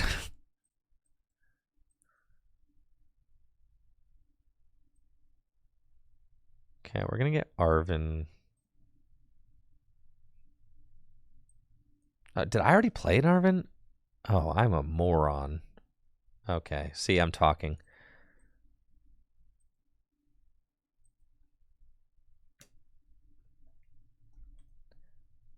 Yeah, you can Seal Stone while the Flood Rain's there, yeah. I was going to Seal Stone. I meant to Seal Stone for the generator, but I forgot I had already played I was already playing. Well, just because I'm talking.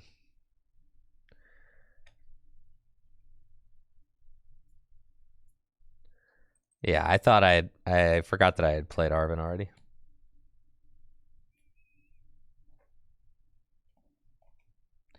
But I was going to go for a generator, and I think we were just trying to go Prime Catcher Knockout. I was probably going to Prime Catcher first so that... No, because I wouldn't have been able to take that knockout with Raikou anyway. Yeah, it was just weird.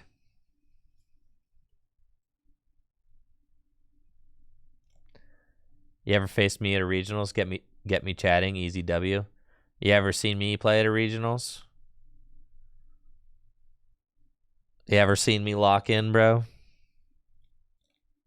It doesn't look like this.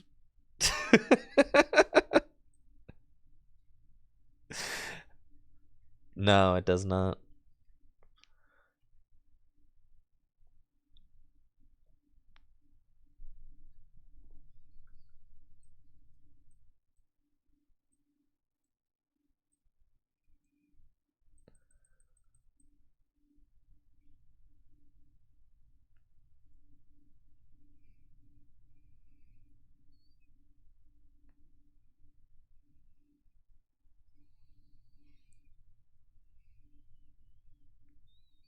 That's what I'm saying. I gotta lock in.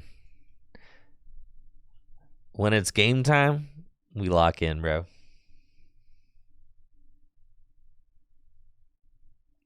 For stream, it's like 10% locked in. For stream, yeah. It's more about the vibes here, okay? The vibes are atrocious when I'm super, super locked in. Oh, okay.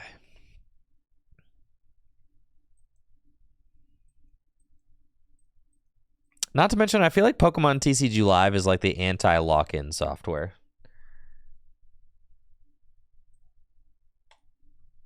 Like nothing. Oh my gosh, where's my guys? Nothing makes me want to.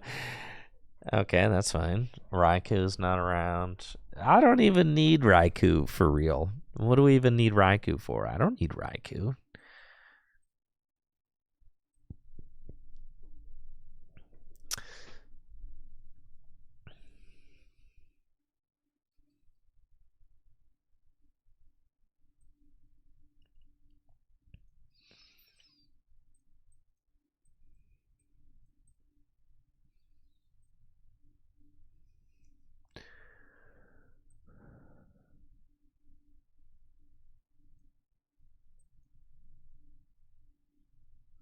Okay. Let's see what we can do here.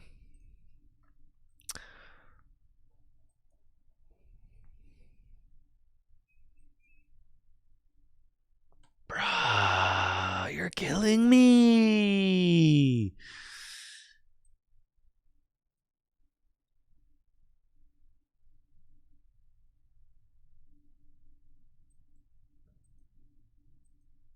What does this thing do? Sure.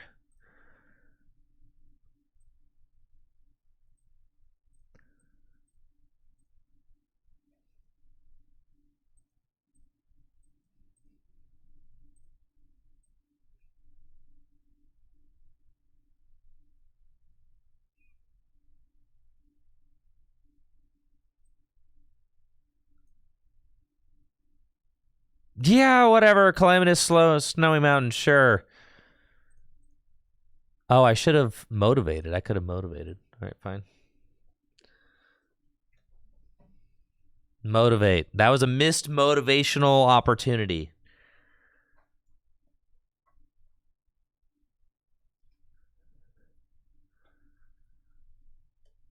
You got to look out for the motivate. You motivate and Dawn all the time.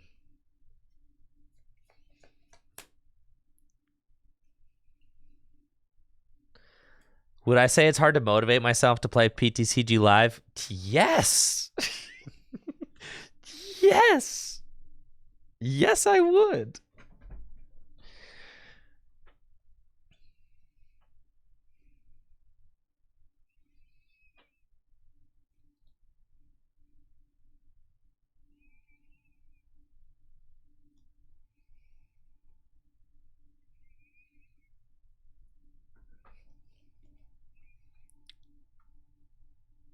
Okay.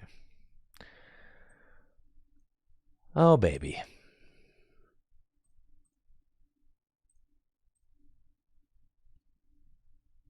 I despise the app. Me too, brother. Me too.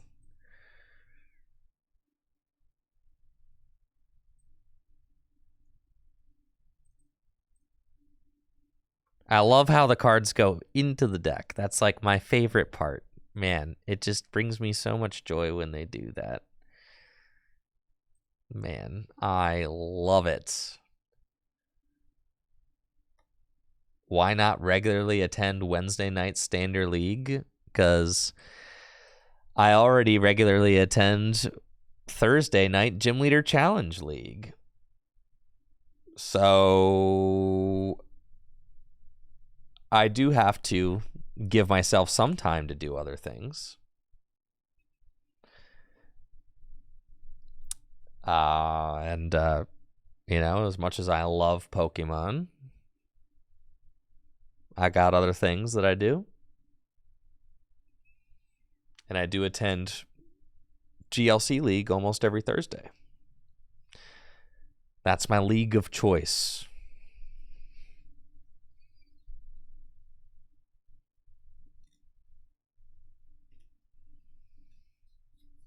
Oh, there's Arcanines in here, yes.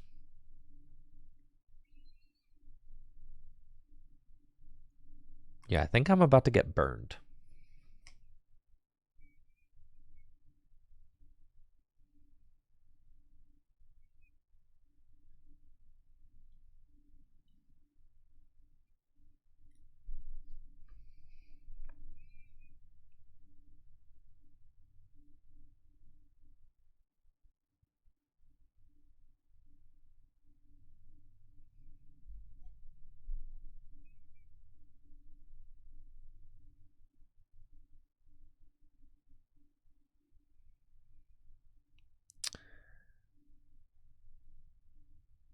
Okay. So I think they just destroy me here, right? With like an Arcanine.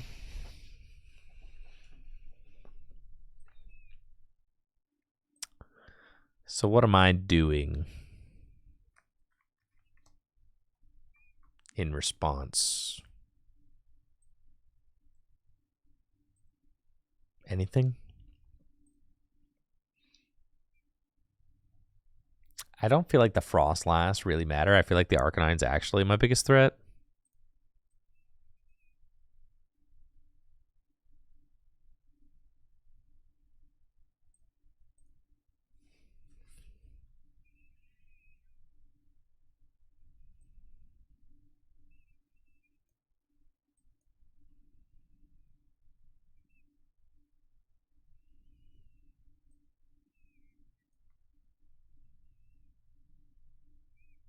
Frick.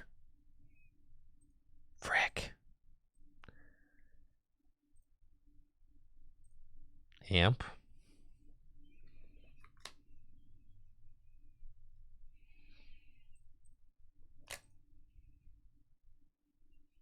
All right, we got Generator and Raikou. Fine.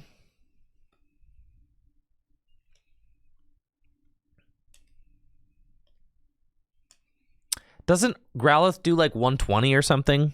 So it doesn't even knock out this hands with the charm on it.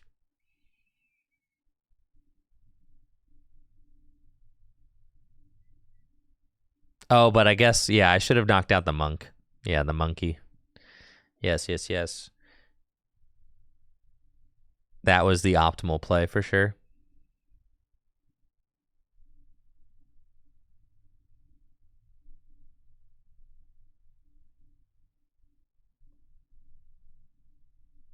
Dang it. The monkey.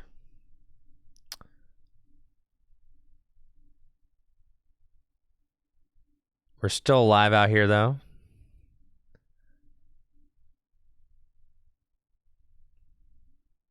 That's all right.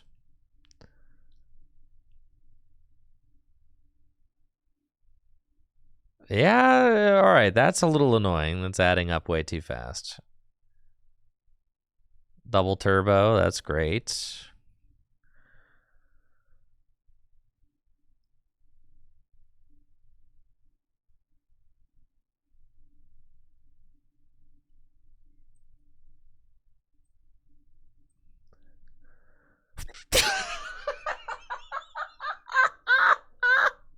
Did you guys see that, bro?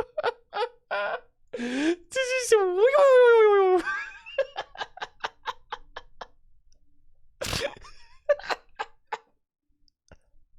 What the heck, dude?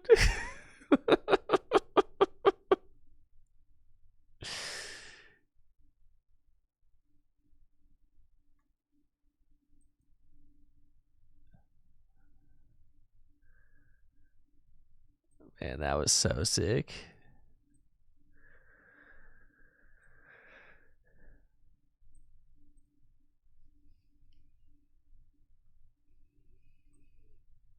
All right, this monkey actually has to go. That thing is problematic, sure.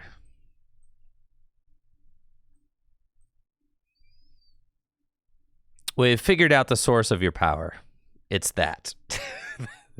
That is the source of your deck's power, yes. I have figured you out.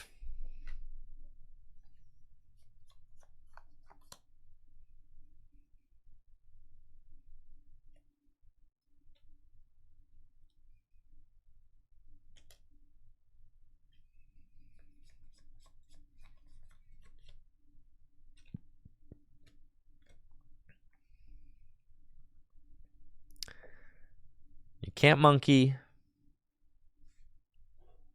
I've played against multiple opponents trying to play Palafin, and their games didn't crash, so maybe Palafin is functional.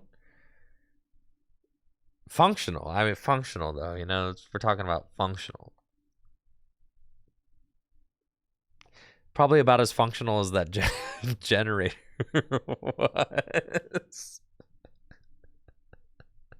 The generator didn't used to be broken, man. You know?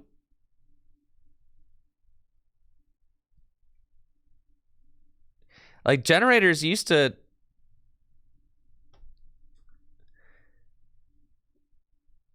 Yikes. The client gets worse as time goes on? It would seem that way, yes.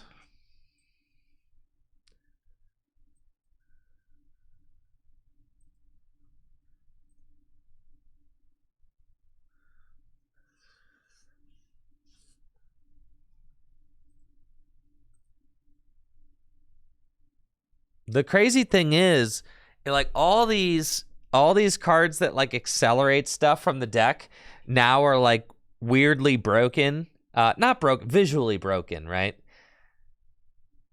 But then we've got all these new cards that accelerate cards from the deck, like coming out soon. Andrew Mondak got day 2 with Stickerdon. I did see Mondak there, which is cool. But I heard he was playing Miraidon. Stickerdon? That's sick. He was on stream? That's hype. He was 8-1-1 at a point?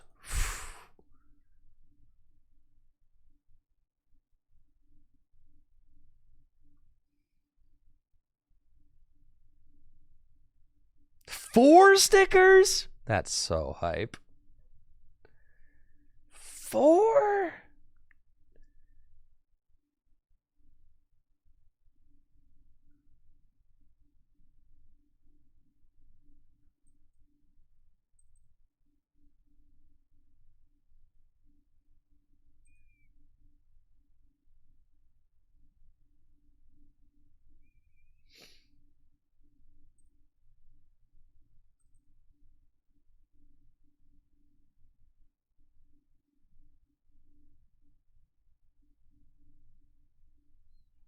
All right, looks like I'm up against Charizard. That's fine.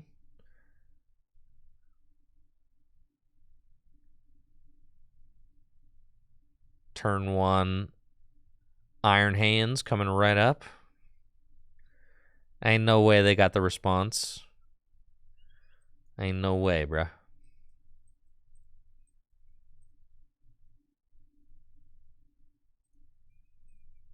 Tandem unit.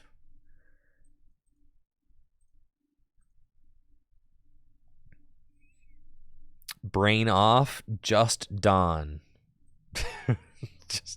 just pure Dawn. This is your brain on Miraidon, dude.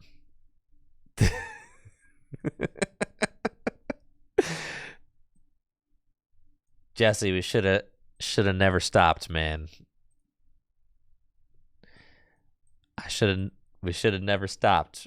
We could have just kept donning. We could have just donned forever.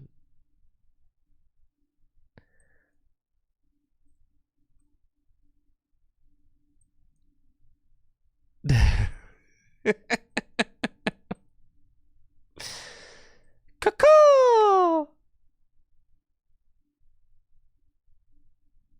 I know, we had to stop when Zard was 25%. So sad.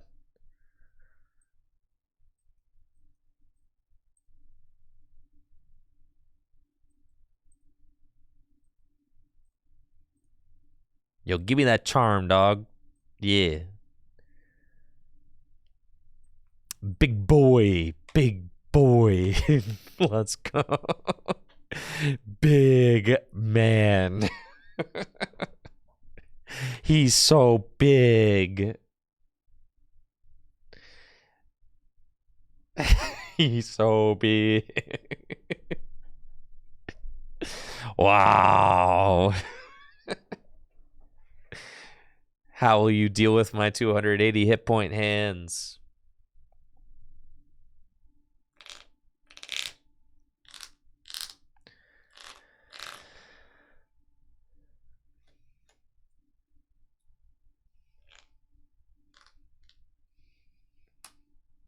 God, it was so much.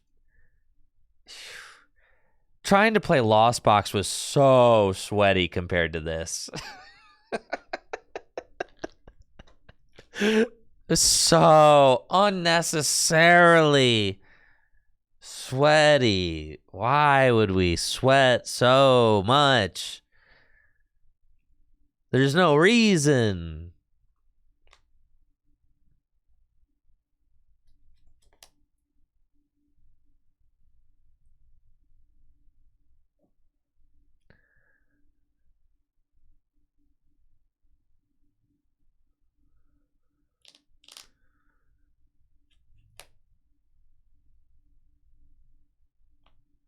Absolutely no reason, bro.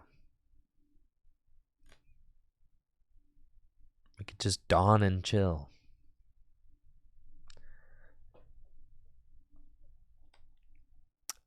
I'm coming in for 2 more prizes, man.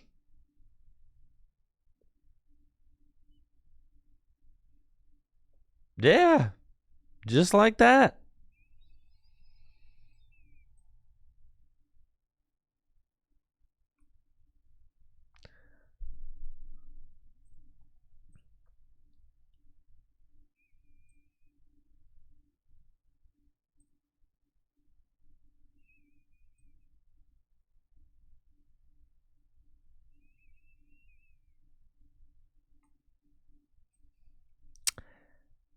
I guess.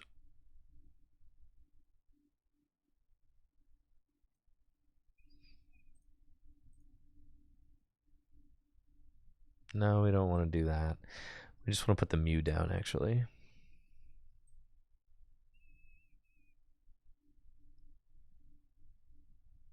Doesn't really matter. Save the boss. Yep. Second hands is definitely bait. Yes, it is. There's an Entei over there. I don't need that. Okay.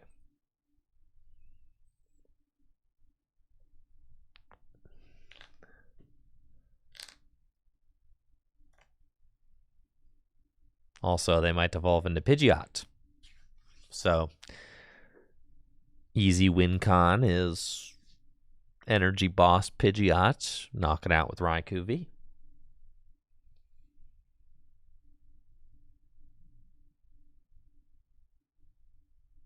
Bear plus Charm is a 310 hit point Pokemon. Zard cannot KO when you're at 2 prizes. True.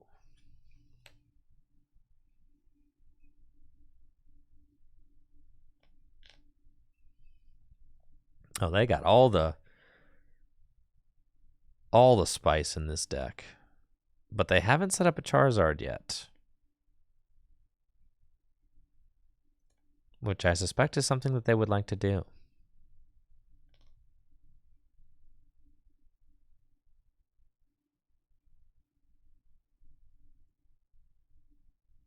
And here comes the Industrious Incisors for 5. Sure, sure.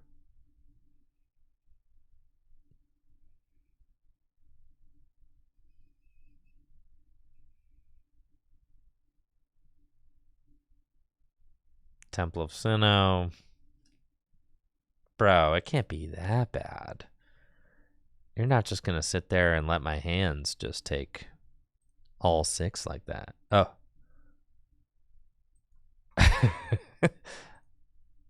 Take all 6 like that. Easy.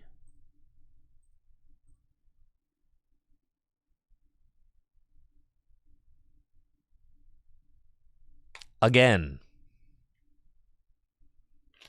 Again with the Dawn. Again. More Dawn.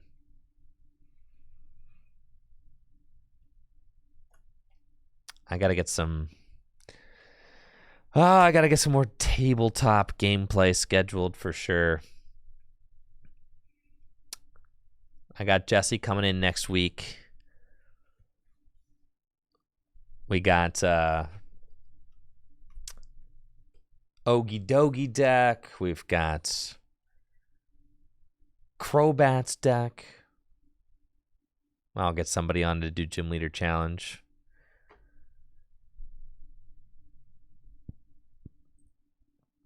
For sure. I would like to do a Gym Leader Challenge Conquest. Maybe I'll get one of our locals to do that with me. That would be sick.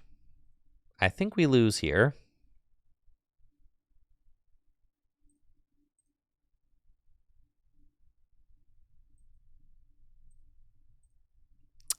Does feel kind of over.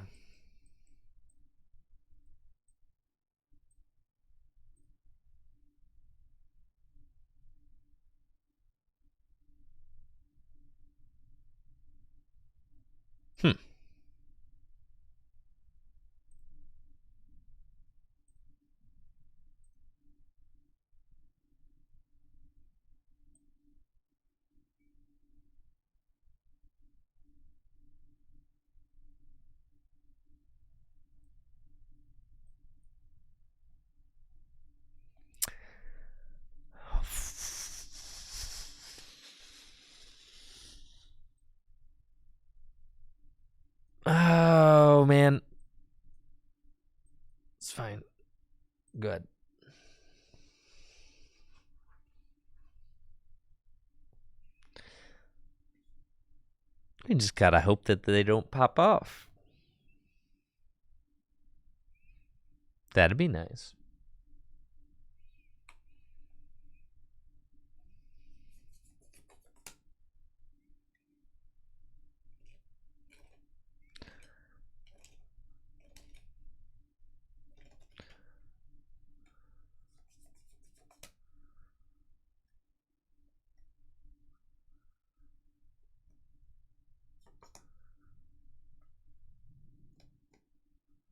First 2 prizes you take on Ogerpon.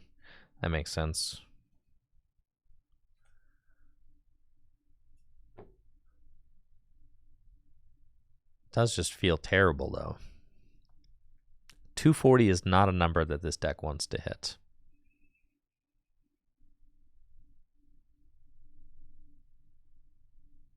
And they should just win the prize race every time.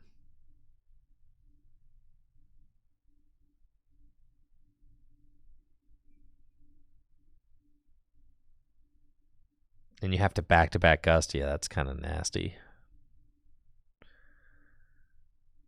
And you have to have them not take the first 2 prizes. Double Zapdos doesn't really do it.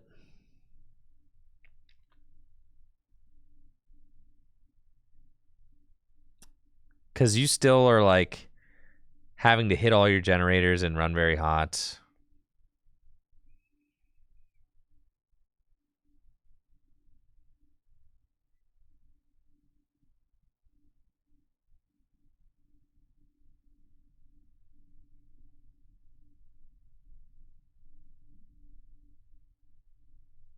And they probably go get Squawk.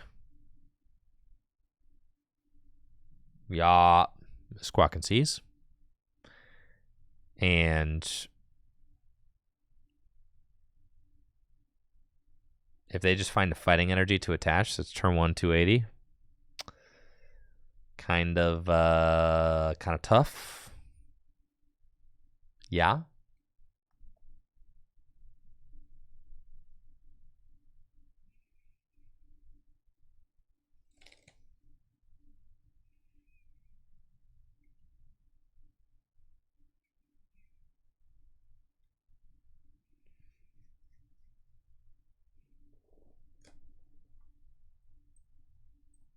All right, what you got? You gonna Squawk? Go ahead. Get that fighting energy. Take the knockouts. Oh, yeah. I'm bodied.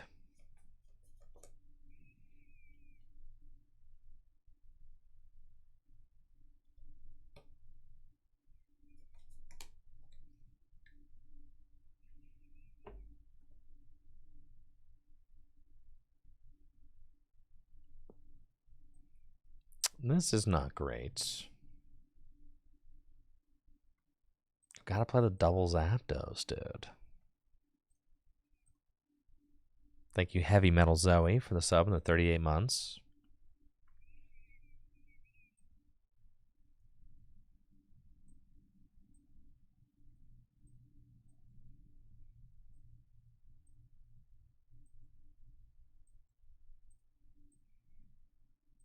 I just can't get it all.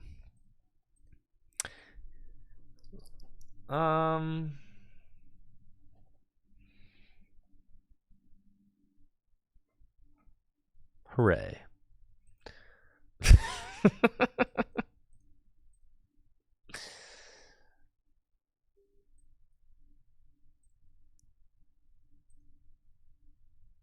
Oh, yeah.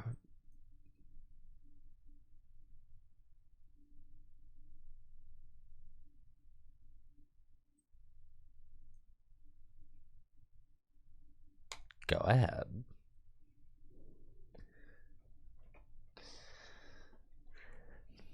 Yeah, this is pretty bad.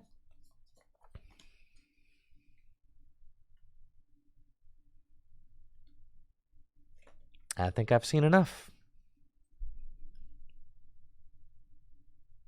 All right, y'all. I'm getting out of here. I got some video work to do, and Dawn was fun, though. I enjoyed Dawn very much, and it feels like Dawn is in a good spot. somehow. Again. Still. So, that is very exciting. I'll be back tomorrow with some more Pokemon TCG content coming your way. Thank you so much for hanging out. I will see you all tomorrow. Goodbye.